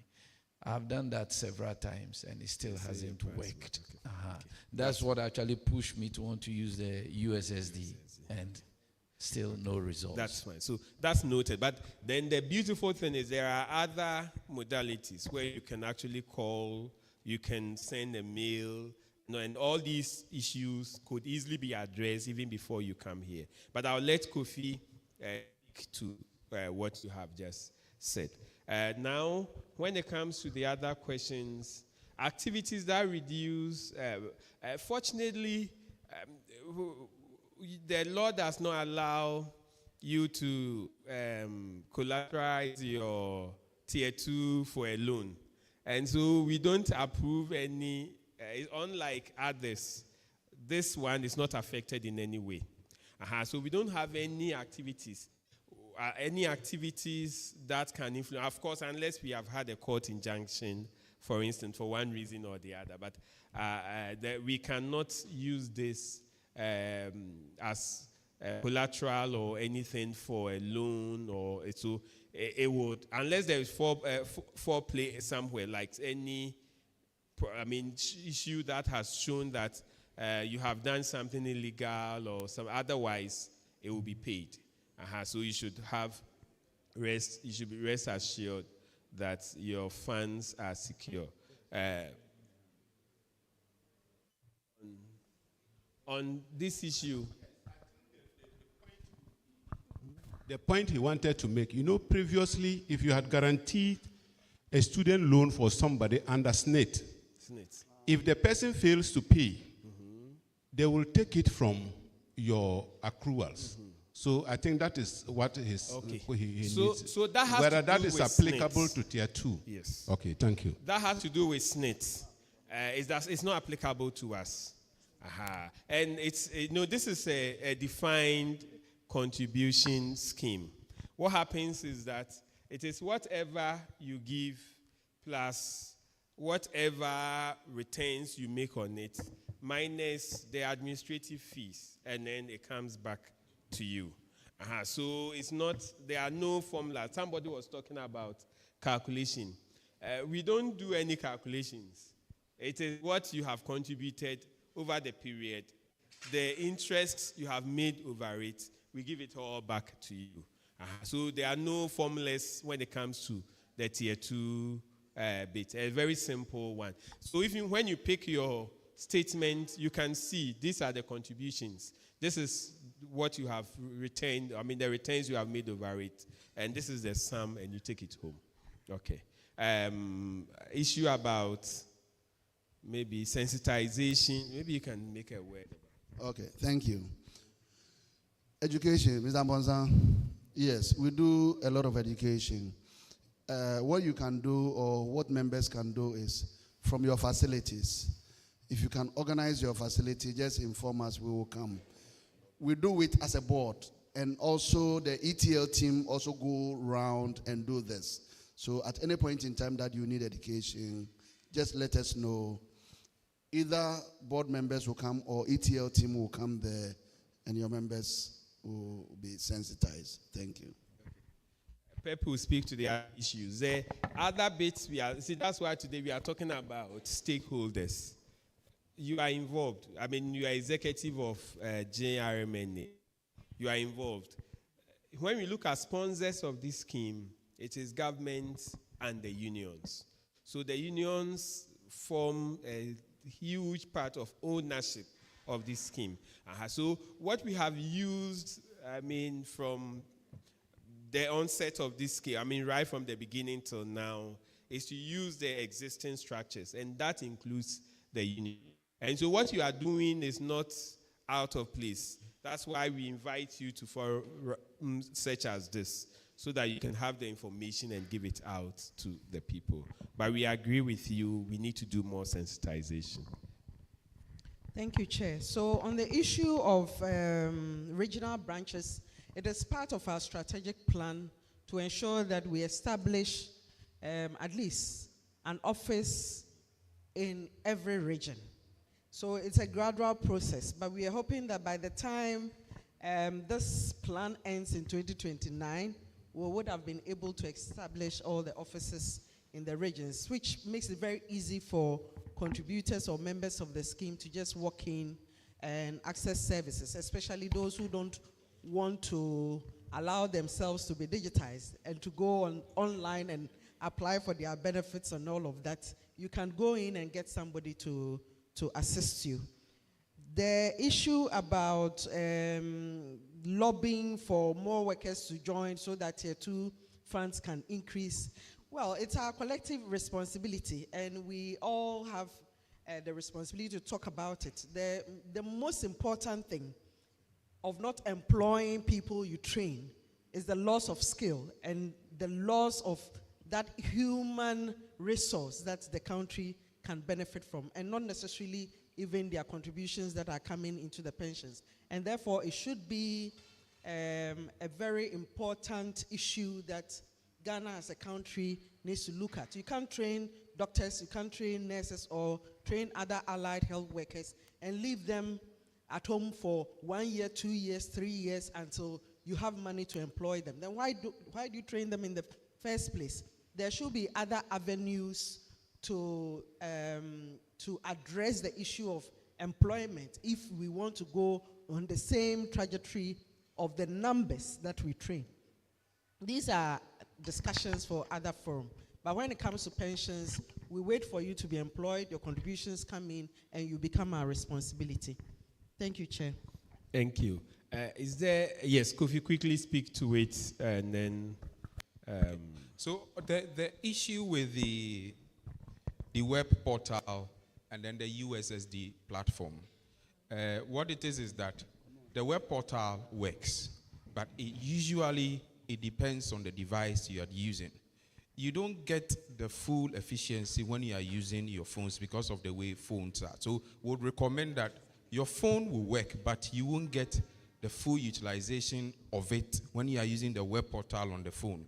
We advise that you use your computers to use it when you are working on the web portal. The USSD, as you mentioned, I think we've checked there and there are some delayed responses. What we've done today is that usually when we have such forums, we have teams at the back of the buildings that are sitting available. So those who have any specific concerns, we have a team back there. When we are done with the session, you can go directly with them. We'll take the specific issues you are having with any of the applications, and then we'll get back to you with resolution. Thank you very much. Okay, so there's just one more concern will be addressed, and then... Okay. I can't remember the name, but there was a question on the base pay, the fact that it is so low, we receive other emoluments. Why can't it all be consolidated so that our pension contribution can go up? These are conversations that are ongoing. We haven't gotten there yet as a country, but it's one thing that trade unions in Ghana have been pushing for, so that it allows us to contribute more to our pensions. Because if you look at even the current situation, the amount that goes to Tier 1 or the percentage that goes to tier 1 goes to tier 2. If you look at the growth with tier 2 funds, if we were having more contribution in this space, we'll be sure that we'll be going home smiling more than even those that are retiring today will be doing. So let's continue to fight on as trade union leaders, as organized labor, as stakeholders, and see whether we can actually get there. Thank you. Quickly, a brief remark from ETL. Thank you. So this is just an advice. Until we get there, I'll suggest that you set up a personal pension account. I knew that was coming. Thank you very much, sir. Because it is important that the 3-tier pension scheme don't allow the 3rd tier to go to waste. So much as we have your tier 2 funds, the most important thing is that, as you're saying, if you get an allowance, you get anything else, set up a personal pension account. It's very easy to do. *714 *333#. Set it up yourself. You can do Momo, you can do whatever. What she's talking about, don't forget, by the time you're going on retirement, you would then be able to take out from this 3rd tier as well until it is formally set up. So don't take all your allowances that you are getting when you go on trips, divide it into 2. One is my reggae account, the other one is my other personal account, and use that. Thank you. Thank you so much. So I think this should be. Okay, thank you very much for the opportunity. My name is David Sam from GRNMA. There's a quick one. When you go to the HSOPS website and you register, there is a member certificate that you download. I know a lot of us have not been to the website and then we don't have that. I want to know the benefit of that. Will it come to a time that maybe a deceased member's relative will need that certificate to be able to make claims, or we need that certificate personally to take our claims at the end of service or anything? If we can have more education on the benefit of downloading and keeping your member certificate from the website. Oh, okay. So you don't necessarily need the certificate to make claim. The certificate is to help you identify yourself that you're a member of this scheme. To be able to make a claim, we have requirements. And once you get there, we would give it to you. You would have to present your letter from your employer, Ghana card or what, and then we go through ID card. We go through, once you can tick all the boxes, but you don't need that to make a claim in here. I think we've had a very full discussion on this. We want to, at this point, see if we can adopt the report, the financial report. We have gone through it. The auditor has presented their opinion on the financials, and we have looked at all the other parts. We have addressed your question. So if at this point you agree, so this session will be limited to those of us who are here, members and are here. As representatives, we try to have representatives of all the various sectors. If you agree that this annual report be accepted as the working annual report for HSOPS for the year 2023, say aye. If you do not, say no. Okay, so the ayes have it. So the ayes have it. Okay, so it is fully adopted.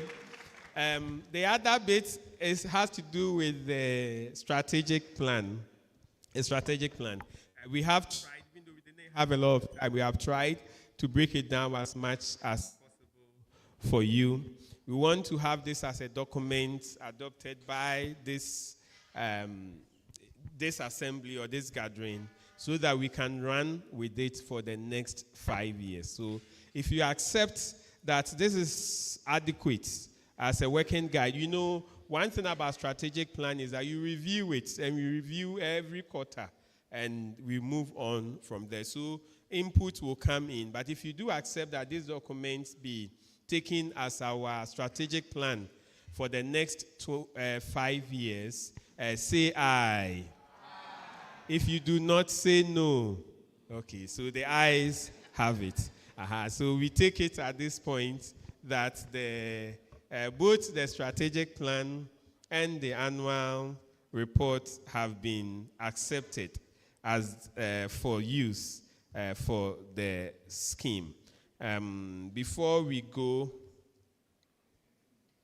okay,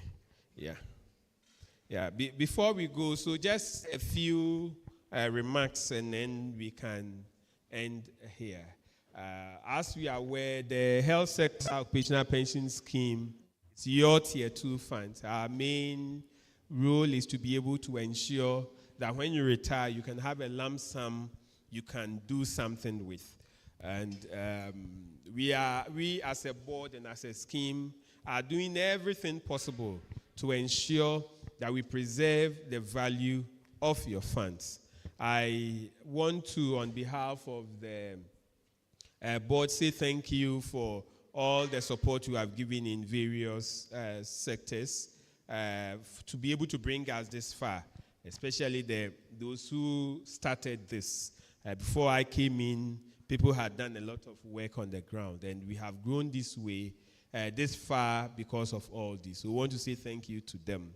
And want to assure you, we have a lot, our brother Justice is here, and all the others who have made contributions to ensuring that we have all come this far.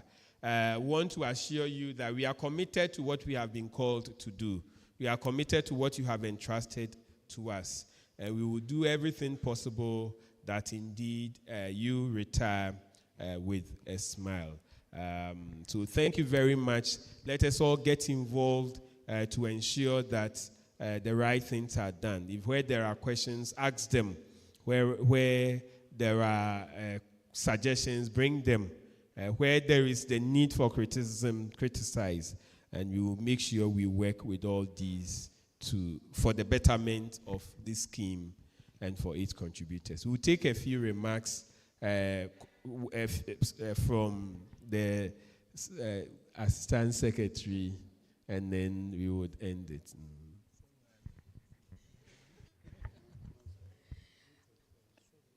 Good afternoon, everybody.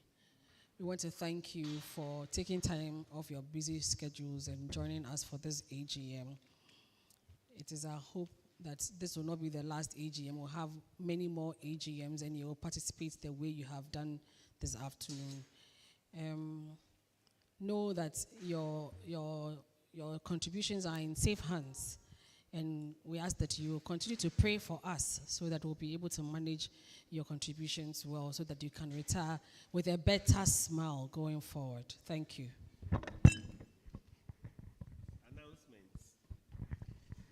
So, lunch is packed, and once we leave here, you can have your pack, and then off we go. We want to thank all the institutions, just like my sister said, and we really, really appreciate your coming here. If you did not get a copy of the strategic plan or the annual report, let our officers at the table know, and they will give you copies. But all the souvenirs were also put in the bags that we're giving you, so I'm sure once you fully went through the process of registration, you would have received all the souvenirs that were earmarked for participants at this AGM. We look forward to seeing all of you at the next AGM. Thank you. Thank you very much. Yes, so we have, the certificate of attendance you can use. Once you have, once you fill the form and then you scan, you will get your certificate of attendance in your email. You can download, and whatever you choose to do with it, you can do with it. Yeah, this is all part of the digitization agenda. I want to take a very final closing prayer from Mr. Solomon Osei-Jama. I think we've sat for a very long time, so I'll humbly ask all of us to rise as we pray. Our dear God and Father, we thank you and bless you for how far you have brought us. We thank you for a very successful AGM. And Father, even as we depart, we pray, O God, that you guide our steps, that we shall get to our destination safe and sound. We also pray for the scheme. We pray, O God, that this scheme, O God, will grow from strength to strength, that every health worker in this country, when it is time for them to retire, will retire with smiles. This is our prayer in the mighty name of Jesus Christ. Amen. God bless you all. God bless you all. Thank you so much. Thank you to all those who join online. We'll see you another time. Bye. Hello, I'm a health worker in Ghana. As a public health worker, each month, 5% of your base salary is paid as your Tier 2 contribution to the Health Sector Occupational Pension Scheme, ASOPS. ASOPS is the Tier 2 pension scheme. Here are codes for the certificate. But do you can know locate how one much outside as well. So if you are trying Our here and you are contributions struggling, up to date. once you go Let me outside, show you how you can the access codes are there. and You check can your scan statements for your at home certificate. anytime Thank you and very anywhere. much and thanks for coming. Using a phone, you can check your contribution summary statement via the USSD code *714 *333#. Follow the steps below. 1. Dial *714 *333# on your phone. 2. Members select option 2 for My Accounts. 3. Enter PIN or 0 to create a new PIN. 4. Enter 1 to use your current phone number if it is linked to your account, or enter another phone number. 5. Enter your date of birth, day, month, year. 6. Enter a 4-digit PIN. 7. Enter 1 to use current phone number. 8. Select member ID. 9. Select 2 for account information. How to log into member online portal. Step 1. Log on to www.asopsghana.com. 2. Click member login. 3. Click register. 4. Enter required details. 5. Click register now. 6. Keep your password generated as you would need it. 7. An activation code will be sent to the provided cell phone number. Make sure it matches what is in our database. 8. Enter the code you receive on the phone and click activate. Once your account is activated, you will be redirected to the login page where you will key in your cell phone number and the password.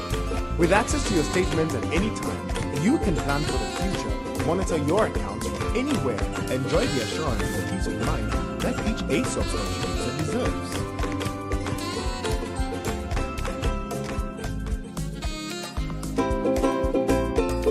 Hi, I'm a nurse and a public sector health worker in Ghana. All public health workers in Ghana are qualified to be part of ASOPS. Ask your employer or check the ASOPS website to confirm.